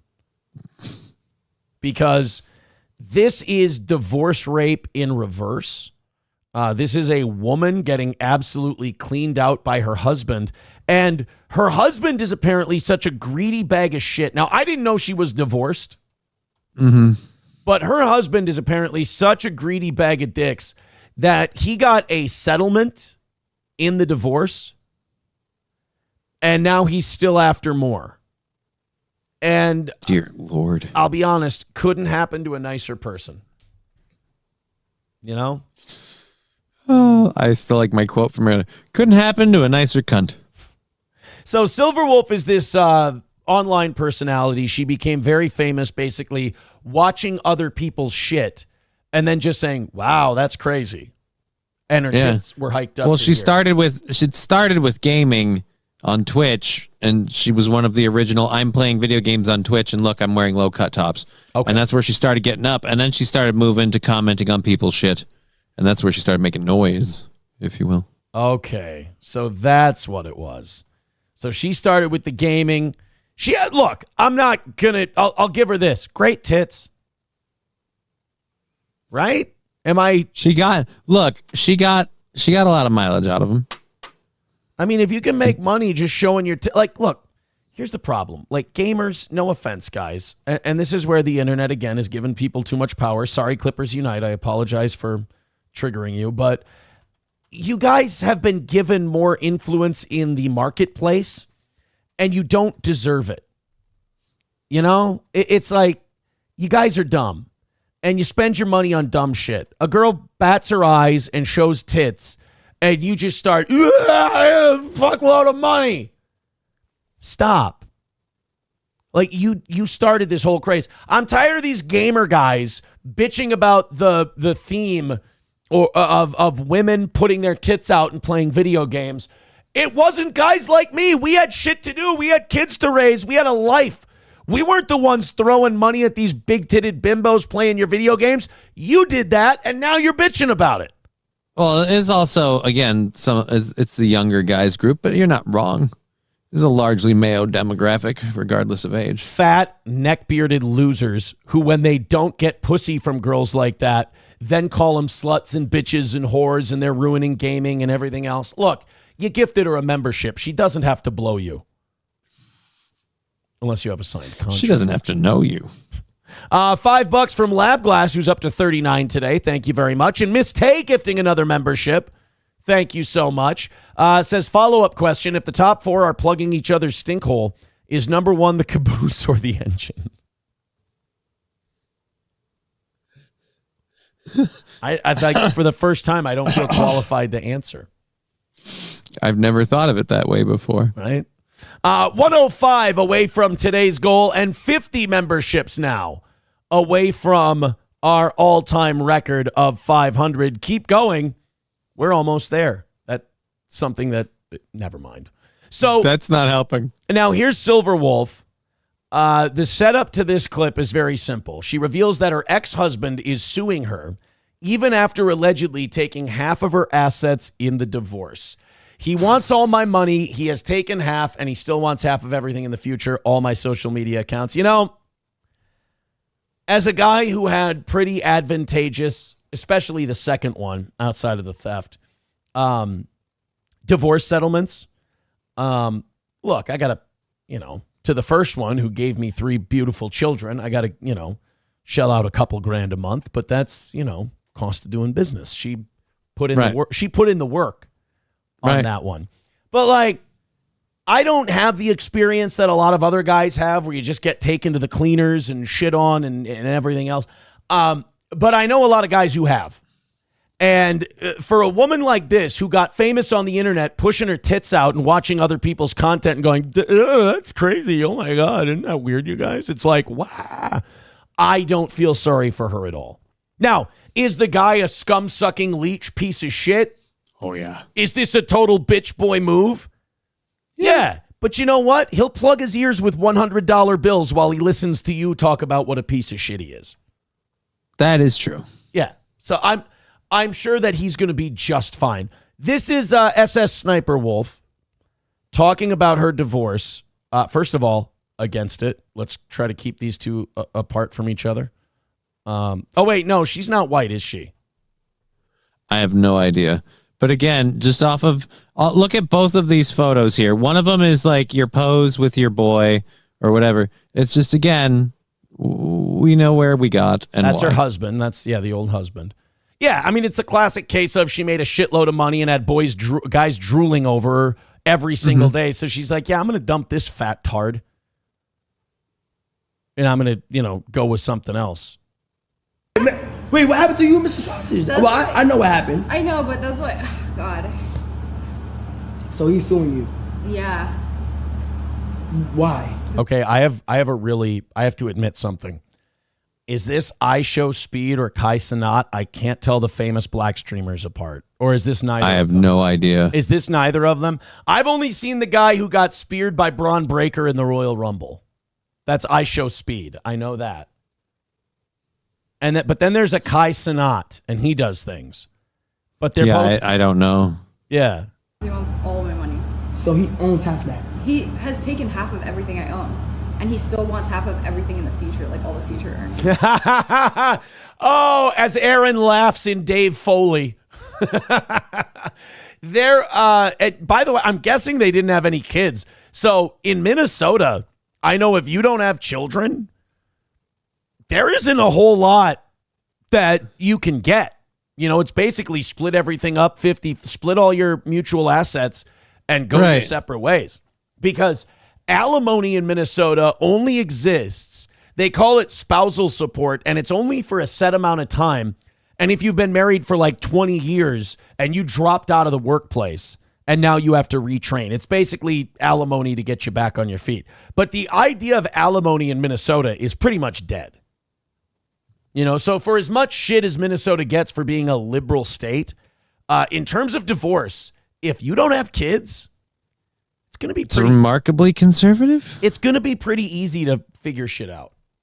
What's with the brace on her hand? Like, what the heck? Just going at the clit too much, man. Just going too hard in the paint. Jesus Christ. Just rubbing way too hard, Somebody's celebrating their single life rather aggressively. It's a sensitive piece. You don't need to go to town on it so much. You're going to desensitize yourself. Or she's just been jerking so many dudes off, she's got carpal tunnel. No, that's the lefty. You're not going to be jacking people off with your left hand. What are you, a fucking monster? I don't know, man. I don't people off. I don't know. Do you go with your normal? I don't know. Or man. you jerk so many off with the right hand that it's weakened the left. Perhaps. That seems weird, though. And he wants all my social media accounts. He wants my new channel I just made. And how long has it been going on for? 3 years. Holy shit. Hopefully next year. Damn. So 3 or 4 years this has been going on. And I'm sure that she's got what, probably about 5 or 10 million in the bank, right? I mean, I'm just totally making shit up. But 5 to 10 million seems pretty fair for someone with like 30 some odd million subscribers and shit. And this has been going on for, she said 3 years. Yeah, coming to 4. What does it say when you Google how much is she worth? I love that you figured that out. Reported one of the highest paid YouTubers with a net worth of 16 million, and this is in 2023. Okay, 16 million. So he got 8. Yeah. How can you not be happy with getting $8 million and you want more? You know what it is? That's how you know that the breakup was not mutual, and the relationship was definitely toxic and in the shitter as much as it can be. Because if someone said walk away for 8 million and you don't just go, sold, we're done. Done. You have hurt feelings and you're trying to really put the boots to somebody. Yeah, sure. so somebody is really pissed you off, and you're like, well, I guess I'm gonna. Yeah, dude, I did it, and I also right after I did the net worth, I just went to image search, and I'm sorry, but it's just, it's like if you told me this was an OnlyFans actress, I'd go, that makes sense. She doesn't have one though, does she? Probably not. I don't think she does. Dude, if she had an OnlyFans, and I'm not saying this as any sort of like, she had an OnlyFans, she'd be way more than 16 million. You're probably right. I mean, look, I'm not going to sit here and say she's a beautiful lady. Yeah. She's not an unattractive woman. She's just also a really. She's an asshole. She's a cunt. She's a cunt. It's because we got like legally married because my parents like basically like forced us to get married. So it's like we had to like. Yeah. So this guy is really famous for this. I got to try that. You know, I keep like gathering stories and making jokes and like trying to, hey, everybody, and do a show. I should really learn how to bring someone with big tits on and just go, whoa. Whoa. I'm rocking back and forth because I'm so amazed by your show and your story. And I just keep landing eyeliner on your boobs. Yeah. Like I could learn how to go, wow. Yeah. I've been barking up the wrong tree this entire time. Dumbass. I really am a fucking moron. It's all on me.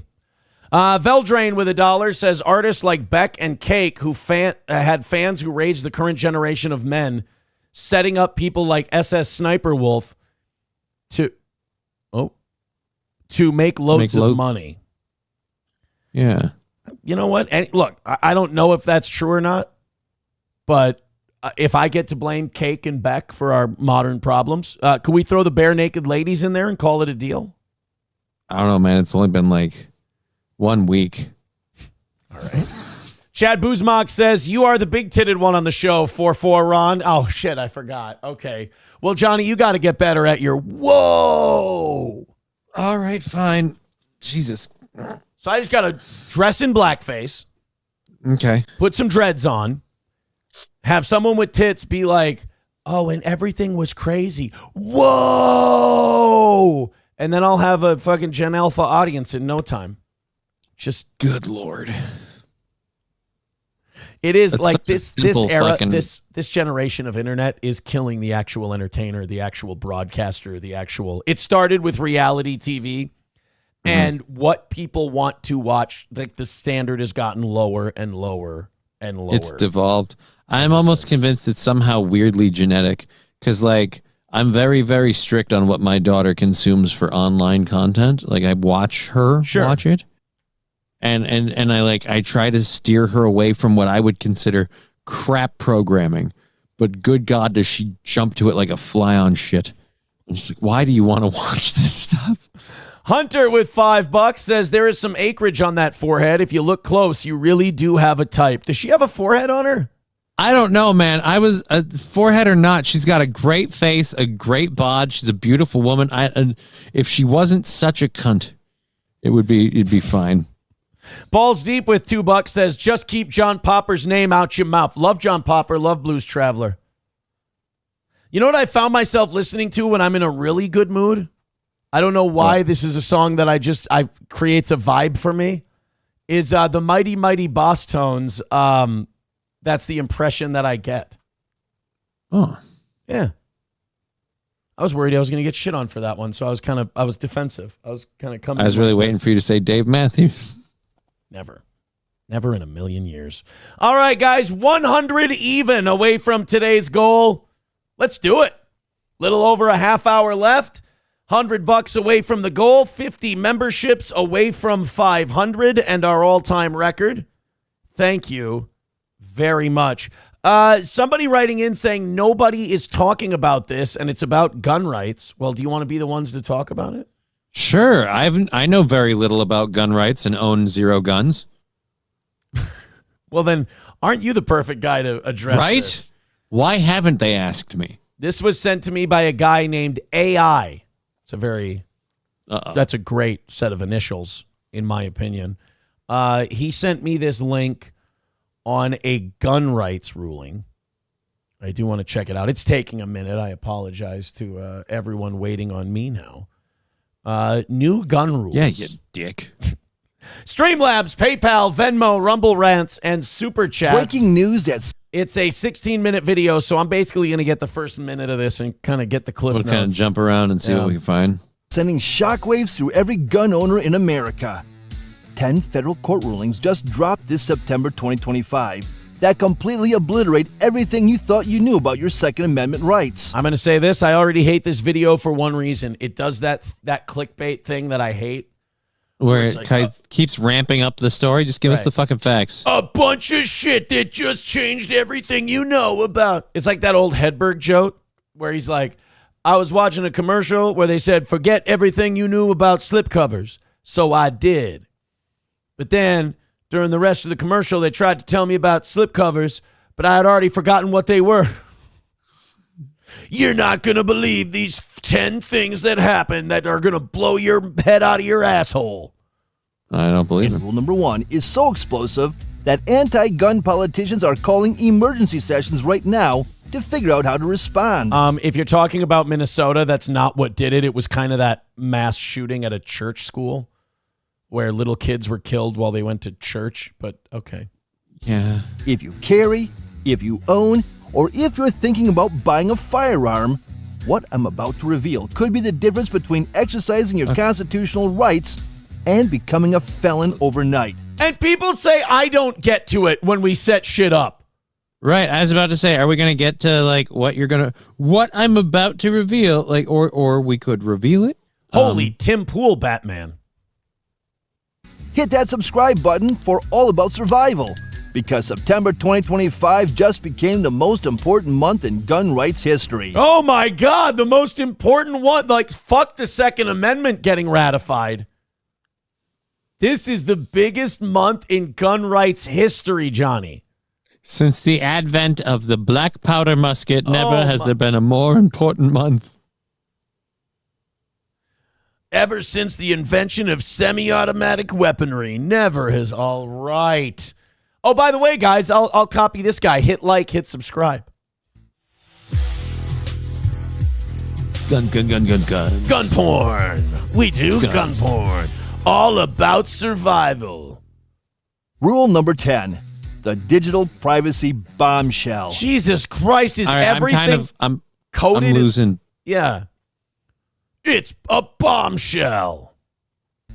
This ruling just detonated like a nuclear bomb in South. Oh my God, like a nuclear bomb. That would kill like 1 million people in a heavily populated area.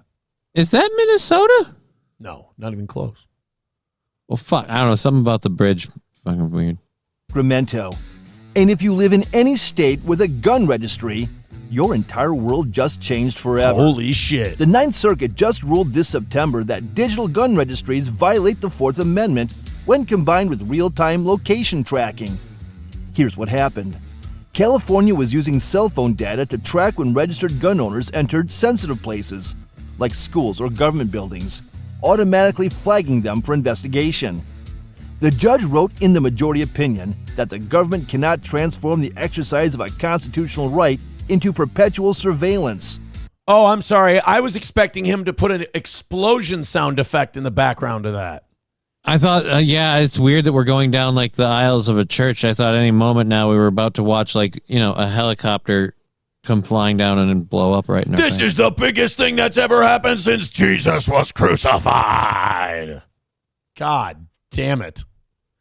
Did you see this ruling? It hit like a nuclear bomb. Actually, I'm going to say this. This kind of hits like a confirmation of the Fourth Amendment.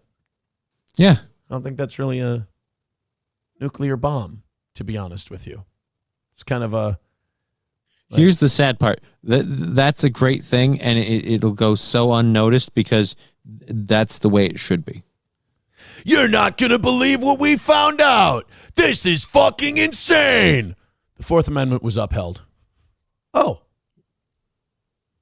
Well, oh my God, did you hear what they did? Did you hear what they did? Oh my God, did you hear what they did? What did they do? They upheld the Fourth Amendment. Oh, well, that's... All right, then. That's nice. This is going to hit like a nuclear bomb. Oh, shit. This is going to be huge. What'd they do? Oh, they just said you can totally do a thing you were doing before. Oh.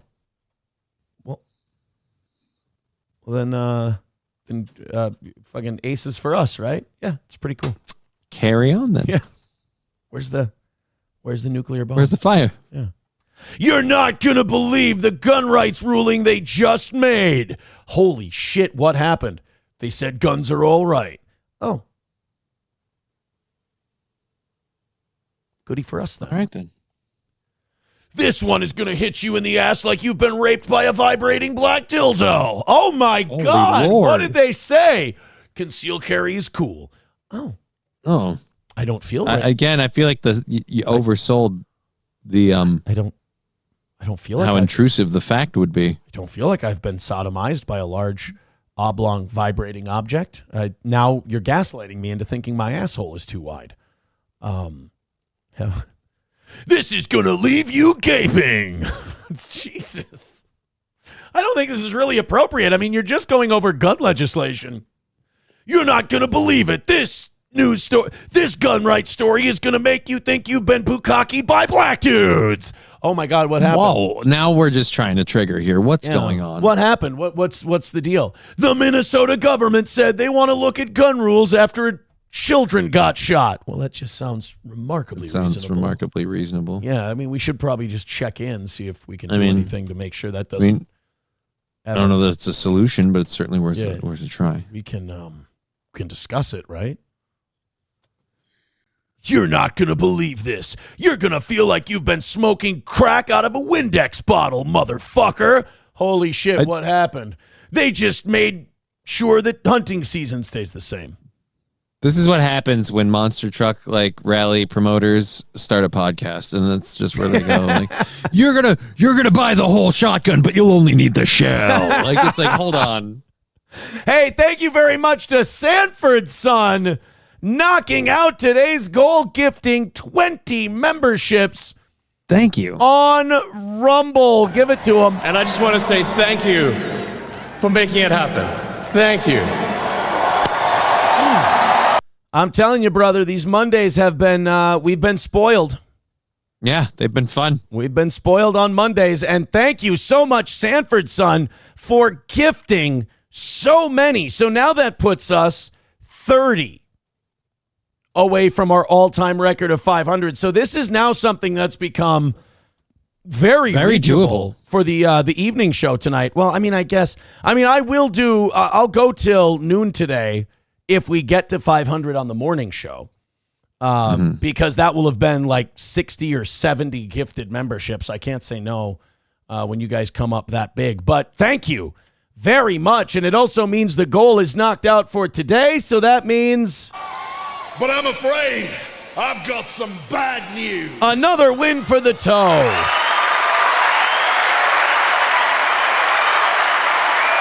And Johnny, did we do it talking about trauma, or did we do it doing a real morning show? I think we did it mostly doing a real morning show, and then we did a little bit of leaning on the Trumps at Charlie Kirk's wedding, which is a news story. A funeral. Fuck me, totally different celebration. Yeah, that is a different. You'll get there. Right? One of these days I'll figure out the difference. Yeah, anything you guys throw in also goes towards tomorrow morning, of course. Stop bringing gifts to people's death. Yeah, stop. You really, it makes weird. people feel awkward. I've been meaning to talk to you about it, but... You mean he's not going to need a blender where he's going? Yeah. Shit. Bigot on Socialist Media said, Clippers Unite said the show was dead. Yeah, but aren't we used to Clippers Unite being wrong about everything? Well, just again, how many people have said the show is dead? How many people have, not even just this show, how many people have said the show is dead and they've kept on going? Can I say this? People have been saying the show is dead since I started on 101. Right. They won't make it to Christmas. That was what one industry insider said. So if it feels like I just mock you when you say that and that I'm impervious to it, it's only because I totally am. Sorry. I don't mean to be. I can't stop being like this. I'm a bigger dick than you are. We've been where you are before, and we're just, yeah. So it's sorry we don't take you as seriously as you'd like us to. Let's do this Aurora neighborhood, Aurora, Illinois. So the Chicago area, of course. There's this phrase that I've hated for so long. It's called food deserts. We've talked about this, where these communities will be like, oh, leaving poor black people behind or leaving poor minorities behind or whatever because there's no grocery stores. And you're like, wow, that sounds like modern day Jim Crow. That sounds like racism. Let's go talk to these grocery stores. Why are you leaving these black people with no produce to buy? Because they keep stealing shit? There was so much theft at our store that we were actually running at a loss. And they closed down our location because we were bleeding money due to theft. We went into debt running a grocery store here. Oh, that doesn't sound like you guys are racist. No, not at all. We would love to take black people's money and give them if they vegetables. ever paid for any of their shit. Right. Well, somebody made a great point last week. They're like, in poor neighborhoods, you have EBT. So it's not like these grocery stores want to leave. They're like, there is literally a set amount of money every month from the government that we are guaranteed to get. Right. If only the theft weren't so high. So imagine how bad you have to fuck up for this grocery store to say, we are getting robbed blind so badly that we won't even stay here with the free government money coming in. You know the only way they can get a grocery store there to work then? It's going to have to be like a fucking order window. Like you walk up and you tell them what you want and they're going to have to someone go get all of it for you and then come back and you pay for it right then and there. Like it's literally gotten to the point where we can't trust you to walk the aisles because you people keep stealing shit. What do you mean you people? I mean the people in the area. Oh, the blacks. Wherever these food deserts are happening. Oh, okay. I see. Phantom X wants to know why Tim Pool is living rent-free in my head today. I've just been watching a lot of videos of people shitting on him. And so I will admit Tim Pool is kind of rent-free in my head because I learned a lot about him. Like there was this guy who made a video explaining why Tim Pool is so shit, and it helped me understand why I don't like him. And it was just about how, like, if somebody told me that Tim Pool was a liberal plant to make conservatives look like shit, I would totally believe it. Because he is basically like the retard conservative bro who reads 2 lines of I'mRight.com and goes, got it. Right. Got this whole thing down. So I would believe if he was if people say Nick Fuentes is a plant, like he's a CIA guy or whatever. I'm like, I don't know. He sounds too sharp. Like Nick kind of knows his stuff. If he's not a true believer, he's definitely researched and practiced the part. Yeah. Whereas Tim Pool, if you told me he was a plant, I'd be like, it's almost too easy for me to believe. He does seem that intelligent. Veldrain with $1 says Aaron EBT a vegetable, really. Aaron EBT is for 40s, weed, and Newports. There is simply not enough left over for food. See, I didn't know that. Wait, we can buy weed. I need to get me some EBT. Thank you guys very much for giving us a nice and easy Monday. So now I'm hearing a new phrase. So we talked about food deserts, right? Yeah. Have you heard of pharmacy deserts? Oh, dear Lord. How can we have how can we have a pharmacy desert? Wait. Are you about to tell me you're surprised that in the inner city, poor people are stealing drugs and that shocks you? No, I'm just saying the pharmacy, because of what they have, like even in a area like Minnesota, does not have, like, if you go down the stores, it's not all locked down or whatever. We're allowed to, peruse the aisles. The pharmacy is the one that is locked down, the one that does already have security. So I just feel like how are they getting to the theft? So they're robbing Walgreens, they're robbing CVS. There's videos all over the place. Like at gunpoint, you mean? Like, no, they're just going in with backpacks because this is Illinois. You're not allowed to defend yourself if you're a store owner. You have to wait till they're gone and then call police. Locked doors, bulletproof glass. You don't have to open the door. I understand your questions, and you're only frustrating me because I'm like, yes, you're right. It's incredibly hard to fuck this up. But they've managed to fuck this up. And also, black hair care products and makeup. Those are big theft items at Walgreens and CVS. Those are huge. And then you fence them out in the streets. Let's go. You got to go. There's a place by Rhodes where a bunch of people are just kind of lazily laying about by a fire with pigs and all this other shit. And you go to a guy and he buys all your black hair care products outside of the town of Rhodes. Well, you see, baby, I see Arthur Morgan has been robbing the Lemoyne Raiders and he's got lots of platinum bracelets. Sorry. Did we just do a Walking Dead to Dusty Rhodes crossover? It's Red Dead Redemption. Oh, Red Dead Redemption. Yeah. Fuck. I did an RDR2 to Dusty Rhodes. Okay. Well, you see, baby, every time Arthur Morgan comes to the fence, he runs over the dog and the pig that's in the yard because he can't quite control his horse. But it brings me all the great pocket watches. And it brings me all the platinum wedding bands. And what else? What else do you usually have that you steal off of the Lemoyne Raiders? Usually some pretty good stuff. Miracle Tonic, baby. And some coffee grounds. Make it real sexy. All right, let's do Pharmacy Deserts. Let's check out what's going on where Wayne's World is filmed, Aurora, Illinois. In Aurora is losing a vital business, and another area of Aurora is fearful their neighbors aren't good for business. Oh, God, I'm worried. They're fearful? They're furful. They're fearful? I thought she said furful. I mean, so like what? They're wearing like costumes? Yeah. They're turning into dogs? They're furries. Yeah, they're full of fur. They're full of fur. Your reporters covering both of those communities for you. Should we go back? I want to see what that word is. Starting with your is fearful their neighbors aren't business, and another area of Aurora is fearful their neighbors aren't good for business. Fearful. Fearful. It's like an Asian cauliflower, if you will. Tonight, your reporters covering both of those communities for you. We do have team coverage. Starting with your reporter in Aurora, Michael Abeda. Michael, you found out that Michael Abeda area is becoming a pharmacy desert. Well, I want to give an interview in Aurora, Illinois. What is wrong with the black people there? Why do blacks steal so much? Like, that's what I love about Jesse Lee Peterson. And it's just like when he asks questions, they're just so blunt. You're supposed to like politically correctly ask the question. He's just like, right. Why do black people steal so much from pharmacies? Why can't black men stop stealing? And it's like his guests never know how to handle it because it's like, I'm used to, like, if a white person asked this question, I could shame them. Right, or at least just list the facts. Do black men when Jesse asks it, it comes back to Jesus. Do black men steal because their dads are all gone? What the fuck? All right, I mean, maybe. Yeah, that's right. Now, there actually are two pharmacies within a 4-mile radius from the intersection of Peoria and Mississippi, which is just right here in Aurora. But neighbors say this is a densely populated area, and two just isn't enough. Well, it's inconvenient. I've shopped here for 35 years. Standing outside of his neighborhood Safeway in Aurora, which is getting ready to close permanently, Lloyd says it's going to be a huge change for the neighborhood. It's unfortunate, but I've always liked this store. That means how ironic an urban grocery store that's closing down is called Safeway.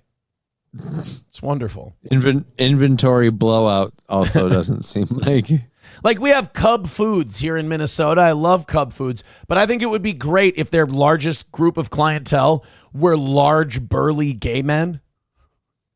So Cub Foods would be full of bears. Right. Yeah. And Owen Benjamin fans. He and his neighbors might have to drive further for groceries and to get their prescriptions filled. Oh, this is I'll try anything once, Bear. Welcome to Cub Foods. Especially since the Walgreens, which was right across the street, closed back in February. Lloyd didn't use There's a big rock mark through the window. It's like, can't figure out why it closed. The Safeway or the Walgreens to fill his prescriptions, but his neighbors sure did. That's how we actually knew, because we had customers coming in telling us that, did you know Safeway's closing? But there is a closer option still available for people in the Village East, Aurora Hills, Utah Park, Rangeview, and Expo Park neighborhoods. His name's Tyrell, and he sells it all out of a bag. So what it is you're going to walk up, you're going to tell Tyrell what you need, you're going to pass him some money, and you're going to walk over to that side over there by the basketball court, and somebody will hand you your order. It's really amazing. If Tyrell doesn't have something, he says, give me a half hour. And then there's usually some white kid with a bloody nose standing against the other building. And then Tyrell has all the Adderall I need. Tyrell's an amazing pharmacist. And he says he didn't even go to school for it. College is a scam. Just knew the game. Yeah.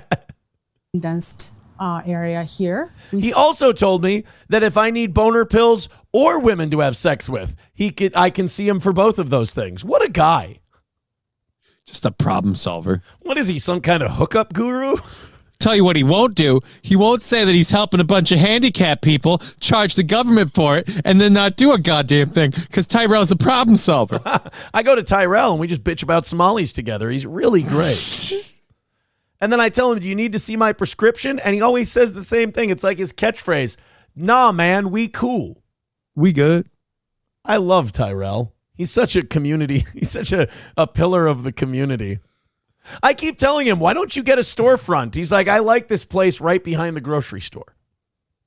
Stay busy. It's Apex Pharmacy, owned 100% locally by Maria Desta. They're just like any pharmacy. They fill prescriptions, sell over-the-counter medicine, and give vaccines. They also have a free delivery service and accept all major insurance. But she says she has one thing the big pharmacies don't. We provide personalized care versus just putting your prescriptions in a bottle. She says she almost opened in an area with What are you going to do? Shove them up their ass for them? We give you personalized service. We don't just put your pills in a bottle. Well, what if that's all I want? Just no offense. That is your fucking job. Yeah. What are you going to do? Fucking juggle? Okay, cool. Give me my pills. That's stool hardener. I'm about to leak all over your floor. Make with the drugs. a higher tax bracket, but her heart led her here to Aurora, where she says the community really needs the kind of care she provides. And now that the Safeway is closing, she knows for sure she made the right decision. Where I intended to open was a very affluent area. I probably would have grown much faster, but I just could not. And I am glad I'm here. And to give you an idea of what... Well, you're not going to be happy that you're here once Safeway closes, because you're going to be the new robbery target. Mm-hmm. Sorry. Hey, Gordy. Gordy's ready to go outside already. Gordy, we got 10 minutes, bud. We got 10 minutes. Do you want to be on the show today? Yeah, just a good boy. An impact those two pharmacies closing has. Desta says that they already have a huge influx of patients trying to switch their prescriptions over to her pharmacy, so much so that they're considering moving to a bigger space to accommodate all those spaces. May I offer the Safeway? Or the Walgreens. Or it's the been Walgreens. empty for a while. Yeah. Patients and the people they'll have to hire to help them fill those prescriptions, they say, though, they will stay in this neighborhood. See, the news has already gotten politically correct where they don't talk about why these stores are closing anymore. Why the stores closed down? They just want to call drove it away the business. Right. They just want to call it a pharmacy desert. It's just they're not giving personalized service enough. So, all those people we saw earlier who are like, oh, I love coming here. I love shopping here every week. They just couldn't make it work with that repeat clientele because their service wasn't personalized enough. Yeah. Thank you very much to Rabbi Smoothie with 10 gifted memberships. Holy shit. Let's play it for him.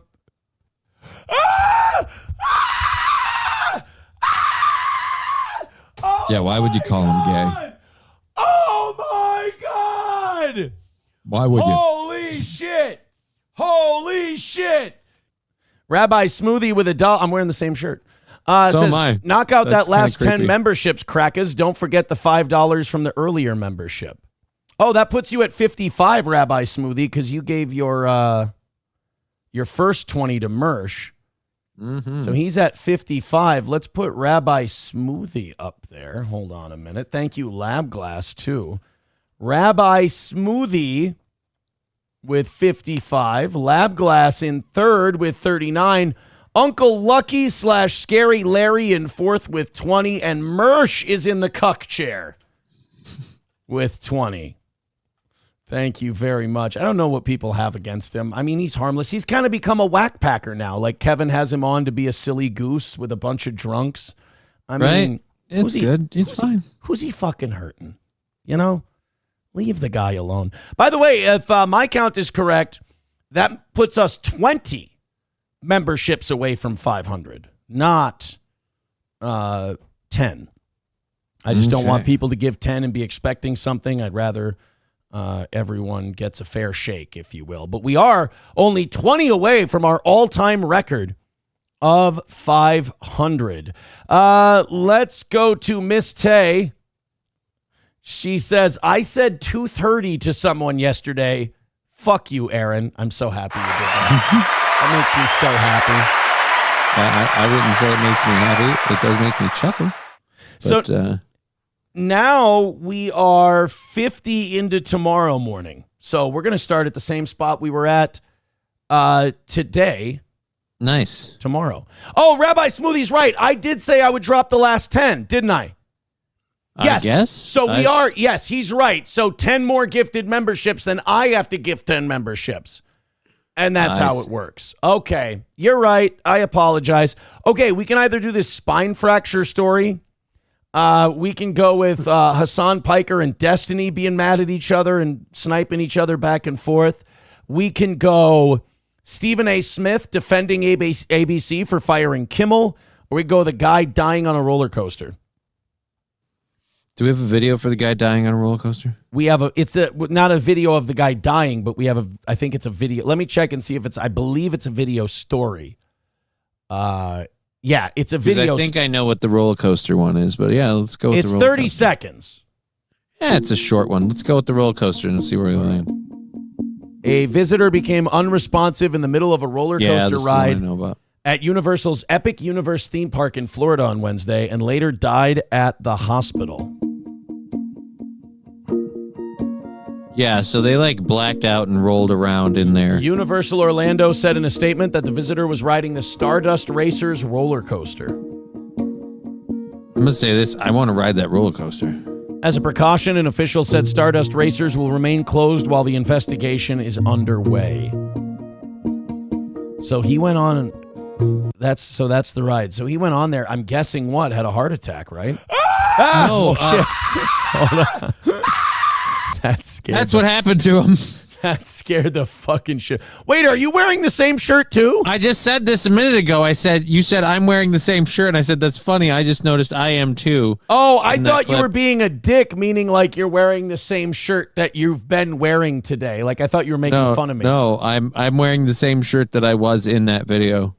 How insecure am I that I thought you were just mocking me?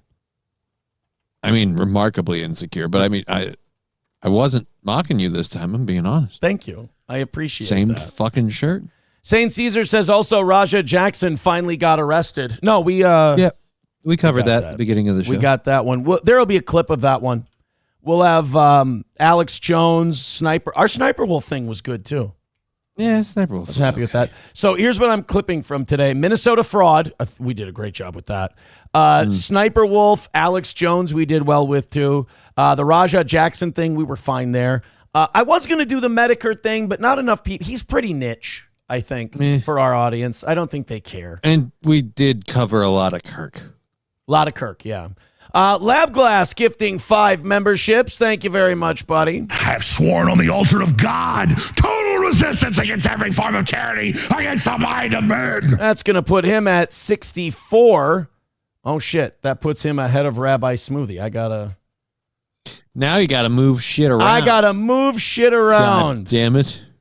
Lab Glass at 64. Rabbi Smoothie in third at 55. Uncle Lucky / Scary Larry at 20, and Mersh in the cuck chair with 20. Thank you. On a Wall gifting a membership as well. So now holy shit, we're 75 into tomorrow. I got to keep track here. You guys have... by the way, for tomorrow. Next Tuesday, I wanted to make this statement. Couple of statements for the show here. Next Tuesday, there will be no goals in the morning or the evening. Oh, what's going on next Tuesday? Reason being, our whole budget for this little business we've got here, this little family business that we got here, it's based on a 21-day broadcast month. Oh. And this month is a 22-day broadcast month. I do not find it ethical to ask the audience for money on a day where we've already turned our profit for the month. We've already, made it. I see what you're saying. So it's basically going to be a freebie day and a chance for us to get ahead for the next couple of days. Beautiful. Just pretty cool. Pretty cool. Somebody, too, says, don't forget to clip the gun right. Oh, they're saying we should clip the gun rights thing that we did. That was pretty funny. And that channel, is that channel pretty big? You might get a little I have heat no from that. idea. Here, I'll write down gun thing. I'll know what that is. I think the macing story, too, we did a really good job on. I'm not trying to suck our dicks here, but as I go back it's over been a today's pretty show, solid show. We've done a pretty fucking funny show today. The school fight story, the macing story would have been great, but I don't think there's an audience for it as a clip. Maybe I could put it up as a members-only clip. Perhaps. That might be a nice thing to do for everybody. All right, they want us to end on the spine story. We got about 4 minutes here. Let's go ahead and do this one. Somebody did pay money to send this in, so let's do it. May be disturbing to some. You can see the moment the player wearing number 73 who plays for Kalamazoo Central. What the fuck was that? Hell? What a piece of shit, and that's a huge dude, too. Right, no offense, that's a fat kid. The fuck is that kid doing playing JV? You haven't figured out how to get that big monster to be coordinated enough to be on varsity? This is what happens when diabetes rears its ugly head. Is it bad that I'm already making an assumption about who that guy is? And is it worse that I'm definitely right? That's the question for today. Wearing number 73 who plays for Kalamazoo Central jumps on the Lakeshore player. The video was taken by men. My God, he just broke him in half. As God is my witness, that man is broken in half. By God, he killed him. Recounting her reaction after seeing her son was injured. First was like, wrong about the victim. Is that my son? And as soon as it clicked that it was, I couldn't be stopped. I had to go down there. I've never felt anything like it. I've never been as upset or shaken up as I was over something for my son. Her son was brought to the hospital where they found he has a broken spine in 2 places. He was released from the hospital and is now recovering at home.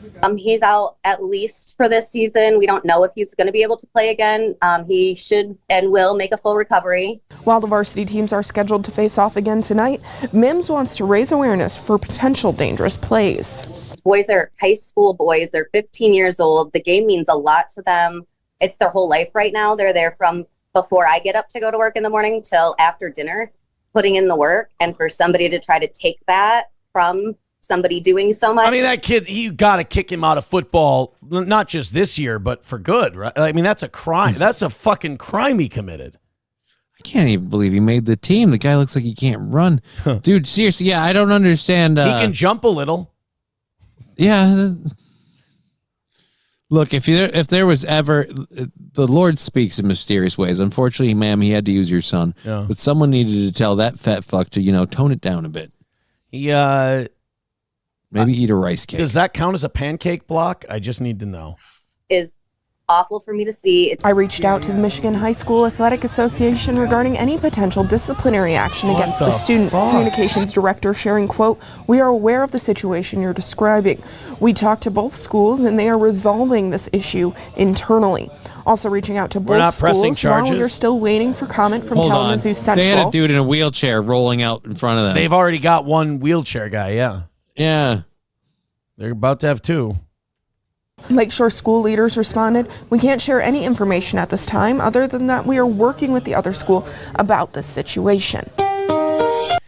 What a... I have sworn on the altar of God, total resistance against every form of tyranny, against the mind of men. I'm not going to pretend I don't love that drop, though. Yeah, you do. Thank you. Thank you very much. All right, man, that's going to do it for today. Great job. Brett McCart says, so 2 broken spinal bones. Can he still walk? Not until those are healed, I'd imagine. Not until those are healed. They said he'll make a full recovery, but they don't know if he'll ever play again. Yeah. He'll make a full recovery, but playing football is going to be tough. Thank you guys very much. And Johnny, thank you as well. You're welcome. Unbelievable work, and you guys are way ahead for tomorrow also, you lucky bastards. Thank you so much. Johnny is back at 1 o'clock today with Just Kidding LLC on YouTube, Twitch, and Rumble. Make sure to visit them on all 3 of those. And I'm Johnny_JK on Kick.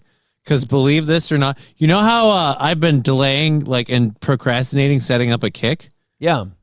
People took my handle, so I couldn't use Just Kidding LLC. Every form of it is taken. What a prick. What Right? a Yeah. bunch of assholes. And there's no channels to this. I'd be willing if I searched and found active channels. Just conveniently the same name. That's fine. No. They're just that username is not is already taken. Yeah. Well, hey, thank you guys very much. Unbelievable day. Great work. Thank you a million. Sanford Sun, Lab Glass, Rabbi Smoothie, Uncle Lucky / Scary Larry and Mersh. You guys have all been incredibly generous to this program. And everybody else who's on the list. Miss Tay with her 15, I believe, today. Redbird, On a Wall, Need Me More, Hunter, Numero. You guys have been great. All right, take it easy. Have a great rest of your day. I'll be back tomorrow morning. Go watch Johnny at 1 o'clock today.